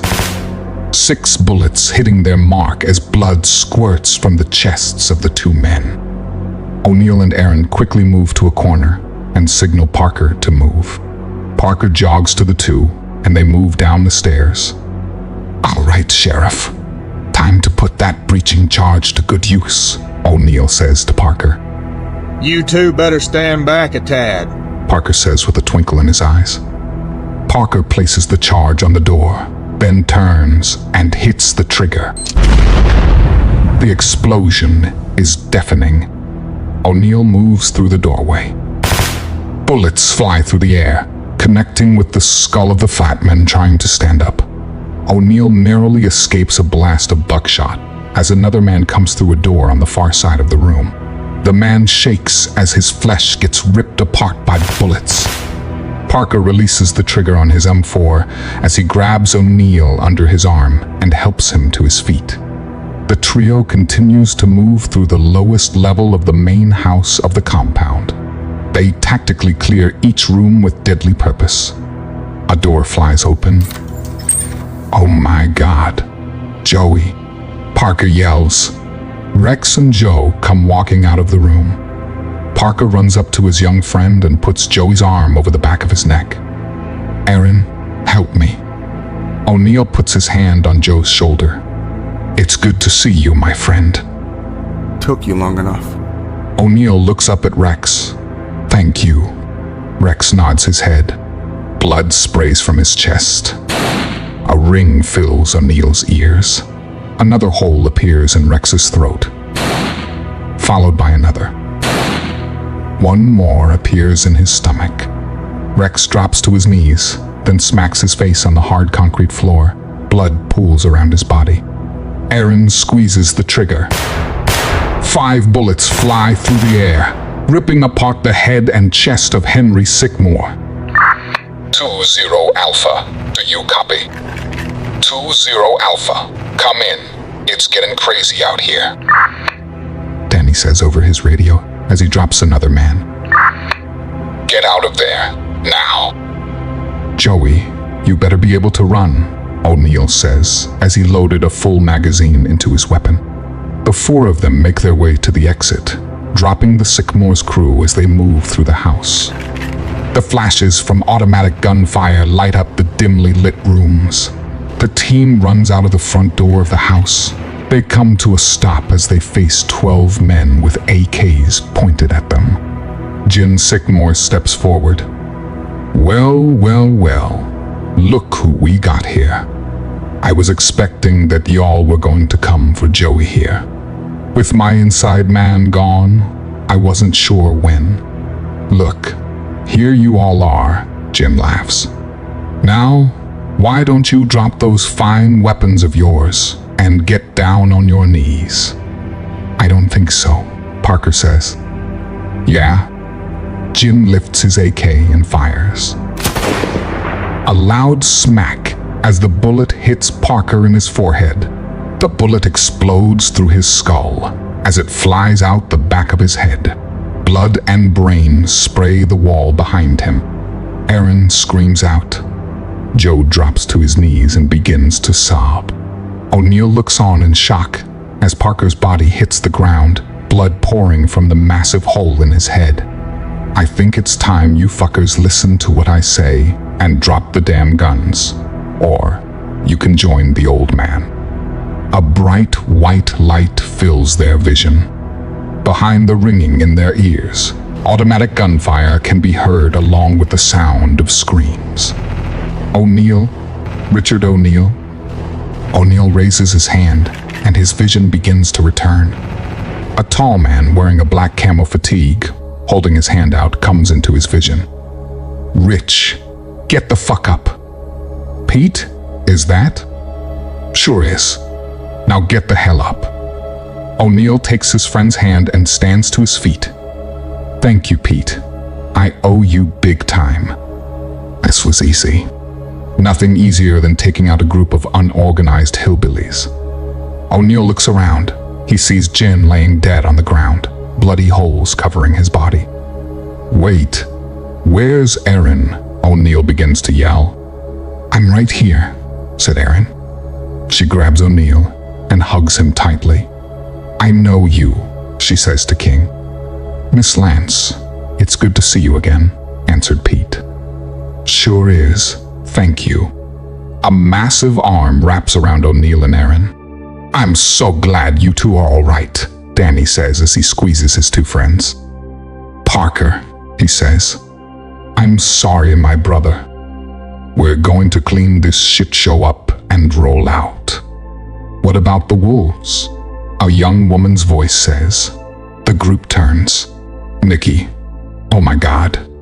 One by one, they give their young friend a warm embrace. No sign of them, a man in black fatigue says. That's not good, Aaron whispers in O'Neill's ear. Hopefully they moved on. I'm sure King will get his teams to find them. That's a problem for another day though, babe. Aaron smiles and leans her head on O'Neill's shoulder. Can we get the fuck out of this place now? If you enjoyed this video, please don't forget to like and subscribe to Descent into the Unknown for more horror content. If you have any real cryptid encounters, or you're a horror writer wanting to share your stories, please feel free to email me in the description anytime.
3 hours later, Joe was taken to the nearest hospital southeast of the town's location, King says to O'Neill.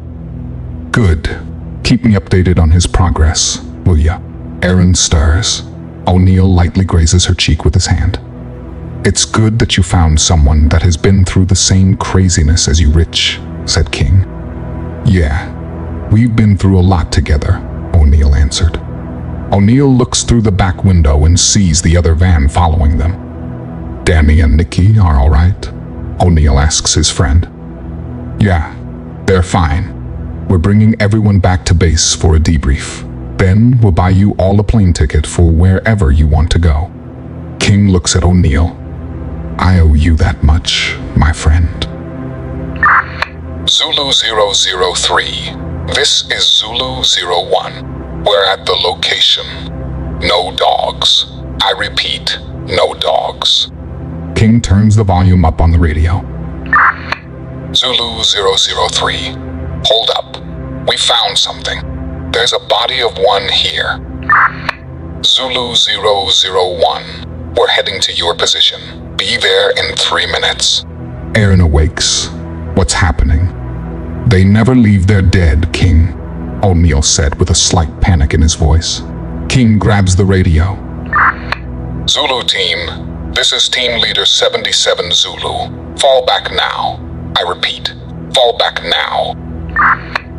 The soldier moves towards the body of the dogman. The smell coming from it is enough to burn your nose hairs. The 6 men stop as they hear King's voice come over the radio, ordering them to fall back. What's he talking about? There's nothing here except this smelly carcass. Another 6 men join them. Team leader 77 Zulu. This is Zulu 001 and Zulu 003.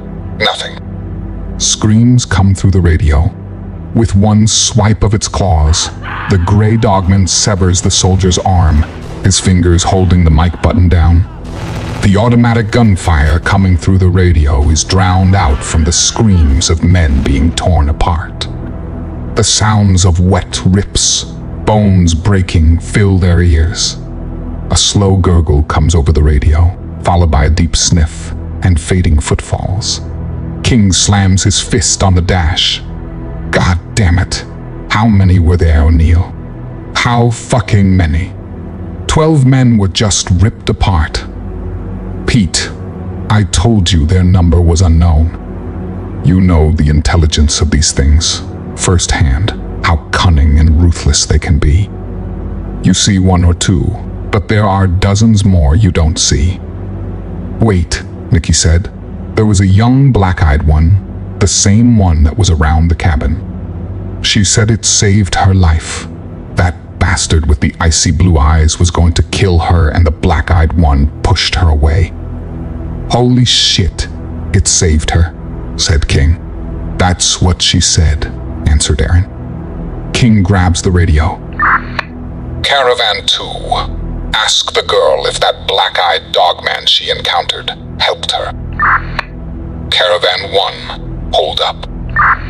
I don't understand. Why is that so important? Asked Aaron. It means that it's been watching her. It would be tracking her.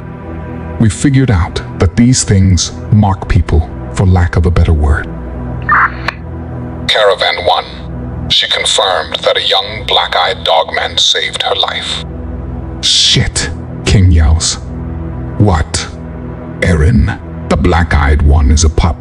The rest of the pack will be trailing it. Oh no. The van's tires screech as it slides to a halt. The other van comes inches away from crashing into the back of the first one. The road's blocked, sir, said the driver. 2 men from the second van walk towards the road blockage, shining their lights around the area. She silently creeps towards the machines. She can smell the human female. Her ears flick at sounds coming from the forest. She peeks through the window of the van. Even though the windows are tinted, she can see perfectly. 1 human in the front and 2 in the back. 1 is the female human. She slowly moves around the right side of the machine. She places her claws on the handle of the doors and opens it. A gasp comes from the female as one of the males goes for a weapon. She moves in a flash, biting down on the human's throat. Blood sprays on the windshield. She quickly turns and slashes the other human across his chest with her 2-inch black claws. She peers at the female, sniffing her. Fear is pouring from her. Nikki stares at the black-eyed pup, a fresh scar visible from the base of its ear to the lower part of its jaw. The pup reaches out for her as a scream slices through the air. Nikki sees her opening to escape as the young dogman looks in the direction of the scream. Nikki bolts through the open door of the van and into the darkness of the night. She turns to see that the human is running into the trees. In one leap, she's out of the machine and 15 feet onto the grass. He watches as the humans inspect his trap. Humans are so predictable, he thinks, as they shine their lights through the trees. Movement catches his eye. It's the same human the black-eyed pup pushed away. No matter, as she'll be easy to track. He lets out a roar. The 2 men pull their sidearms as 3 other men and a woman exit the first machine. Weapons raised, he recognizes 2 of the humans. A toothy grin comes over his menacing face. "Circle up," O'Neill orders. Erin sees the blood on the windshield of the other van. "Rich," the other van. She runs to the van. "Nikki, Danny." "Oh God," Erin says as she climbs into the van. She pushes her index and middle finger against Danny's neck.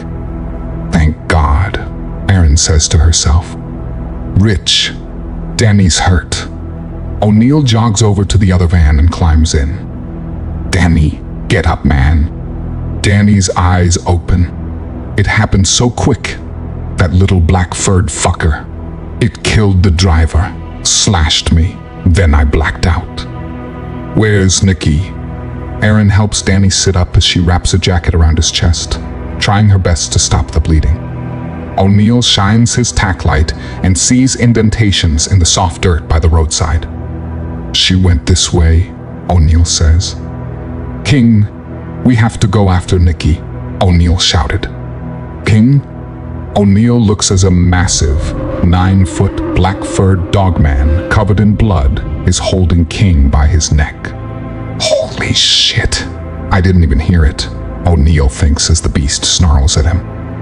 Erin looks through the blood-stained windshield and sees the beast.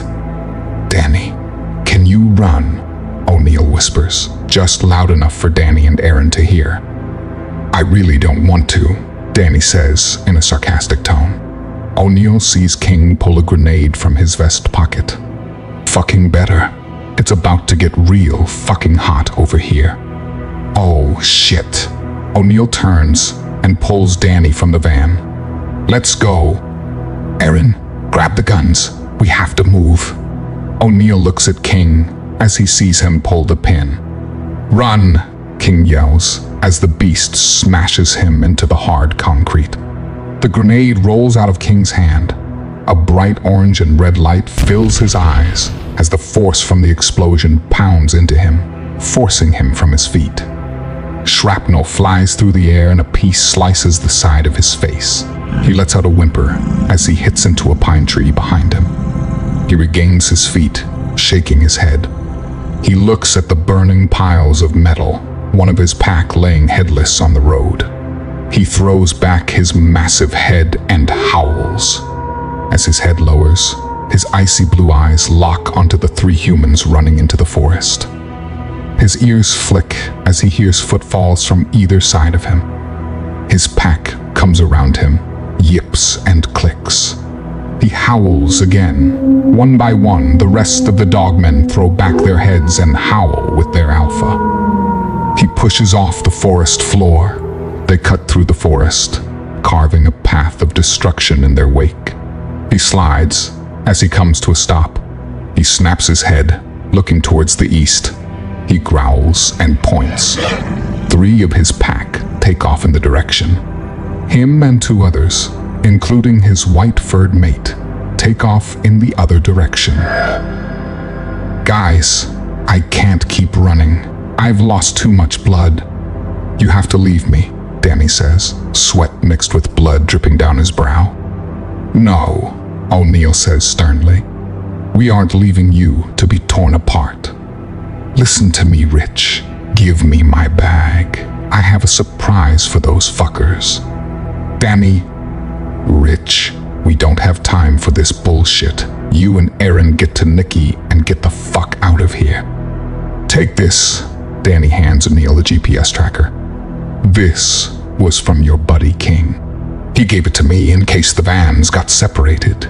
They could come find us. I turned it on as soon as we stopped. Survive. Help is on the way. It was an honor to share the field of battle with you, soldier. Thank you, sir. O'Neill salutes Danny. Aaron wraps her arms around Danny. Take care of him, sweetheart, Danny says to Aaron. Danny pushes his two friends away. Run. O'Neill and Aaron continue in the direction Nikki ran in. Danny opens his pack and takes out the claymore. He sets it about 12 inches in front of him and sits with his back against the tree. He then pulls out a joint he had stashed away. He lights the joint and takes in a deep drag. He grabs his sidearm and checks the mag as he continues to smoke his joint. He reaches back into his bag and pulls out a photo of him in his earlier years. His arms around a beautiful woman, big smiles across their faces. I'll see you soon, my love, Danny says as he takes another deep drag from his joint. The ground beneath him starts to shake. He puts the photo in his pocket and pulls the slide of his pistol, chambering a .45 caliber round. Sets of eyes appear from the darkness. Silhouettes start to take form. Two dogmen appear from the darkness, fangs and claws bared. Their jaws snap as they move closer. Danny raises his pistol and lets off 2 shots. One round impacts a beast's shoulder. It doesn't even flinch. They continue to charge towards him. Come and get it, bitches. As the dogmen cross the point of no return, Danny winks at them as the claymore explodes. Steel balls rip through flesh. Blood flows from Danny's ears as his eardrums burst. A loud ring shakes through Danny. He opens his eyes and coughs. That one fucking hurt, he says. His eyes focus in as he sees another beast slowly walking towards him, its red eyes burning into his soul. Well, aren't you a big bastard? The dogman towers over Danny. Danny looks up at the beast. Get on with it. No point dragging this out. The red-eyed beast sniffs Danny. Danny sees his sidearm just inches away. Danny reaches for his weapon. The beast moves in a blink.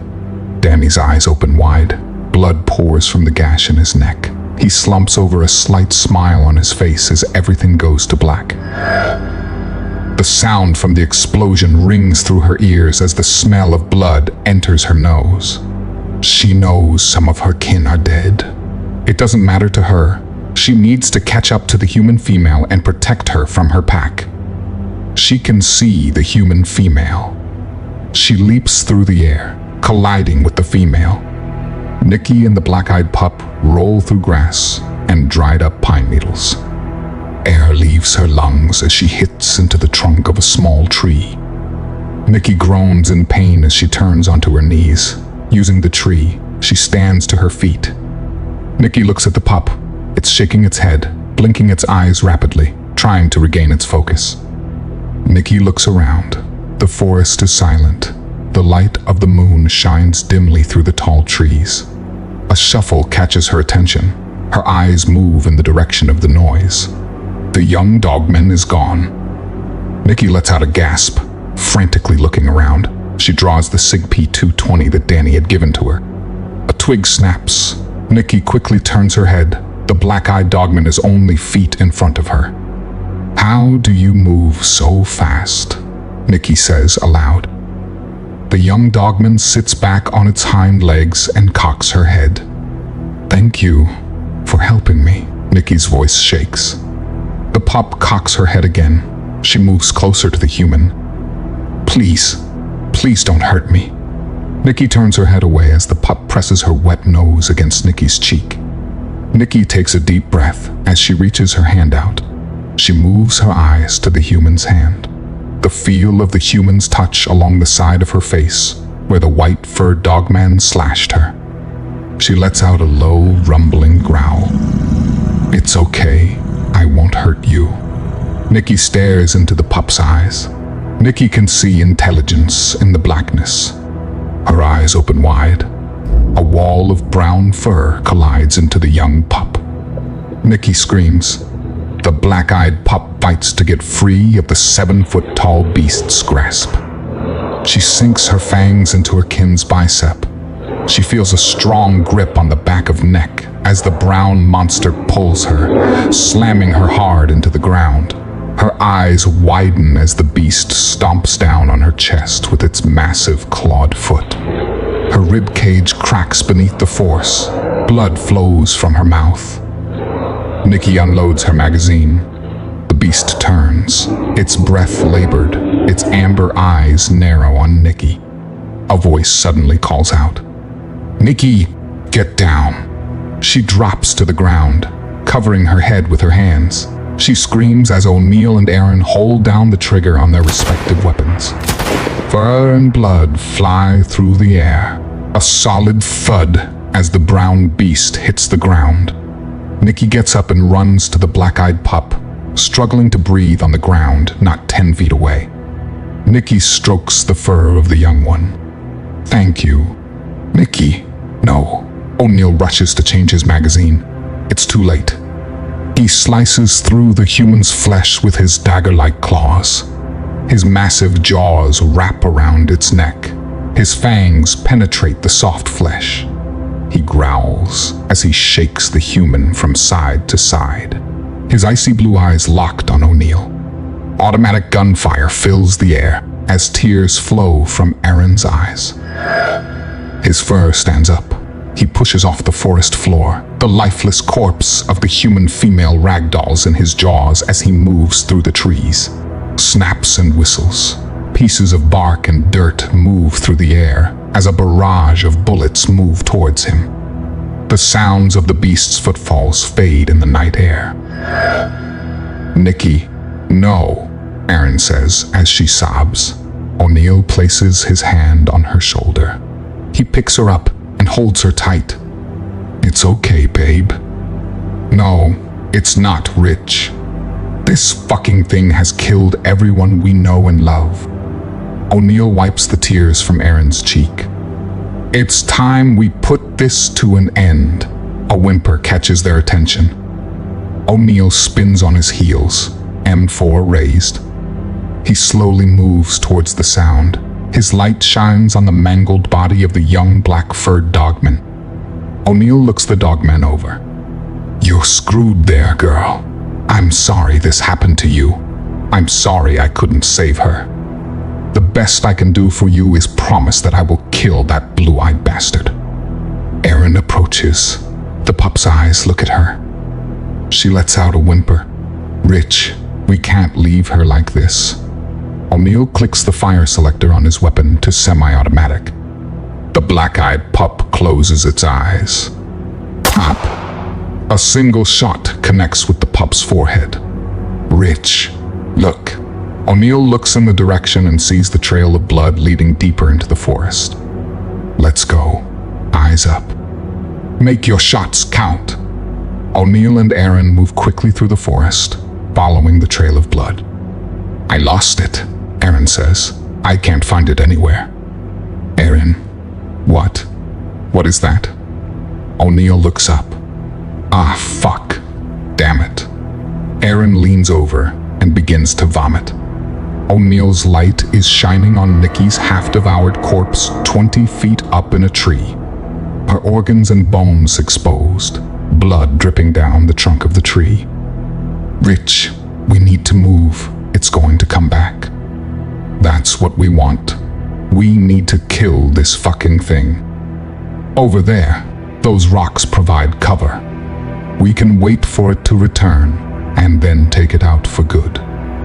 O'Neill and Aaron get to work. They begin to carve spikes, tying them tightly together around a thick log with 550 paracord. O'Neill had unwrapped from the barrel of his M4A1. They set a tripwire close to the tree and pulled the log up with the spikes up. "So what's going to happen here?" asked Aaron. "We're going to turn that fucking thing into a pin cushion. Instead of pins, we are using 2.5-foot spikes." "Let's hope this works," said Aaron. A few hours go by. The air is still, the stale scent of death in the air. "Aaron, here it comes." Aaron strains her eyes as she peers into the darkness. There, Aaron points at the shadow moving through the trees. "Get ready," O'Neill says as he raises his sight to his eye. O'Neill puts his finger to his mouth, signaling Aaron to be quiet. It moves towards the tree, pushing through the cord. A spike pulls out of the ground as the log drops down towards the dogman. A loud yelp escapes its maw as a spike sinks deep into its shoulder, another through its neck, and another creates a hole in its head. A loud thud as the beast falls to the ground.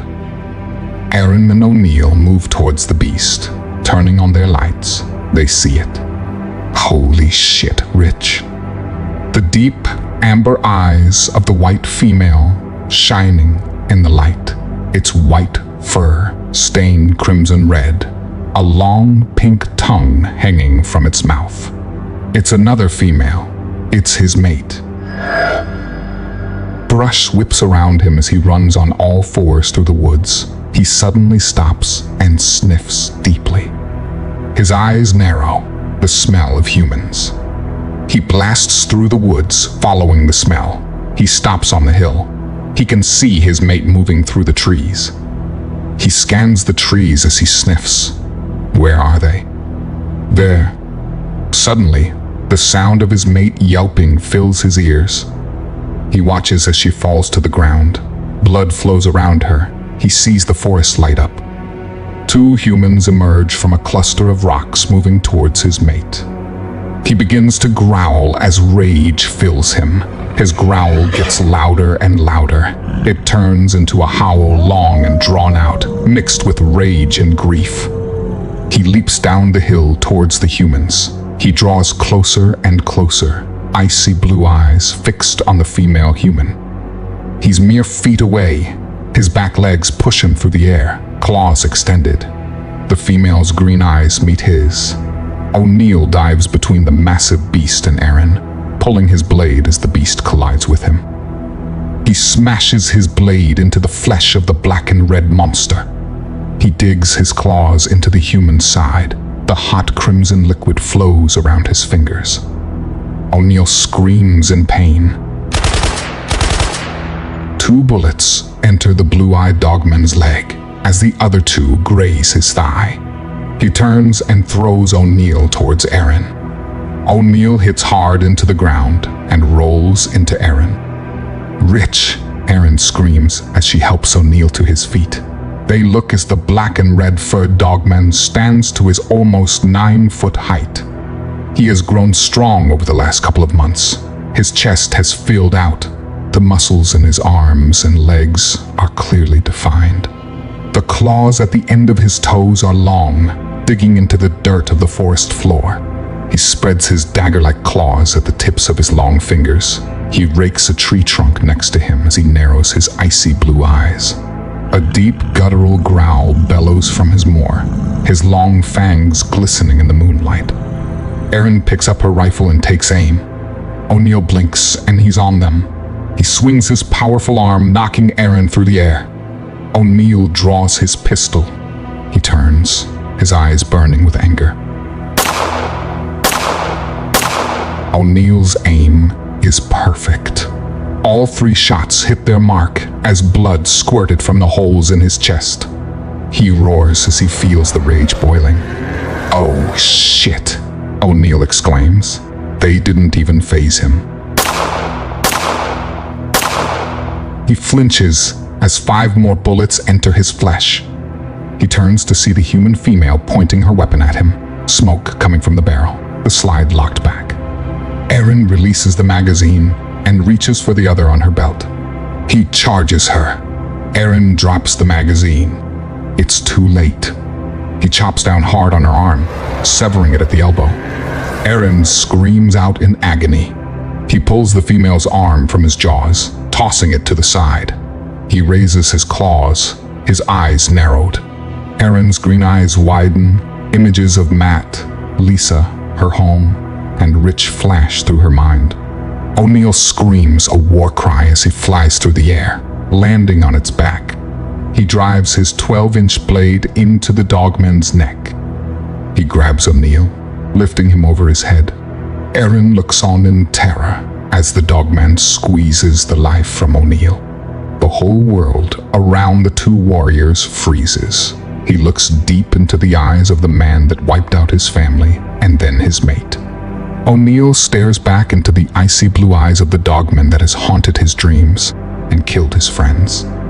The sound of a gunshot snaps O'Neill from his trance. The .45 caliber bullet enters his icy blue eye, continuing through his skull, brain, and out the back of his head. Brain matter, fur, and blood splash on the ground. His grip loosens and O'Neill hits the ground. Aaron runs to O'Neill. "Are you all right?" "Oh my God, Rich." O'Neill opens his eyes. "What a fucking shot, baby."